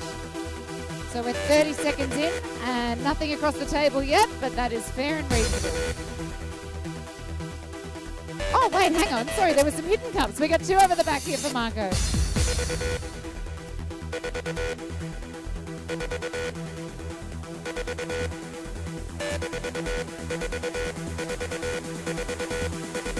All right, as we round the 1 minute mark, let's give everyone a big round of applause. Keep the energy high, guys.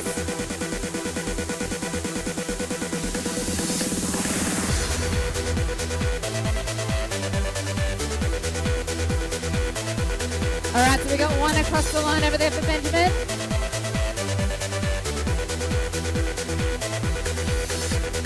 Tricky tables, guys, tricky tables. All right, across the line there we got for Brian.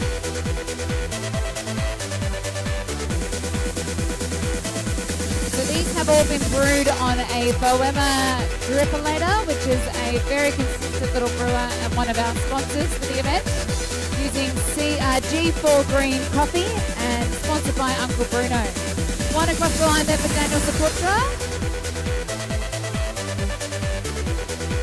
We got 2 up the front here for Brian, 1 for Daniel, 1 for Benjamin. Marco's smashing it. We got 2 left over there, and then at the back there we've got G, who has not pushed across the line, but that doesn't mean he's not thinking. They are allowed to touch the cups behind the line, but not lift them up. So if they lift up the cups, it's considered to be locked in, and they must push it across the line. Oh, sorry, we're all done over here. Big round of applause, guys. Bigger than that! Bigger round of applause! Let's go!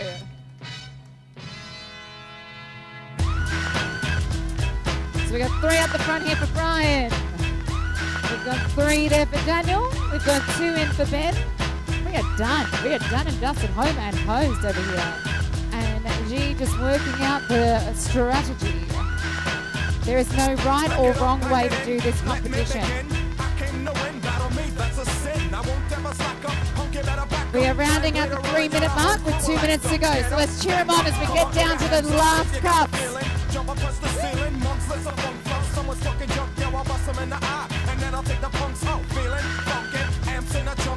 Alright, 1 cup left here for Daniel.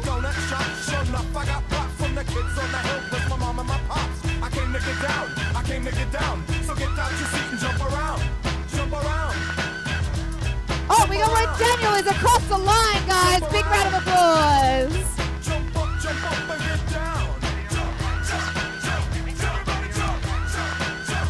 Here's some very fancy slurping. Very intense.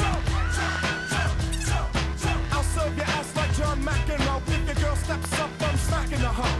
Word to your moms, I came to drop bombs. I got more rhymes than the Bible's got psalms. And just like the prodigal son, I've returned. And every step of me, you'll get burned. Cause I got lyrics, but 1 minute, 15 seconds left.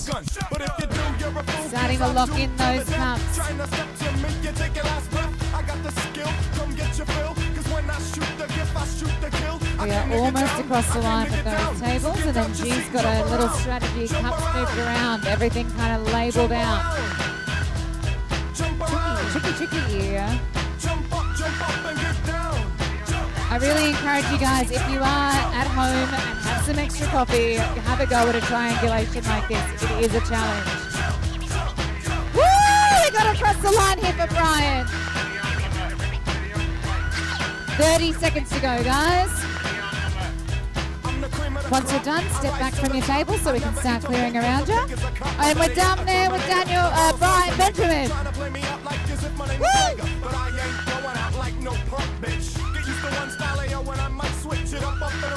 Alright, so we're going to count down the last 10 seconds. We're going to go 10, 9, 8, 7, 6, 5, 4, 3, 2, done. Alright, stepping back from your tables, let's clear, and then we can make some big calls. While we got a bit of time, I just want to thank our sponsors for our other competitions today as well. So today we ran the 2026 Asker Brewers Cup competition. Option O sponsoring with the Lagom grinder. We've got Boss Water, Cario for their drippers and papers. We've got KFEC as well with their drippers and papers. We've got Brew Methods, Knee for the cups, and Barista Supplies. When it comes to the guys over here for the 2026 Milk Lab Barista competition, we have a bunch of sponsors. So we've got Milk Lab, Fayema, Renchilio, Chimbali Group who are supporting the Fayema product, Riverina Fresh, Loveramics, Jibby Jug, and we've got the guys at Nucleus as well as Barista Supplies. So big round of applause for our sponsors, because we would not be in this room right now if it wasn't for them.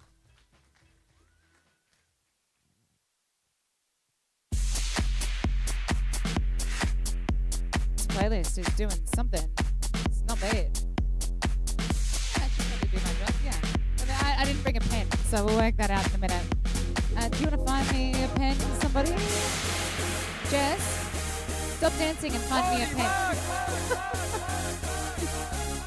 Yeah.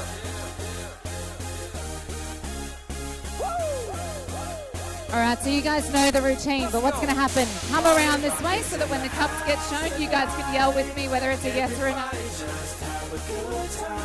If I do all the yelling, it'll be a very quiet day for me tomorrow, so pencil's fine. Yeah. All right, can I get everyone to bring me their times?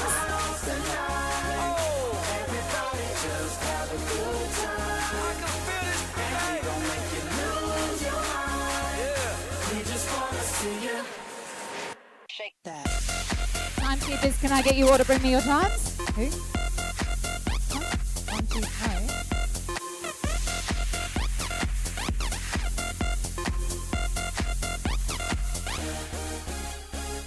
In the club, party rock. Looking for your girl, she on my jock, huh? Now stop when we in the spot. Booty moving weight like she on the block.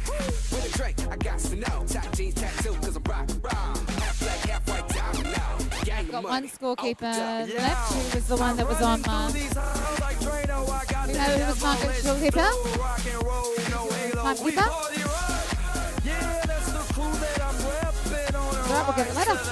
That's fun. Alrighty, everybody back at their tables. It is time. Time to do the big reveal. Now, if they show you an X on the bottom of the cup, I need you to yell yes.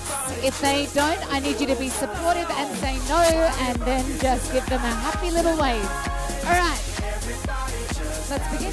Cup number 1, what have we got? Show the crowd. No. Next one is a yes. Yep, let's go. Next one is a no. And we got a no. And cup number 5 is a no. Amazing job. Big round of applause, guys. Right, so now, after that, we're up to Daniel. So I want you to show everybody. Let's go out there. Let's go give them a little show of what you got. Cup number 1 is a no. And a no. And a yes. And we've got a yes. With the last one being a yes. 3 cups. Round of applause, guys. What? Benjamin. Let's do it. What do you got? You got a? No. Cup number one's a doozy. Let's go a? No. And then up? No. And a? Yes. With the last one being a yes. Good job. Huge round of applause, guys.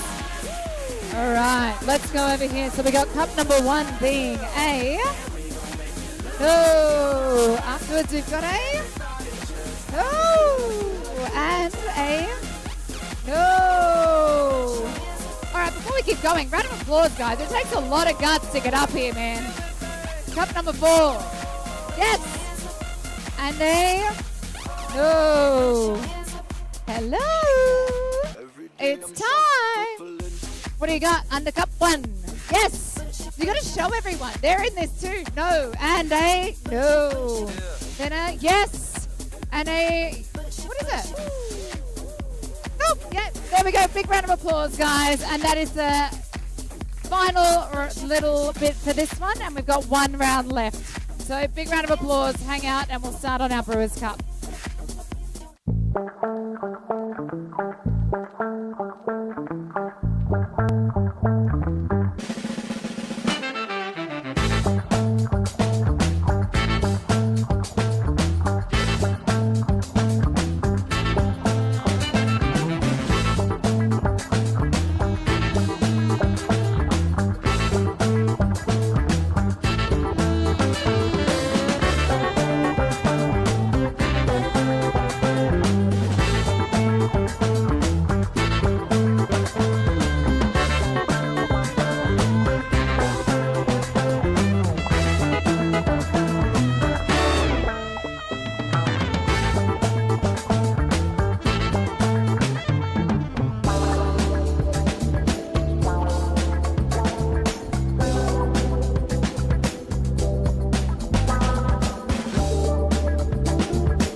sorry for stopping the music there because you were getting into it. So, so we have our second last competitor for the day for the 2025 New South Wales ACT Brewers Cup competition.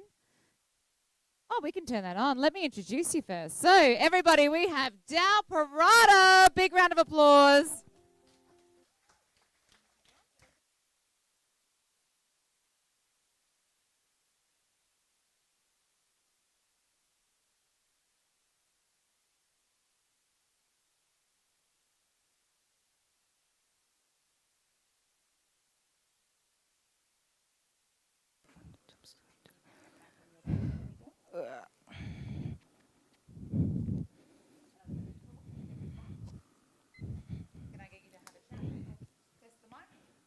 Hello, hello, hello, hello, hello.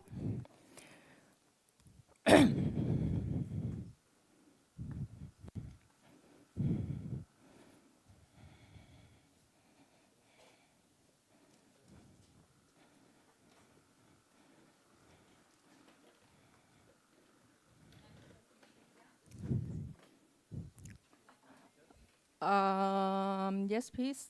Testing. Water.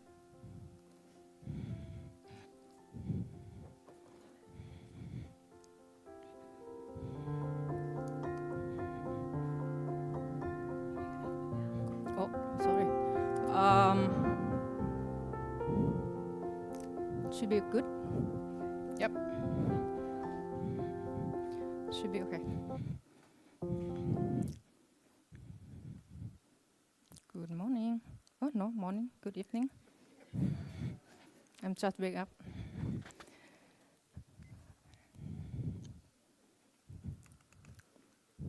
Okay. Can I get the music, please?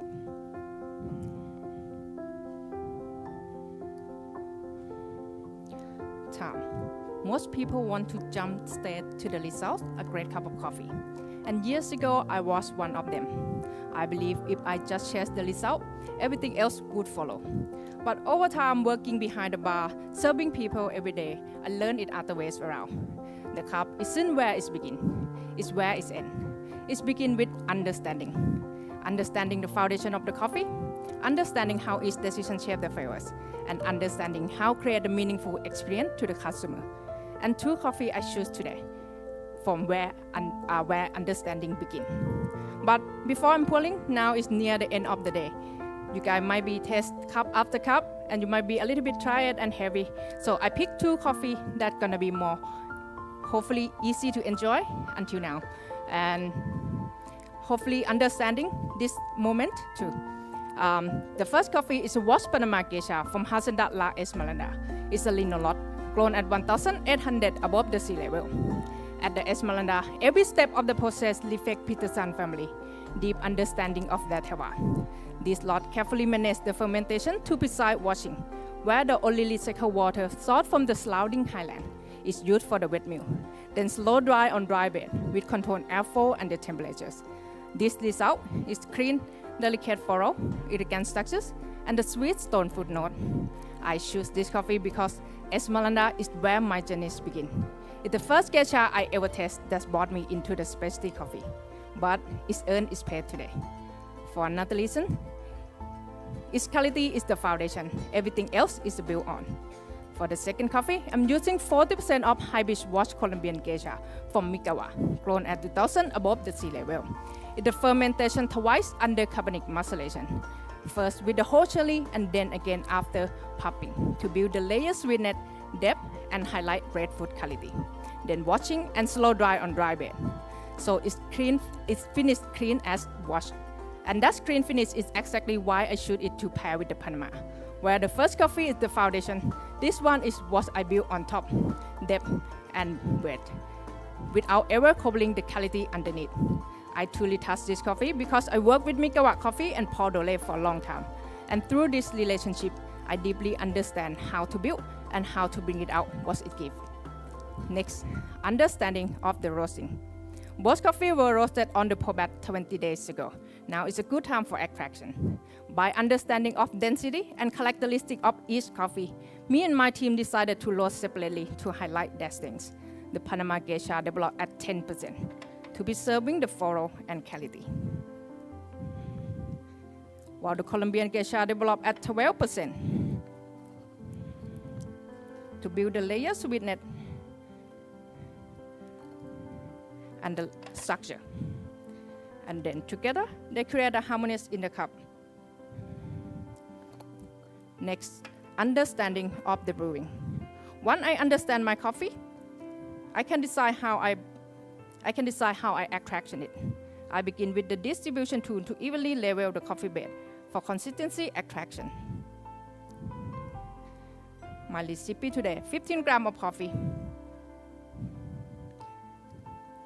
230 grams of water, 1:15 ratio at 93 and 88 degrees, and divided into 4 pours. By understanding of agitation, I can control flow rate, pour height, and pouring pattern to shape extraction. I begin with 50 grams of water at low height and slow flow. This maintain control allow gas to release and ensuring even saturation. At 35 seconds, I will pour 70 grams of water, releasing the kettle to the getter height and the faster flow. This will attract more complex compound sugar and acidity, balancing bright acidity and enhancing depth. I grind the coffee at 600 micron using the optional grinder with lowest RPM to get high grind uniformity. Help me achieve the complexity into the cup. My water today was 20 ppm. By understanding this soft water, I can grind the coffee finer than usual to increase extraction. And my third pour, followed by 60 grams of water at low height and medium fast flow. This will enhance the sweetness and bring out our breadfruit quality. My dipper today, I'm using the Hollywood Neo dipper. It's a unique grip design. Promote the faster flow and stable extraction. Pair with Cafe Abacus filter paper. This setup is allowed for more even flow, enhancing the quality and the structure. And my last pour, I will drop the temperature to 88 degrees. These lower temperatures and the gentle flow reduce attentions and bitterness. Finishing the cup with the quality and the smooth mouthfeel.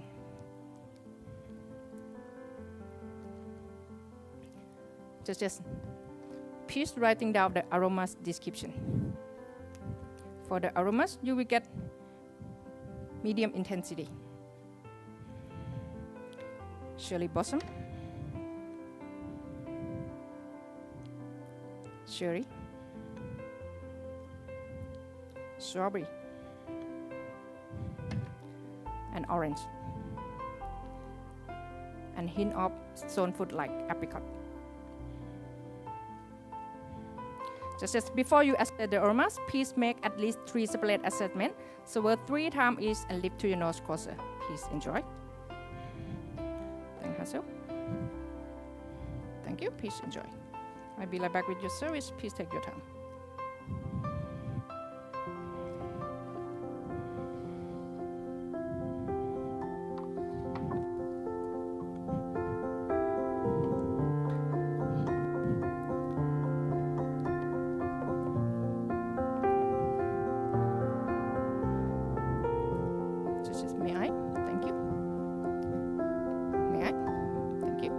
For the flavor descriptor, it's medium intensity. Cherry blossom, raspberry, cherry. When warm and cold, cherry, strawberry, orange, and yellow stone fruit like apricot. Aftertaste is medium intensity. When hot, strawberry and cherry, and hint of ruby grapefruit. When warm and cold, strawberry, orange, stone fruit like apricot, and hint of oranges. The acidity is medium intensity, malic and citric all the way through, from hot to cold, like cherry, yellow stone fruit, and orange. The sweetness is medium intensity, fat fruit like, and hint of sugarcane, from hot to cold. The mouthfeel is medium intensity, smooth and silky when hot. Collection, smooth and silky, hot to cold. And getting a little bit juicy when it's cold. Just as this is where everything comes together. Because once I translate my understand into the cup, the next step is understanding how to share the experience to the customer. And to fully enjoy this coffee experience, today I invite you to drink directly from the cup at the end of my presentation, from hot to cold. The pink color will guide you toward for the pink footnote.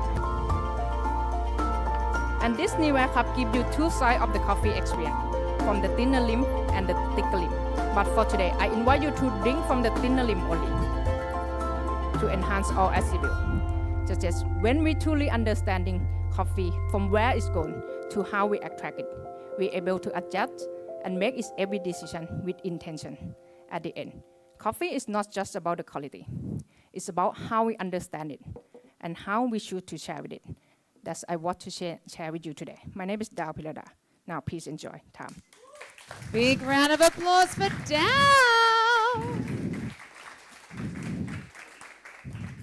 Hello. Hello. I feel like I just snuck up on you then. Wow. That was a very intentional performance. How long have you been preparing for this one specifically? This one is a short test I never did before. Yeah. Because I just came back for holiday 2 weeks ago. Wow. And my brain's still in holiday. Yeah, but that's probably a good thing, to be honest. I'm a little jealous. You can, do you want to hold you up while you get that? Okay. It's still good. So, but I do my best, okay. Yeah, and so for you, this has been kind of a short lead up, short preparation, and now you've still presented something beautiful in the cup. That's great. Yeah. Yep. Amazing. And Hopefully still enjoy. Absolutely. And you've been on stage quite a few times. This is not your first rodeo. Yeah, it's maybe 5th time. Wow, that's a milestone. But it's the first time that I did something wrong. Yeah, I can not something wrong, but some. They can't see it. So let's not talk about what's on the floor. Nothing happened. Nothing bad happened, and everything is right with the world. So I'm going to let you relax and breathe, but I want you to do your thank yous. Okay. Let's do a little bit of gratitude first. Who are we grateful for in this world? First is Jibi. She always look after me every time.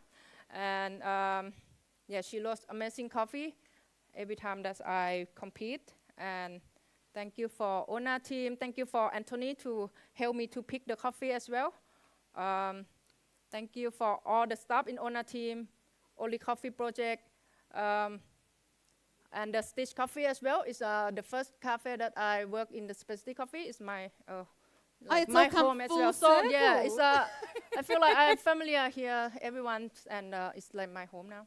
Yeah, and you've got your whole community around you as well. So And there's a hot now. lot of people watching you today, and you've done an amazing job. So huge round of applause, guys, for Dao.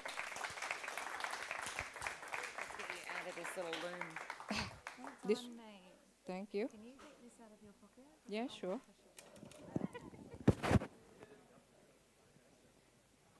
There we go.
Remember, this is not a quiet competition. I want energy, I want noise, and I want excitement. I'm about to count down. Once I count down, 5 cups, 5 minutes. Let's do this. Have we got all our scorekeepers, timekeepers, friends? Who's here? Oh, beautiful. Yep. 3, 2, 1, and slurp. Let's go. Let's turn the music up a bit. Let's go.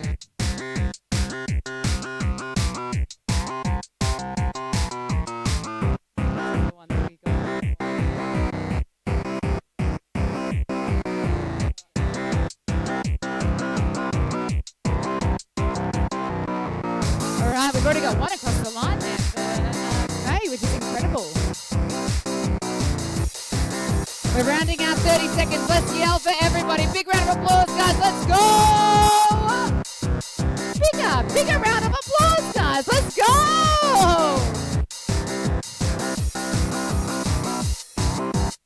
Alright, so we've got 2 across the line here for Faye. There is no perfect strategy to this game, right? So it's not just about speed, it's also about accuracy. 3rd one across the line for Faye. Big round of applause. Let's go!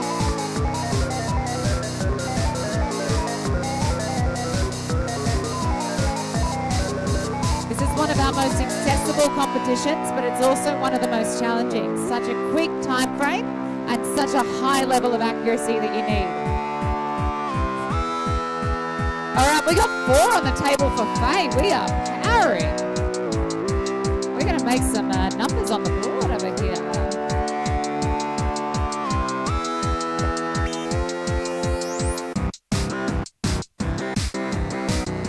All right, so we've got some decisions being made. Faye has just crossed the line. Let's go. Big round of applause for Faye.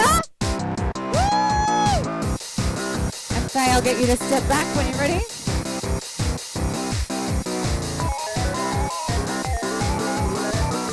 All right, nobody else locking in anything else?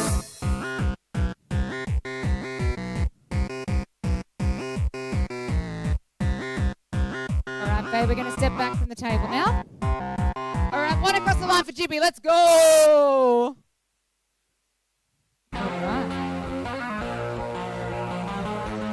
1 across the row for Nuno.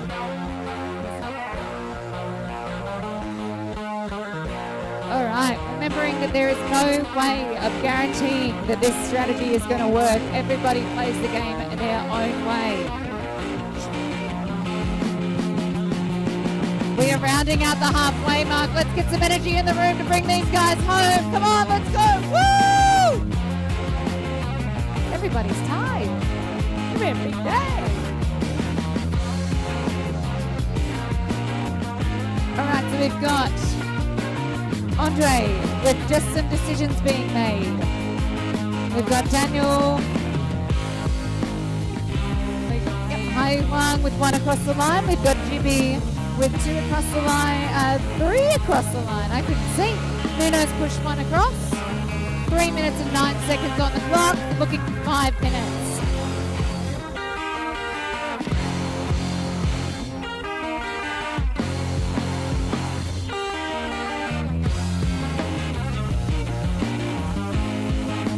All of our coffee today has been supplied by G4 Green and brewed on the Drippolator by Boema. All right, first one across the line for Andre. Let's give him a round of applause. Yeah, that's right.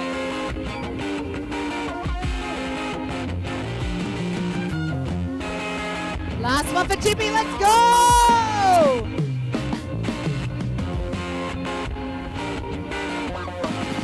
Big decisions left to make for the rest of the competitors. 2 across the line for Nuno, 1 across the line for Hayu, 1 across the line for Andre, and we have 1 minute remaining.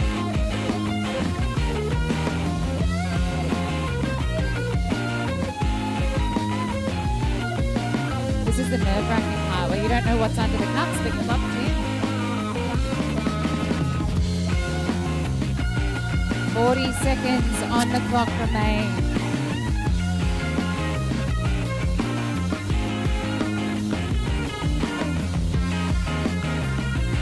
All right, 1 more across the line for Hayu, so that's 2 left. Nuno with 3 to go, and we've got Andre with 3 to go. Oh, 4 to go. That's 3 to go. We got one across the line. Big round of applause, guys. That's it. That's it. All right, we're going to count it down. So we've got 10, 9, 8, 7, 6, 5, 4, 3, 2, and 1. Let's go. All right, competitors, step back. Let's clean up the cups, and then we'll make our little announcements. All right, competitors away from the tables while we clean the cups, please. Step back up against the banner if you can.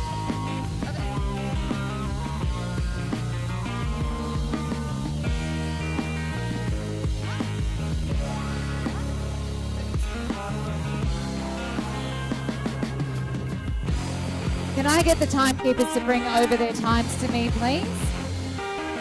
1 second.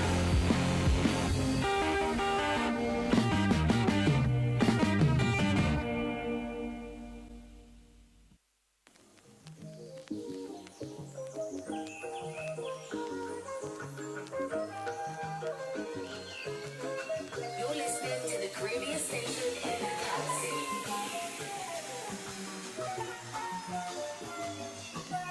And now for my next number.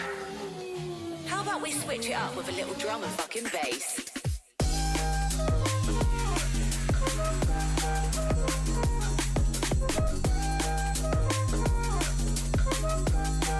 You're listening to the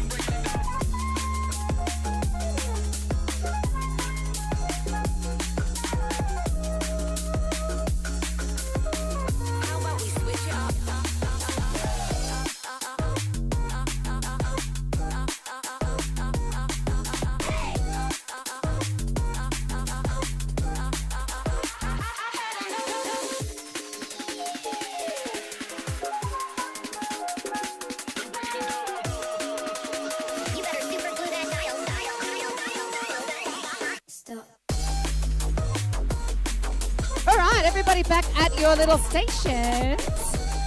Can I get everyone to come round so that you guys can see the cups when we call them out? So come in, stand in front of the screen.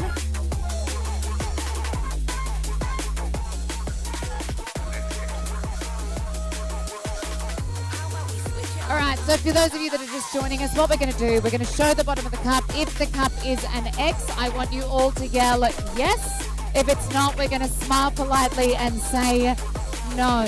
So we're going to start here. 5. All right, when you're ready, let's go. Cup number 1 is a yes. And a yes. We've then got a yes. And a no. And a yes. I love seeing other competitors cheering on competitors. Good job, guys. Let's support each other a little bit. Andre, how would you like to show us your cups? Let's go. What do you got? Under cup 1 is a yes. And a yes. Show everybody. And it's a no. And a no. And a no. Jibby, my dear, would you like to show your cups? Yep, so we got cup number 1 is a no. We've then got a no, and a no, no, and a no, and a no. Not today. Jibby has one of the most amazing palettes. It shows how incredibly difficult this round of competitions was. Nina Park, let's see your cups, buddy. Let's go. What do you got under cup number 1 is a no. After that, you've got a no.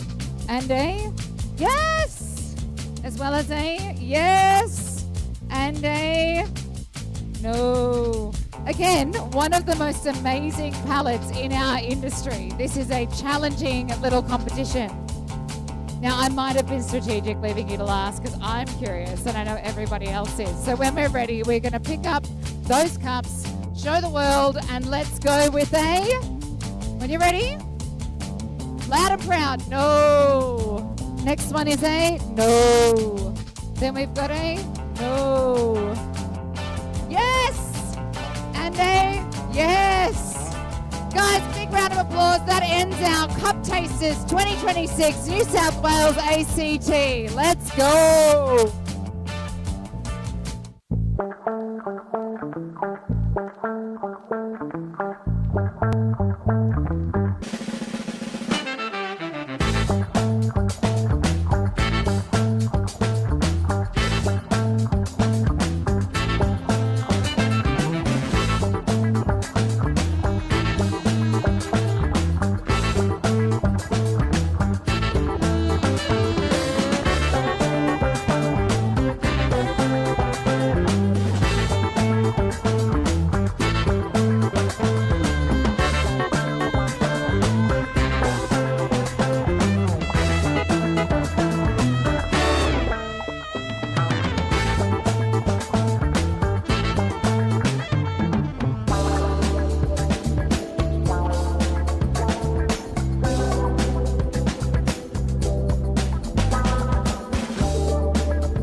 So we are welcoming our last Brewers competitor for the day to the stage. So big round of applause, even bigger now because it's late. David Park.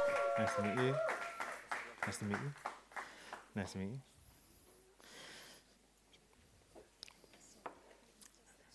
Yep. That's enough, thank you.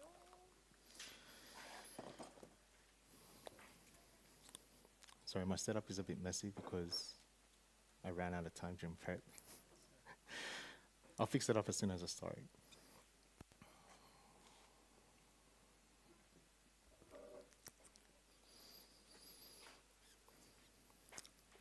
Yep. Yes, please.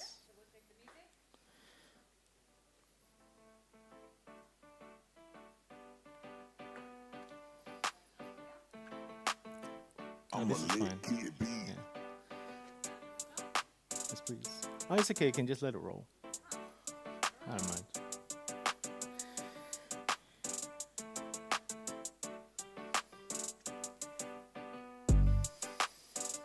Just give me like 10 more seconds.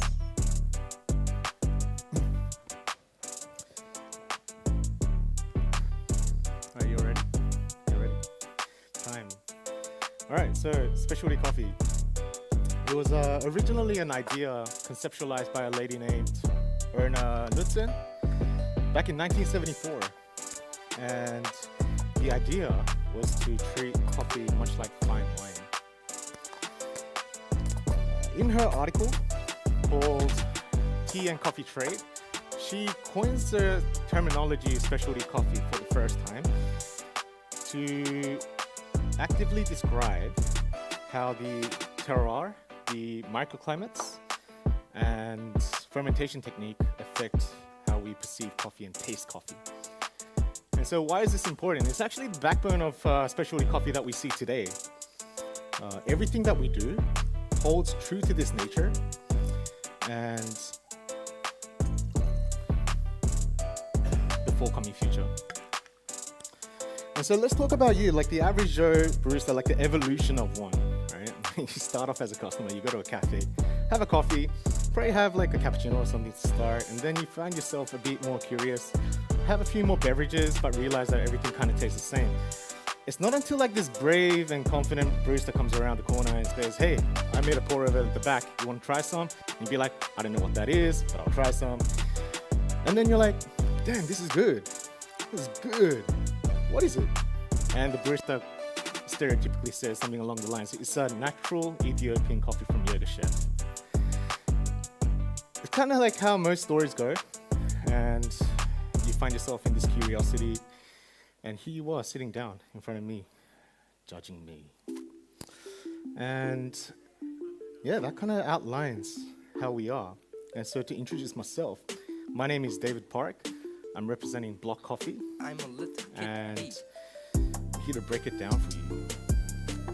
So while I'm at it, I'll introduce you to a friend of mine. His name is Kai Jansen. He's the leader of the Jansen Estates in Panama. He's located in the Volcan region, elevated at 1750 meters above sea level. And so why is this important? It's actually because I've been working with this guy for about 10 years, since I was a young boy, and now I'm like a bit older now. I'm starting to understand the effort that this guy puts in. And it all kind of ties back to like staying true to the fundamentals. Ideally, I would like to have like a really extravagant coffee that probably will come with a price tag. But I'm not that rich, so I came with a coffee that will most likely tingle your mind about your very first experiences. Okay, so I made a blend, 50-50. The first one, lot 957. It's a green tip geisha, 96-hour traditional fermentation. And this is a signature sort of profile that Jansen works with. The second lot is 1010. This lot is a 72-hour anaerobic cold fermentation. And so by seeing like both ends of these fermentations, you'll be able to see one, the effects of how the terroir works, how the microclimate affects the coffee. It will kind of portray itself in the actual cup, hopefully. And number two, how fundamental basics actually gets you far sometimes. Okay, so enough of that. Let's start straight into the brew.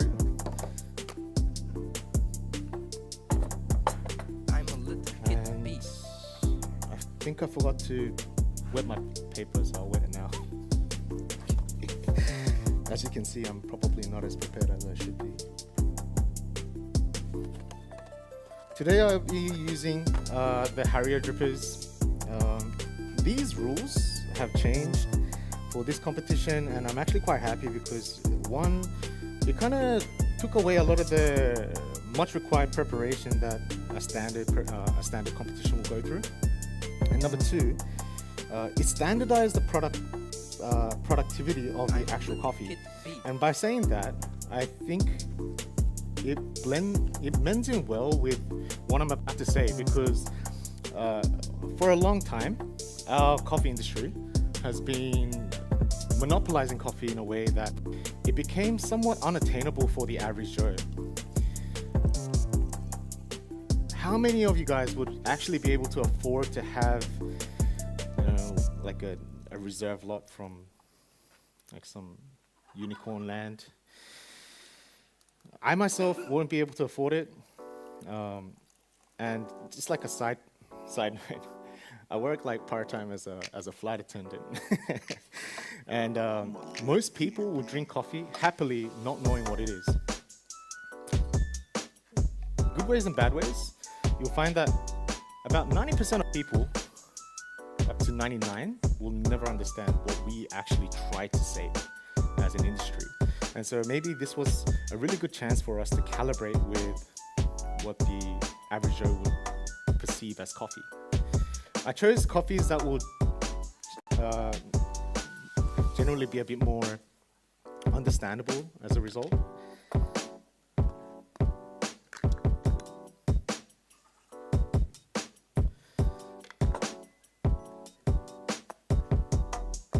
I'll be using 16.5 grams of coffee to 250 grams of water.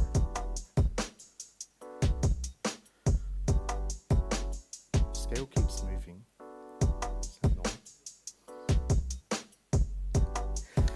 All right, 16.5 grams for 250 grams of water.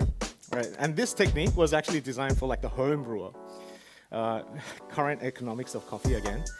We got to look at it very realistically. Not everyone has a $300 kettle at home. That's variable in nature. No one has a $3,000 grinder. Luckily, we have one here, but what I'm trying to get across today is the fact that anyone can have a good cup of coffee at home with great fundamental technique. Okay? So, first 30 seconds, we have 50 grams of water going in.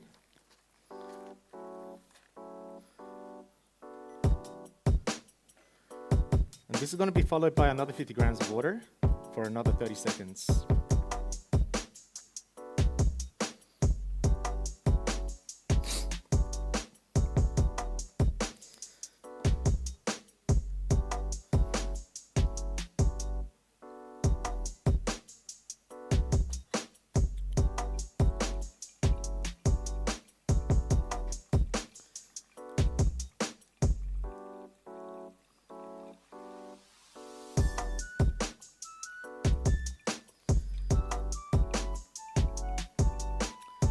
This will then be followed by two 75 grams of pours for 45 seconds each, up to a minute.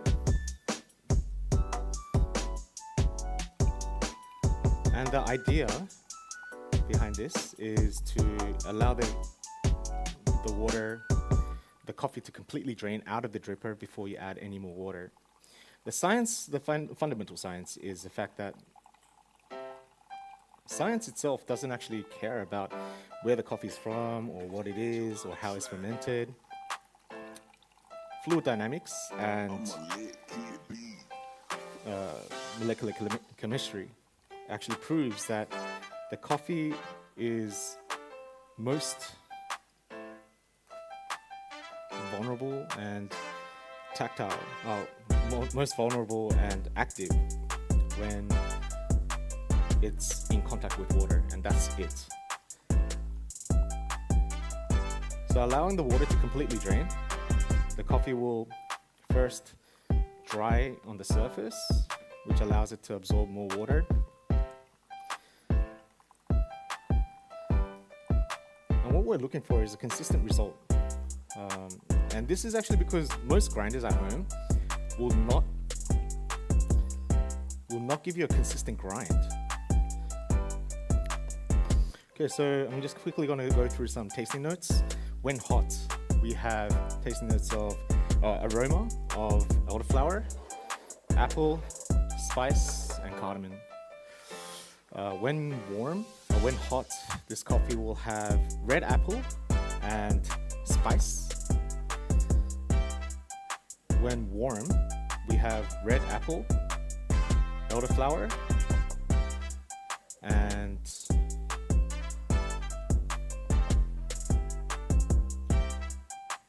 raspberry.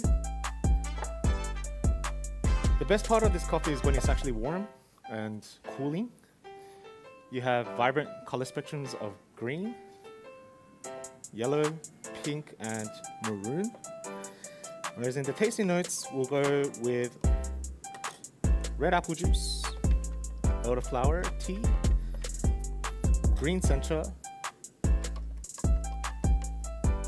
and raspberry jam. Just gonna get you to assess the aroma. Thank you. We'll be using the thin side of this cup to taste. Please do not use the thick side. I just prefer it that way. Sorry. To tie it all down, the moral of the story is keep doing what you're good at. But also, I believe we should all become a pioneer of the next generation of specialty coffee. And as we go forth into this unending realm of coffee, we will find new ways to develop coffee in a way that most people can access and enjoy. And so this was just one example, and I hope you enjoy the coffee. Thank you. Bye. David Parr! Wow, 1 minute. I'm coming in. Hello. Hey. That was a big applause for the last one of the day. Yeah, I feel like I got the complimentary prize. Yeah, you did. Everybody here is very complimentary. I saw lots of smiles. I have never heard anyone use the word unicorn, even once in their performance in my life. Oh, in the performance, yeah. Yeah, you did that. Nice. You got to pop that virginity somehow. Yeah. Somebody's got to do it. Yeah. I don't know if they did, but thank you for doing it. So, tell us a little bit about what you did to get ready for this, because you brought an incredible chill energy to this performance. Well, actually, I was a bit disappointed because I went like a minute overboard. That was my prep time. I should have been a bit more prepared. Yeah. The coffee, I've been working with this farm for such a long time that I didn't require myself to look for another coffee, which was very fortunate. And to be honest, like this whole presentation itself was based on what I do at home. Yeah, of because course. At home, not many people will have resources. Absolutely. So I try to just make it a bit more accessible. And so we tried to make the comps accessible. You tried to make your coffee accessible. Tick, tick, tick. You're getting all of the wins here today. So let's do a little shout out. Who do you want to thank? Well, my wife is here. Hi. She's pretty cool. Yeah, she seems cool. And my guy, Ed. Yeah. Thanks, Ed. We operate a cafe together in Burwood called Pillar. Oh, really? Yeah. Yeah, and, do you want to give Pillar a bit of a shout out? So where can people come and find you? Well, my coffee company itself is just purely wholesale. Yep. It's called Block Coffee. But we have suppliers going into cafes, and Pillar is like our flagship. Sick. And so you'll most likely be able to get a good immersive experience of Block there. Good coffee. Come to Block. Hopefully. Yeah, good. Hopefully. And where's that? In Burwood. In Burwood. Awesome. Google it. If you want an address, that's on you. All right. Thank Big you. round of applause, guys. David Parr.